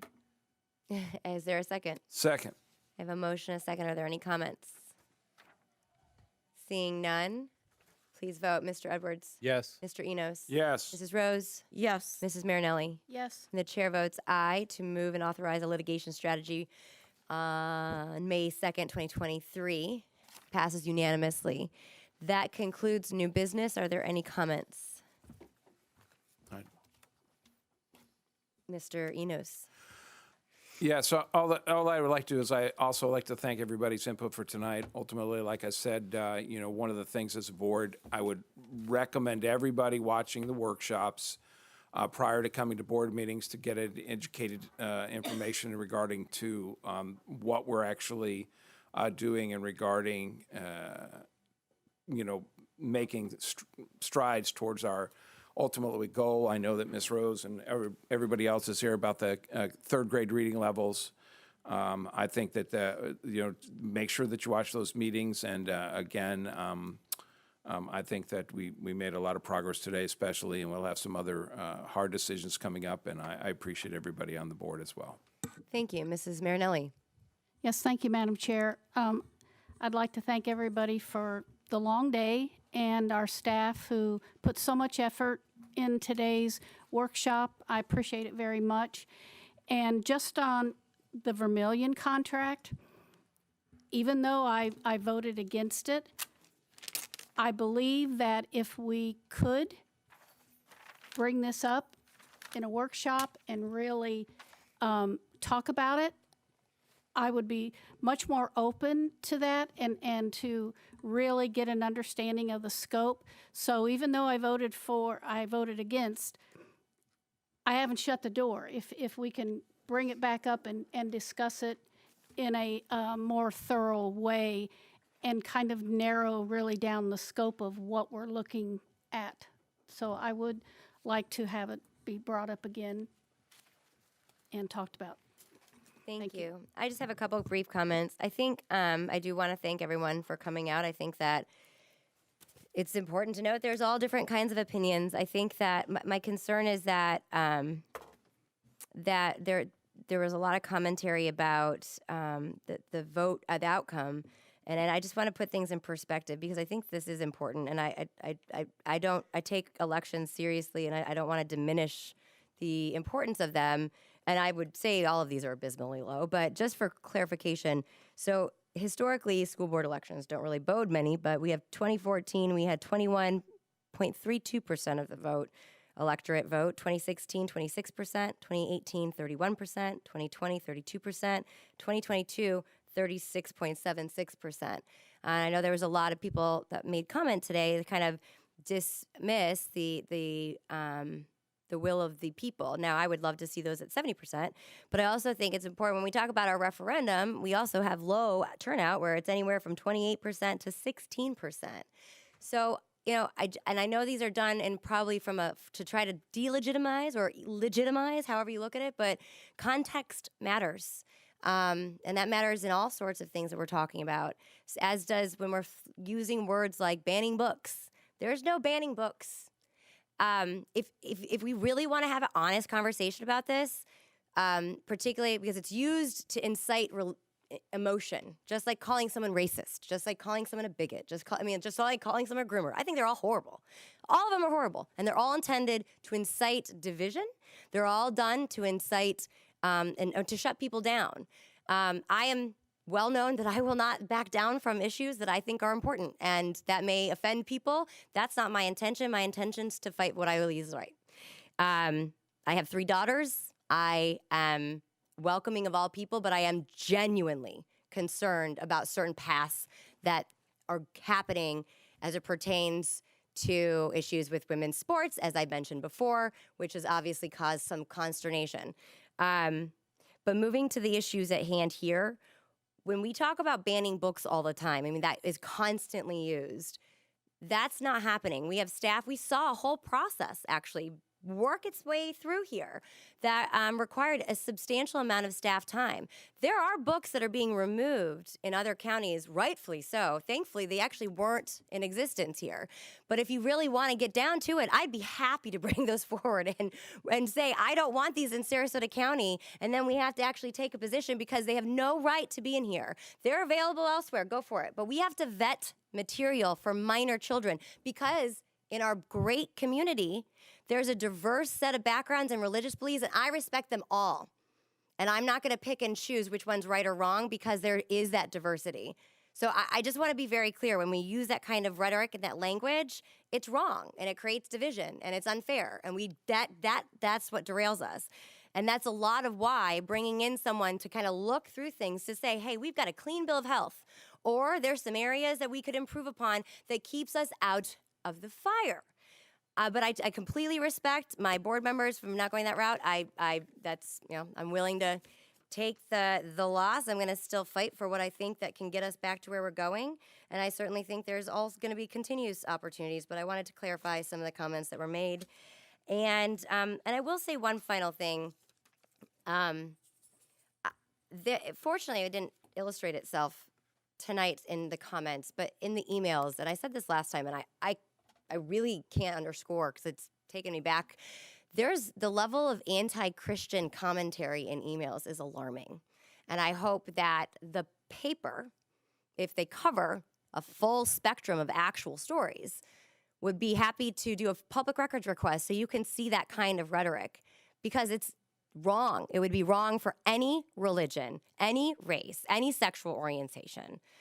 But it's very pervasive, and as a community, we will not build and grow better if things aren't covered completely, the story isn't being told in completion, and people aren't being held accountable for their actions. So with that, if there are no additional comments, we stand adjourned.